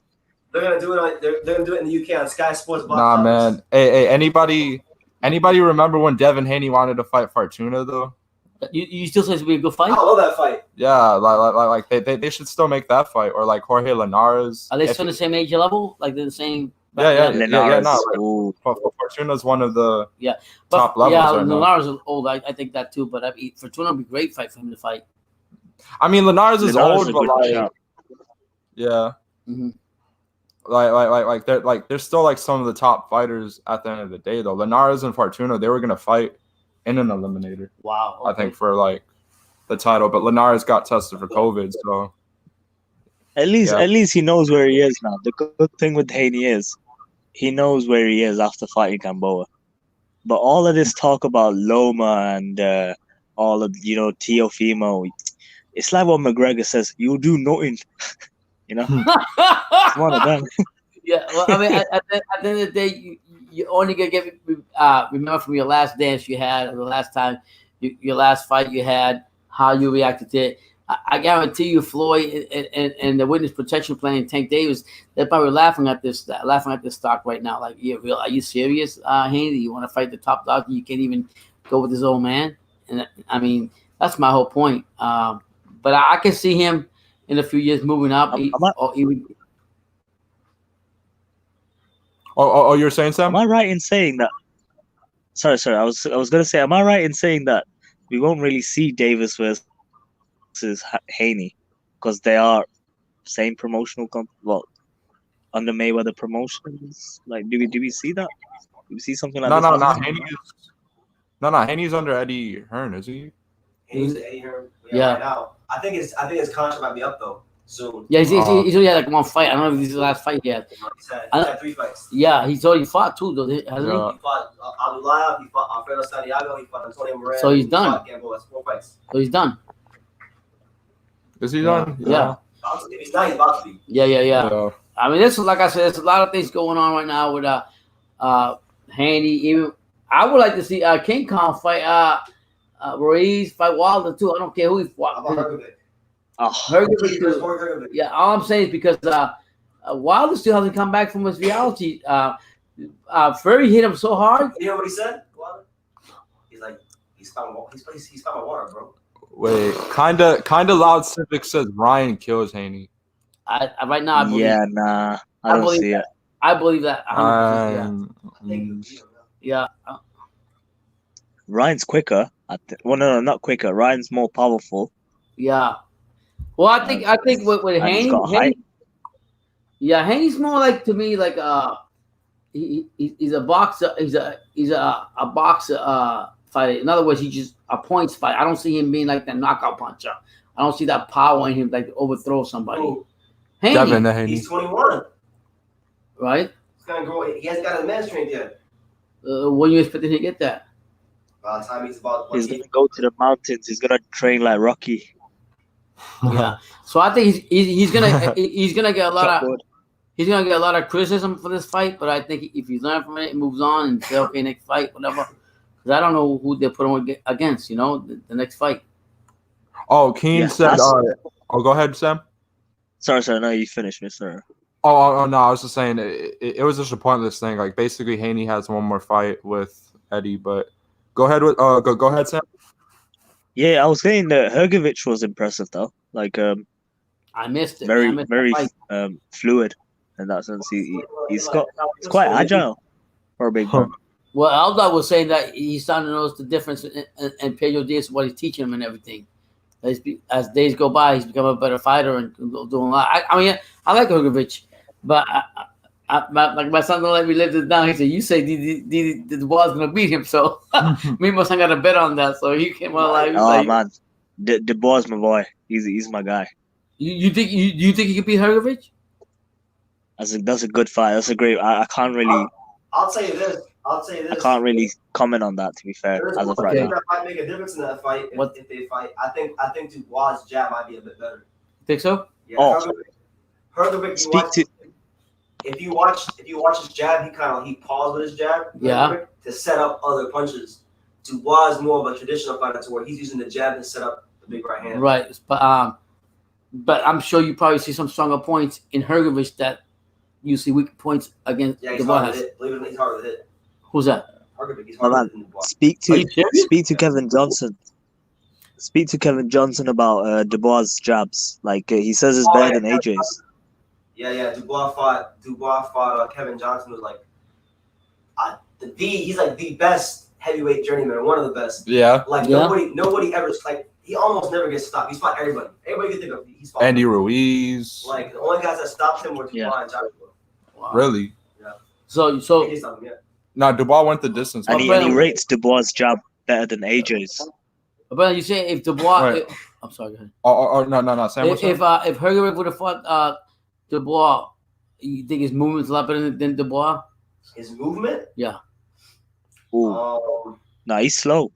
He's nice, a bit slow, but he can move. Though. He knows how to move. He knows how to move. Enough to get his shots in. Yeah.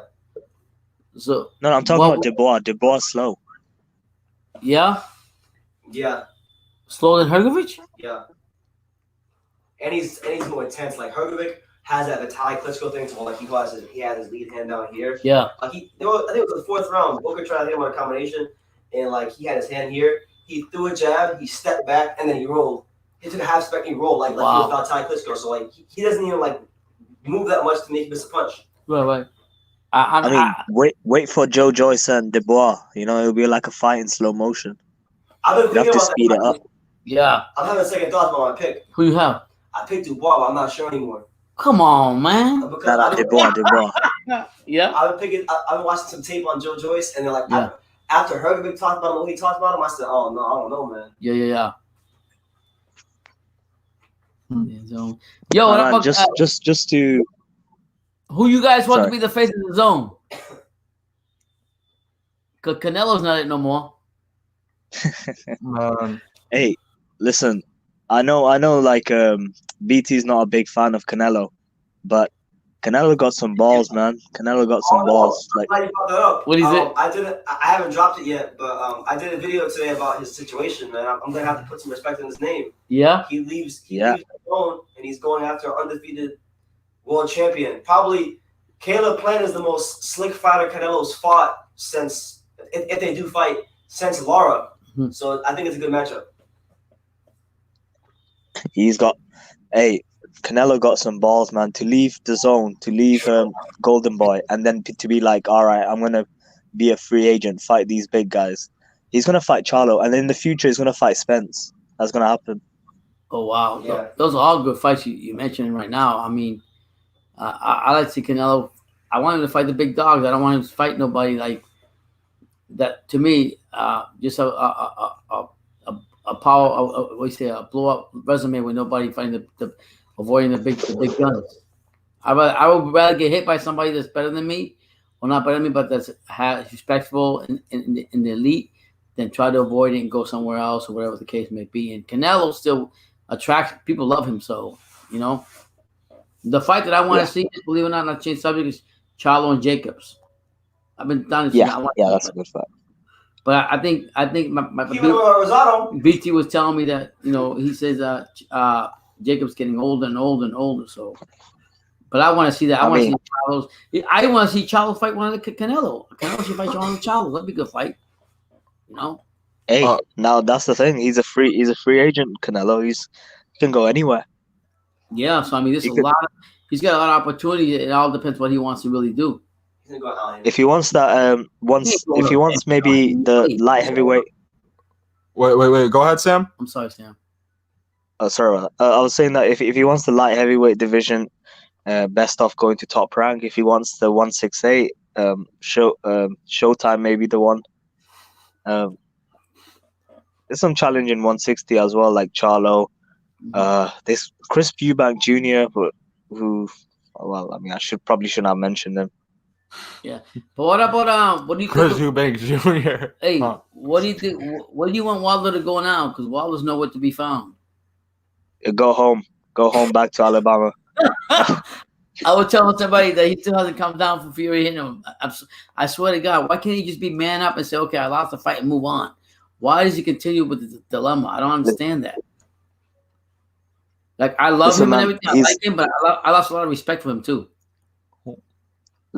Listen, man, this guy would he's earned that sort of status where, you know, he would put bombs on seats, he would get pay-per-views, and he is the type of guy who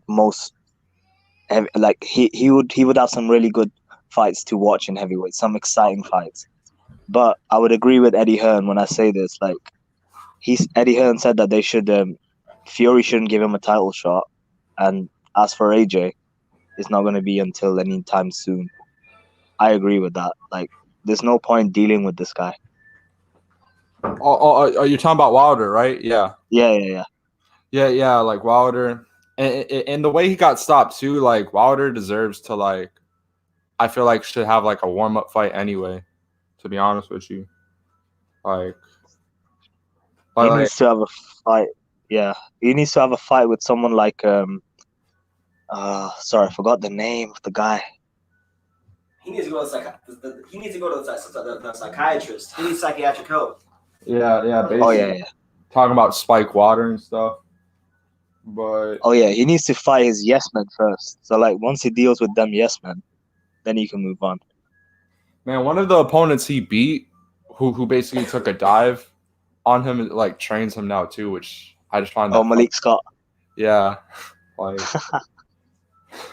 Oh man, that's heavy. But yeah, Alex, what about your boy Loma now? What do you think's happened with him after the after his shoulder surgery? Reckon we wait another year? Man, honestly,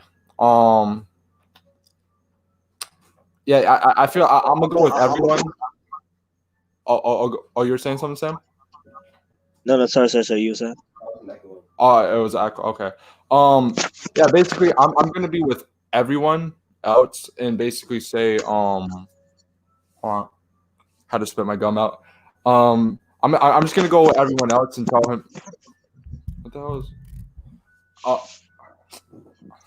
Audio is weird. He should just go to 130. There's a lot of good fights for him. Miguel Burchell, Shakur Stevenson, Oscar Valdez. Like Top Rank has a lot of good fighters for him. So I feel like that's what he should do after he heals up, of course. And basically, it doesn't take away from Tiafimo's win either, because he had injured foot or something, apparently. I don't know, Brendan, what? Like he had an injured foot. Yeah, he's got surgery on his foot. Yeah, so he can't train for 6 weeks. Yeah, so it was still pretty much a somewhat even fight anyway. Well, not somewhat. It was still pretty even, but yeah. 2 injured guys, yeah. Yeah, 2 injured guys digging it out, yeah. So, but basically, I don't know, man. Yeah, or I wouldn't be seeing him. Sorry. I mean, I wouldn't be disappointed if he retired either. There you go. By the way, Whoa, six. I just dropped my Devin Haney, the real post-fight review video. The real It's up post-fight. right now. But what were you gonna say, Sam? Like I didn't mean to cut you off those times. No, it's not. No, it's just all good. No, I was about to say about the 130. I don't think it's as. It doesn't really bring in the money as the 135 would be, and I think he could still cut it, man. I think other than Teofimo, he can put up a good fight. Tank, yeah, he can put up a good fight against Tank and everything. I see him beating Tank. What do you think about that, Brendan? I mean, Absolutely not, bro. He gonna get hit with an uppercut if I Tank. I don't know, man. Lomachenko's not. Stop. Stop. We talking about Davis versus Tank? No. Lomachenko versus Tank. Oh yeah, he gonna get beat up, bro. Stop. The one? BT, you're talking in the moment, bro. You're talking in the moment. I'm not talking in the moment. Listen, if you would asked me this like 2-3 fights ago, I would have said Gervonta Davis ain't ready. He's ready now. He's back. I mean, he fought Santa Cruz, bro. He fought a featherweight. I mean, Lomachenko's not much bigger than Leo Santa Cruz. But he's like obviously more like skillful. Like, he moves around more too. Like I bet you he won't move fight Gervonta Davis. I'll put money on that. He won't move around. Well, why would he just like? Well, why would he just stay with Gervonta Davis though? Like, why wouldn't he want to move? Like, didn't Tank duck him for a while either as well? Yeah. Sorry, no, not Tank. Floyd. That's where the whole protection plan started. When he ducked Lomachenko, he ducked him for years. Yeah, exactly. Yeah, basically Floyd. Yeah. They would fight him now, though. They would fight him now.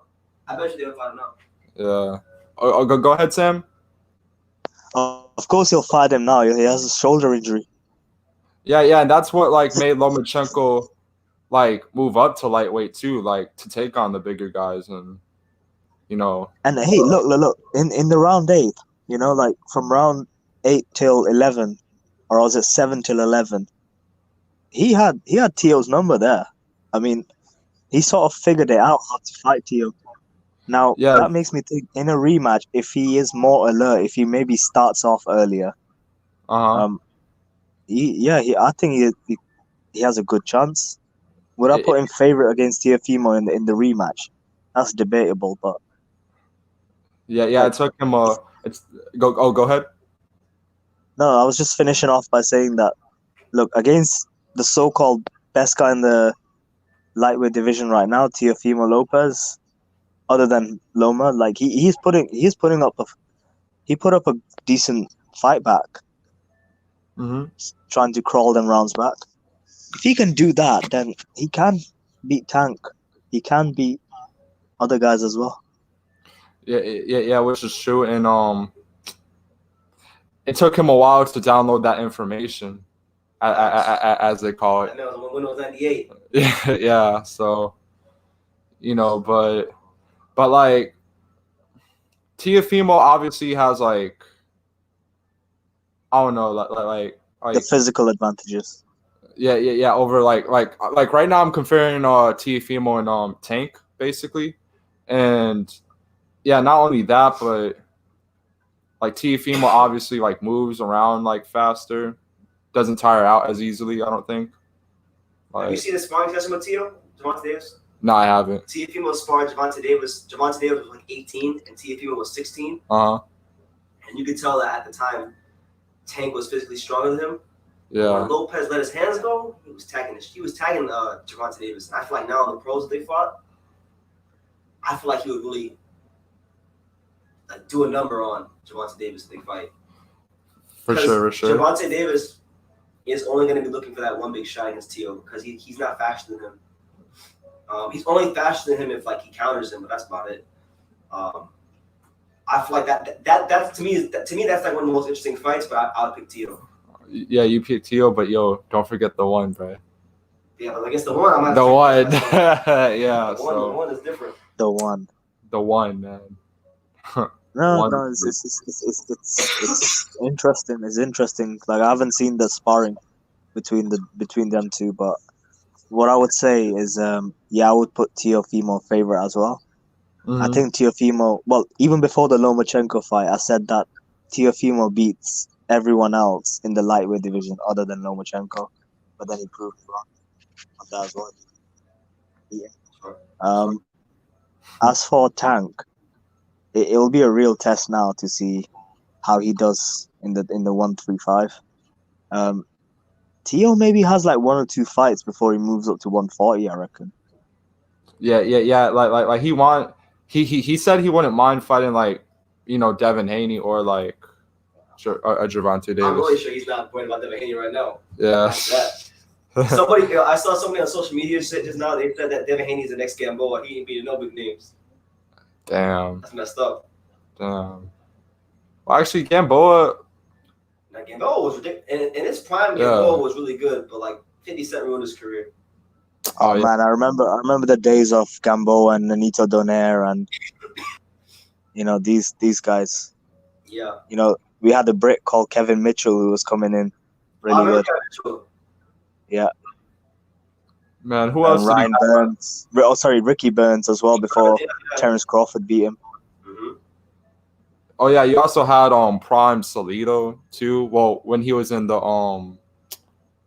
because you know Salido was originally a journeyman, but then he had that comeback type of career where he was able to like achieve a lot of things. So you also had Talking about Salido or Salito, or is it Dimitri Salita? Sam, I have a question. Are you giving your boy Kell Brook a chance next week? Oh, that's a good. I was gonna actually say that earlier. What do you think of that fight? I think honestly, I think it's gonna be one of the best fights of the year. Oh wow, really? I'm gonna tell you. I'm gonna tell you why I'm so excited for this fight. It's literally his 2 favorite like. Well, that. Yeah. Alex beat me to it. It's my favorite American welterweight. It's my favorite British welterweight. But aside from that, aside from my feelings, I believe that Kell Brook. I believe that Terence Crawford in this fight with Kell Brook, he's gonna fight a better version of Kell Brook than Errol Spence did, because unlike when Spence fought Kell Brook, you know, he has to make a weight cut, but like it's not in such a fast fashion. Like he had just fought Golovkin, got beat up by him, and then the IBF called mandatory, and then he had to scale back down 2 weight classes so quickly. So it really did affect it. He looked sluggish in the middle rounds of that fight. As to where with now, yeah, he hasn't been a welterweight for some years, but Kell Brook's one of those fighters, man. Like if you put the big fights in front of him, he's gonna find a way to make the weight. In like a regular situation, not like the Golovkin situation. Yeah. That was a unique situation. And the thing is, when you talk about like what's going on with his career, you got people saying he's trash, that he's washed, blatantly disrespecting him. You got Eddie Hearn not getting his fight on Sky Sports, disrespecting him. And on top of that, like he's the biggest. He's probably the first fighter in Terence Crawford's whole career you could honestly say has a combination of size and skills, you know, to fight him. Because normally when Terence fights guys, even if they're bigger than him, he's like way more skilled than them. And then if he's way more skilled than them, then they're bigger. But like there's never been like a guy that can match him in those departments. So I feel like Kell Brook is the best fighter Terence Crawford has ever stepped in the ring with. And I'm picking Terence to win, but I think it's gonna be a good fight, a really good fight. Damn. Okay. I mean, I remember the Errol Spence fight. I thought Kell Brooks was doing really well in the beginning. He was. And then, Spence did his thing. Spence is too good, man.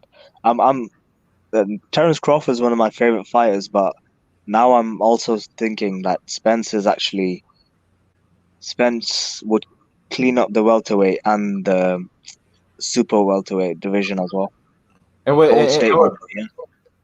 with Crawford, I was told that like he only has a couple months left on the Top Rank contract, so yeah, he needs to leave.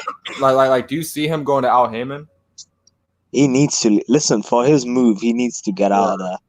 I was saying this last week as well. I think I was speaking to Pops after the fight, and I was talking about Terence Crawford, and even now, I think Bob Arum sort of indicated that if Terence wants to leave, he can. Terence needs to make these moves for himself now. He fought Kovalevskis last fight. Before that, it was Khan. Now it's Kell Brooks, and even though I think BT is really doing a good job hyping up this fight, I am. It's it's not that. It's not. I still see Terence Crawford just causing Kell Brook's problem because Kell Brook also looks quite slow as well. I remember. I think one of his last fight was with Zarafa. Yeah, the match looks so slow. Oh yeah, well, beside Mark DeLuca, but Zarafa, The man. Zarafa fight, he's had three. I think he's had about 3 fights since Spence. The Zarafa was the only bad performance he had. He fought Rabchenko and destroyed him, and then he fought DeLuca and destroyed him. He looked like Special K in both those fights. The Zarafa fight was only bad because that was that one fight where he got that random trainer that was like his sparring partner, that John Fuchs guy, and he was giving him like 800 instructions in the corner, and Kell looked confused the whole night. Wait, is he back with Dominic Ingle? No, that's actually another thing too. Dominic Ingle isn't training him for this fight. He's training with some Spanish dude named Carlos Formenta. I never heard of this guy in my life, so that's the only reason why. Like, I want the fight to be good, and I think it will be good, but I don't think it'll be as good because Dominic Ingle's out in his corner. Yeah, and sometimes like with fighters like that, like they need their like real trainer. Like, why don't you ask Pop? What do you think about Terence Crawford versus Kell Brook next week? That's a big fight. I got Crawford still winning. I'm a big fan of Kell Brook. You think Kell Brook gonna get starched? No, not starched, but you're the better Gamboa tonight. That's not saying much. Yeah. I don't think Crawford can beat him that bad.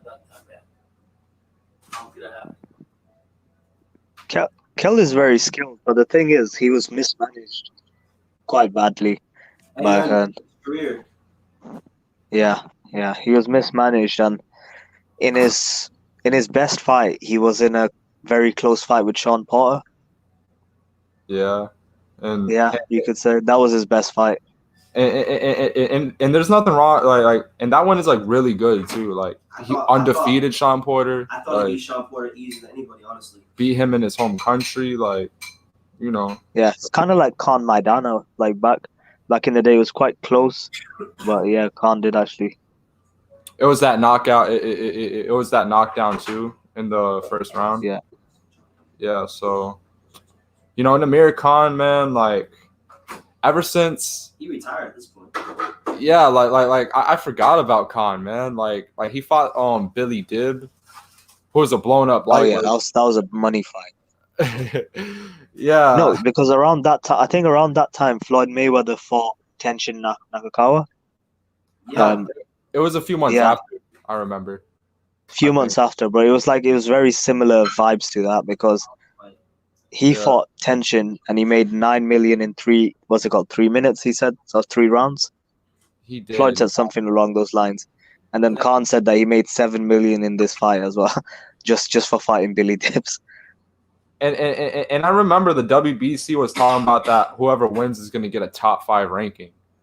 Oh, come on. Well, speaking of WWE, Khan is like the president of the WBC, like in India, or Dubai, or something like that. Like they have like a Middle Eastern thing going on now. Oh, really? Yeah, it's running it. Is he? Yeah. Does he know what he's doing? I don't know. Oh, he's training Mohammed Wasim. Oh, Muhammad. Oh, I know Muhammad Wasim. He fought Well, Brandon doesn't really. Well, he's like a flyweight fighter. Yeah.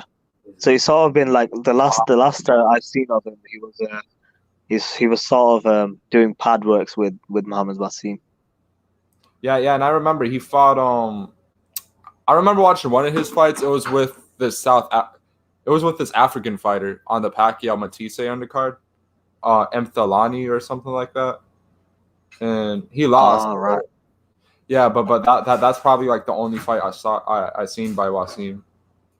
You know, but that's all I know is that he's just like a flyweight fighter and he fought that dude. I don't really know much about Wasim, but yeah, Amir Khan, man. Yeah, man. Yeah. As for the now that you mentioned flyweight, is Pops anywhere near you? Yes, he Pops is. right there. He is to my left. Yes. Tell him Casemiro's not gonna hack it. Yes, anyway. Everybody would tell me that. Believe it or Listen, not. he ain't got nothing for. Yo, I believe in the monster, bro. He ain't got nothing for now. I'm back now. I got my video posted and shared everywhere. So Monster is the guy. Monster is the monster. That's right, man. Wow. Yeah, there's only I mean, I got a video coming out this week. It's scheduled to come out. There's only one guy from 118 to 122 that I think is gonna give him any problems and beat him. Not Casemiro. Casemiro ain't got nothing for him. I like Angelo Leo a lot. I think Angelo Leo will give him a good fight. What you mean? Oh my God. Casemiro's got more power than Leo. Yeah. A lot more power. These guys at 118 can't beat him. He's unbeatable on 118. Yeah. That's so true as well. I think he's one of those guys because he's got such power, and I think he's one of those guys that can go up to featherweight. You know, I think the max he can go to is up to featherweight. Yeah, that sounds but about again, right. You probably know more than me on this one. No. Like, 126 is about what I would cap him out at. Yeah. It might even be 120. Honestly, I'm very anxious to see him move to 122 because I want to see how he handles the physicality up there. Some of those fighters. I think he'll be fine. That's the thing. He's got that the power about him, which I think he will carry with another 2 or 3 weight divisions. That power is lethal, bro. It's absolutely lethal. And it's not even just the power; it's the fundamentals and the. Yeah. And he can punch you. This is what Inoue has. Like I find like Devin Haney doesn't have. Inoue is dangerous whether he moves forwards, backwards, or side to side. I've seen him knock guys out going backwards. I've seen him going backwards. I've seen him knock out guys out going side to side, and I've seen him knock out guys going forward. So. And who's the last guy you've seen do stuff like that? Going backwards, knocking someone out. And knocking someone out like Triple that? G. Shit, man. Triple G. Triple G. Roy Jones Jr. Yeah.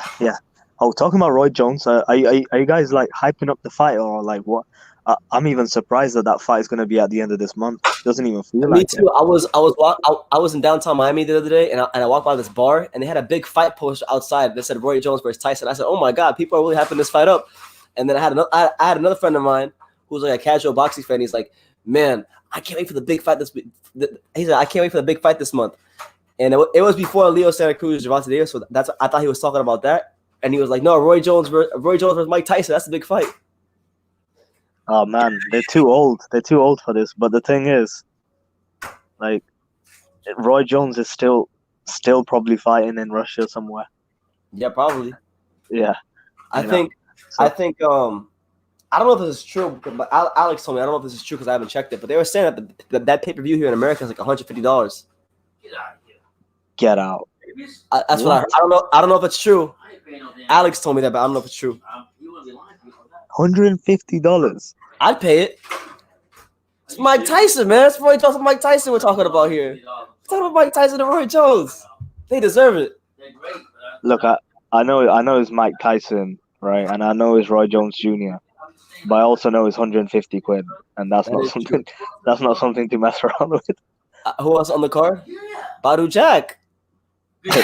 I heard Jake Paul's on there. I'm not even joking. Yeah, Jake Paul's fighting Nate Robinson. He's fighting a basketball player. Please, can someone knock him out? BT, can you do it? No, legit. I was watching Nate Robinson hit the pads, and I said, "Oh my God, I would beat the shit out of Nate Robinson." And Jake Paul, I've seen Jake Paul in person. He's bigger than me, but he ain't that much bigger than me. He ain't bigger than me to where I'd be worried about it. Man, you'll take him. Look, this guy, I don't get this right. He's a YouTuber. He goes and acts like he's an actual boxer. I don't like. If you're a celebrity boxer, you're a celebrity boxer. Just stay in that lane. But it's Eddie's fault. Eddie's done this. Eddie, see, I think it was Pops last week. He was asking, who do you dislike more, Eddie Hearn or Frank Warren? And I was saying, look, you got two bad apples. Pick one. Yeah, like, I mean, they both have their positives and negatives. I mean, Eddie Hearn, he's like, I guess he's younger and he's cooler and he's more hip, so to speak. But Eddie Hearn is. Oh, but he tries to be too hip. Eddie Hearn reminds me of he's like a used car salesman. He's got that personality about him, sociopathic. Used car salesman. That's what he reminds me of. Yeah, that's true. It's the sociopathic part, which is so true. Yeah. And then Frank Warren, he's the same as Eddie Hearn, but he's like he's a stoic sociopath. He's like calm. No, Frank Warren's just an angry old guy. Like, Yeah. That dude's one of them guys that he keeps grudges. He's that type of guy. I mean, and look, his fish eyes will stare right into your soul. He'll bury your. He'll take your soul out your body. Hey man, that's how it is. That's how it is. Do you think? But, yo, do you think Mike as- Tyson's gonna put Roy Jones in the hospital? Oh, good question. I don't know. Roy Jones is an active boxer. Maybe he sees something we don't. Honestly, I'll probably get this fight wrong. If Mike hits him something early, but I think Roy Jones is gonna win. Yeah, he's more active. He's more active. That's the thing. And Mike's already on record saying that when he does those Instagram videos that like he gets out the ring after like a round of boxing, a round or two, and then he said he had to rest the whole week after one of those videos he shot because he hurt his back. Like he actually hurt his back. That's crazy, man. Mike but the Tyson? thing with Tyson, but this is what makes the fight really good, because here's Tyson, who's got incredible power, and he's the bigger guy really in terms of the weight and everything. But then here's Roy Jones Jr., who's an active fighter. So you got that stamina versus power. Absolutely. So it's something that should be hyped up, but really, I mean, it's two old guys fighting. The last time we saw two old guys fighting was Joe Biden and Donald Trump. That's right. That fight's. I mean, they say that fight's over, but I still think that fight's going on. It's gonna be. Oh, you reckon? What? I don't understand this conspiracy. Like, right. So let me tell you this one thing, right? I know. You American guys really love your politics, but when someone wins in UK, right? When someone wins an election in UK, right? We don't go around wearing the shirt for like Democrats or Republic. Like, we just say like, oh, okay, oh, this guy won. All right, fine, yeah, sound. You guys take it like it's life and death over there. Yeah, like, I mean, like it's like it's either the end of the world or the world is changed, like completely, and everything's gonna be great. Like, yeah, it's always one extreme or the other extreme. I mean, the UK is a bit different because like the UK is a lot smaller, so like like America is like 50 worlds in one, bro. Like it's so different everywhere you go in the country. So you're gonna have them people with different ideologies and stuff. But no, but you see people crying at the end, and you see people like celebrating. Like there was one lady typing on the Twitter, acting like she's pretty much along the line. She was saying something along that racism is going to decrease after this point. I'm just wondering, like, what makes you say something? They were like, just like that, we've ended racism. I'm like, no, you haven't. Boom. Oh man, boxing's gonna be so great under Joe Biden, isn't it? I'm actually worried. Honestly, I'm worried about boxing under Joe Biden because I'm of the mindset that like there's not going to be any boxing indoors for. There's not going to be any fans in the crowd for a while. If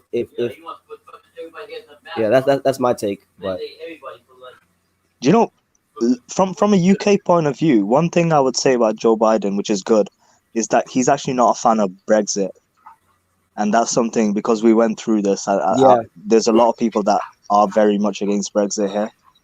That was a huge thing because when I was in the UK, I coincidentally I was in the UK when the whole elections were going on, so I was there when Boris Johnson won the prime minister. It's the most crazy thing. Like, what was the other guy's name? You know about Marcus Rashford, right? Yeah, I know about Marcus Rashford. And you know what he's been doing with school meals, because our government refuses to feed kids that are not getting school meals. And Marcus Rashford, a footballer, and even Everton had their on their screen. Everton were thanking Marcus Rashford, and they were saying that they support. It takes him, a footballer, to do something like this when the government is not doing. It's crazy stuff, man. The world's crazy. There's a lot of crazy things going on in the world, man. Like and the only time I've been to Goodison, actually. Sorry, go on. To your point about Everton, though, I know Everton. I mean, I'm not in the UK, so I haven't actually seen it, but like I read about it a lot. Apparently, they're like really good about what they do in the community and stuff. Yes. So I was doing this because I was in uni and I was doing marketing, right? So one of our projects was with the Everton in the community. That's the charity. Yeah, and we went to Goodison Park about 3-4 times a week. So that was pretty good. So in that sense, Everton are really, really good, especially in Northwest. But over to boxing one more time. I wanted to ask, what's happening with this Dillian White thing? Hold on, Sam. Hold on.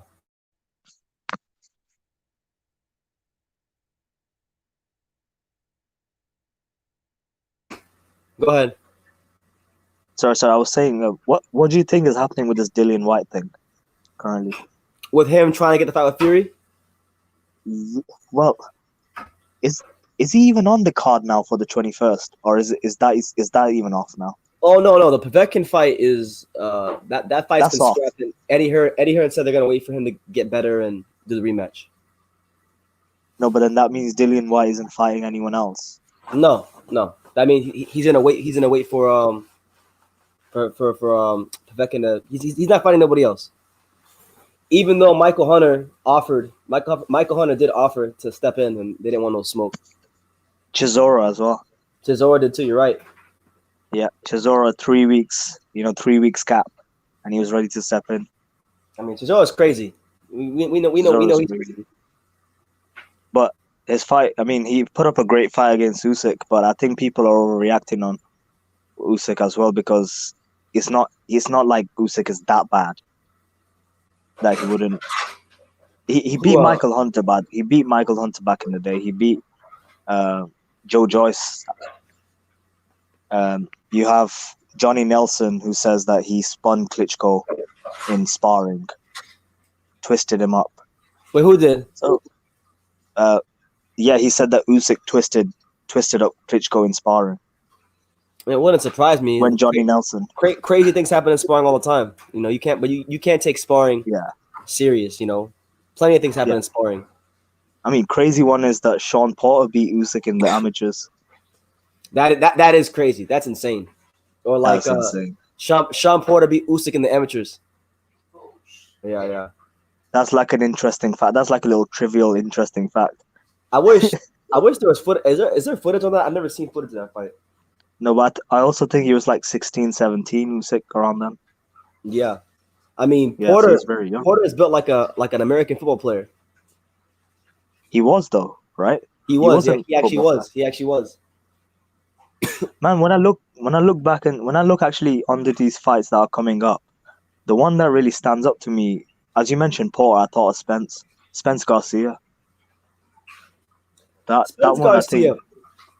I'll be honest with you, man. I'm looking forward to Spence Garcia only because it'll be the first time we've seen Errol Spence since the car crash. But I'm not really looking forward to that fight because Danny Garcia, I already know what his MO is at 147. He's gonna go in there. He's gonna land a couple nice counter punches. He's not gonna follow anything up. He'll win like 2 or 3 rounds.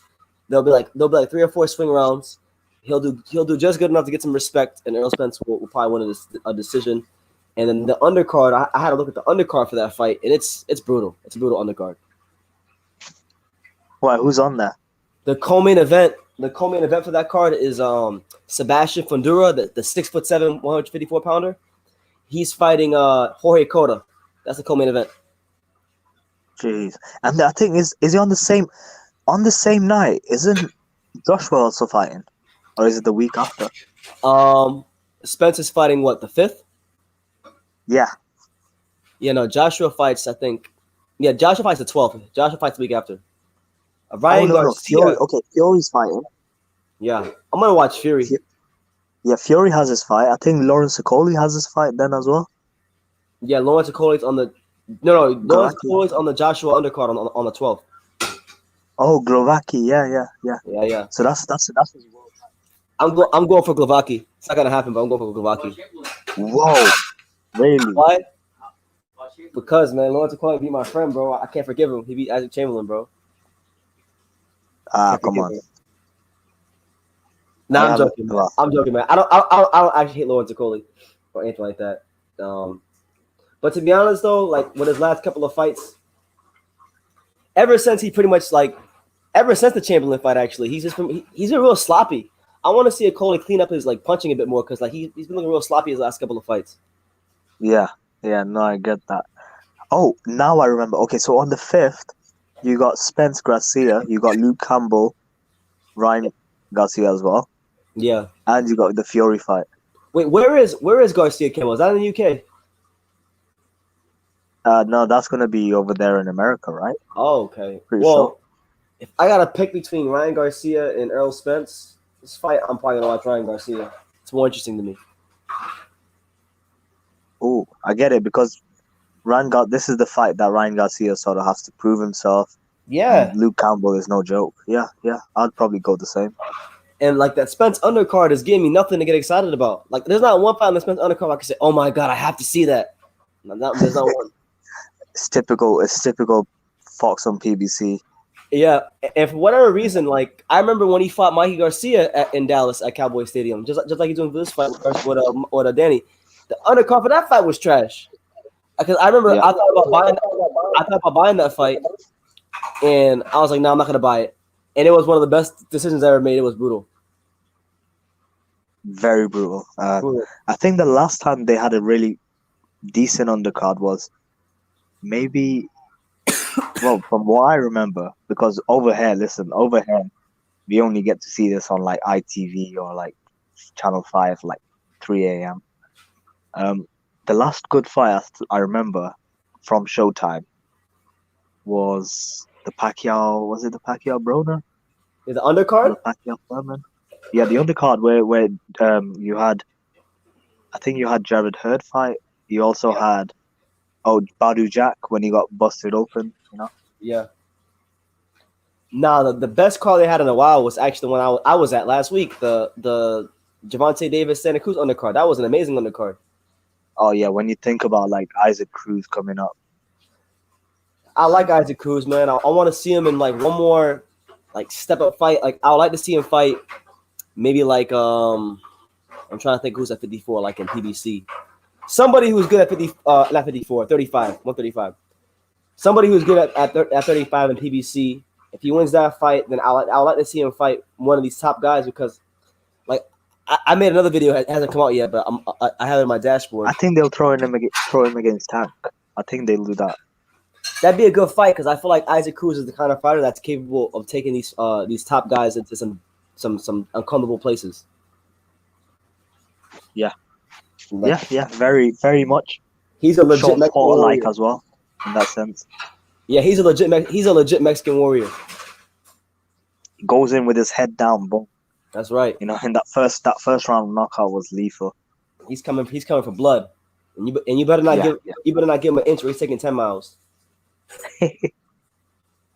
No, definitely. And you know what? There's obviously, I think 135's got a lot of good people coming in as well. Isaac Cruz can be somewhere there. I mean, maybe throw him against that Cambosos guy. Oh, I know Isaac Cruz can fight.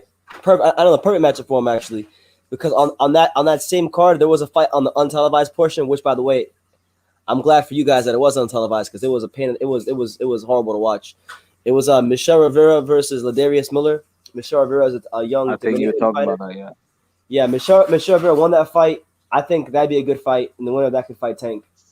But yeah, that probably would be somebody Isaac Cruz will fight, or maybe Tank fights Michelle Rivera next, or Cruz next. That could be. He's got a lot of options. Yeah. As for Teofimo, I think his mandatory is that Cambosos.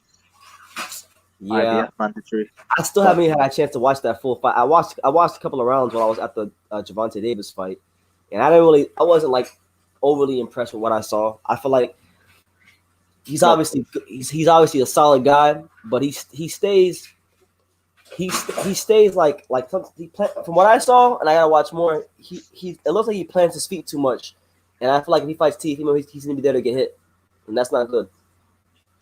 Yeah, well, a lot of people thought Lee Selby won that fight here. It was close, right? Yeah. So, especially the commentators were very shocked when they heard. The BT commentators, so they were not happy listening to that. I don't know. Hold on, we got Yorka Mama Raw, whoever this guy is. What's up? Oh, he's gone. See that? He didn't want no smoke. He knew what was gonna happen. Is Yuriorkis Gamboa? Yeah, it was Gamboa. He was gonna catch me on Spanish. My man Johnny Boy says that Jorge Linares beats Devin Haney. I don't know about all that. I'm not going that far. No. Jorge Linares get chinned. I think Devin Haney would stop Jorge Linares. Oh man, when Jorge and Linares went up to 140 and then came straight back down, got sent straight back down. Yeah, that man got killed. He made Pablo Cesar Canelo look like Mike Tyson in 1986. Got killed. My God, yo, I had money on Linares that night, and I was thinking, why? How did you? Not even the first round. You didn't even make it past the first round. Yeah, you probably felt like a straight buffoon. The other dude, what's his name again, son? Huh? What was the other dude's name again? That beat him in the first round? Who was he? Oh, Linares, right?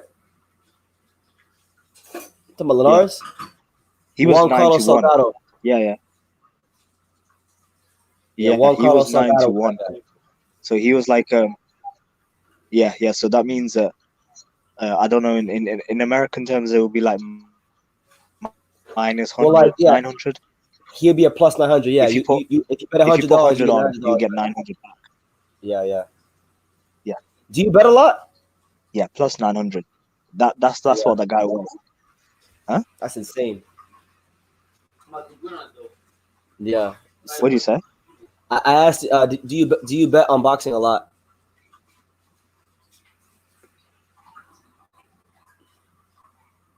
Hello? Sam, you there?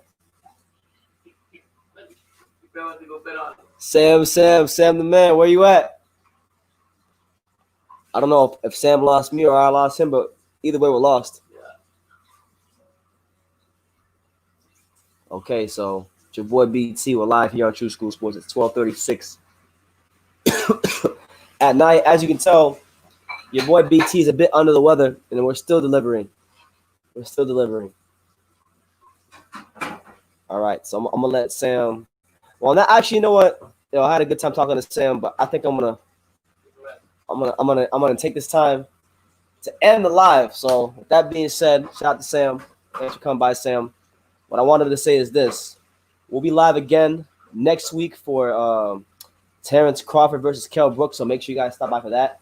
There's plenty of content coming out here on the channel, so please stay tuned. Subscribe if you haven't done so already. And we appreciate everybody who came by today and chimed in and hopped on the live and all that stuff. And with that being said, I'm going to get out of here. You guys take care. Have a blessed night. Like I say in every single one of these videos, you can love me or you can hate me, but I'm just keeping doing it. So until next time, take care, guys.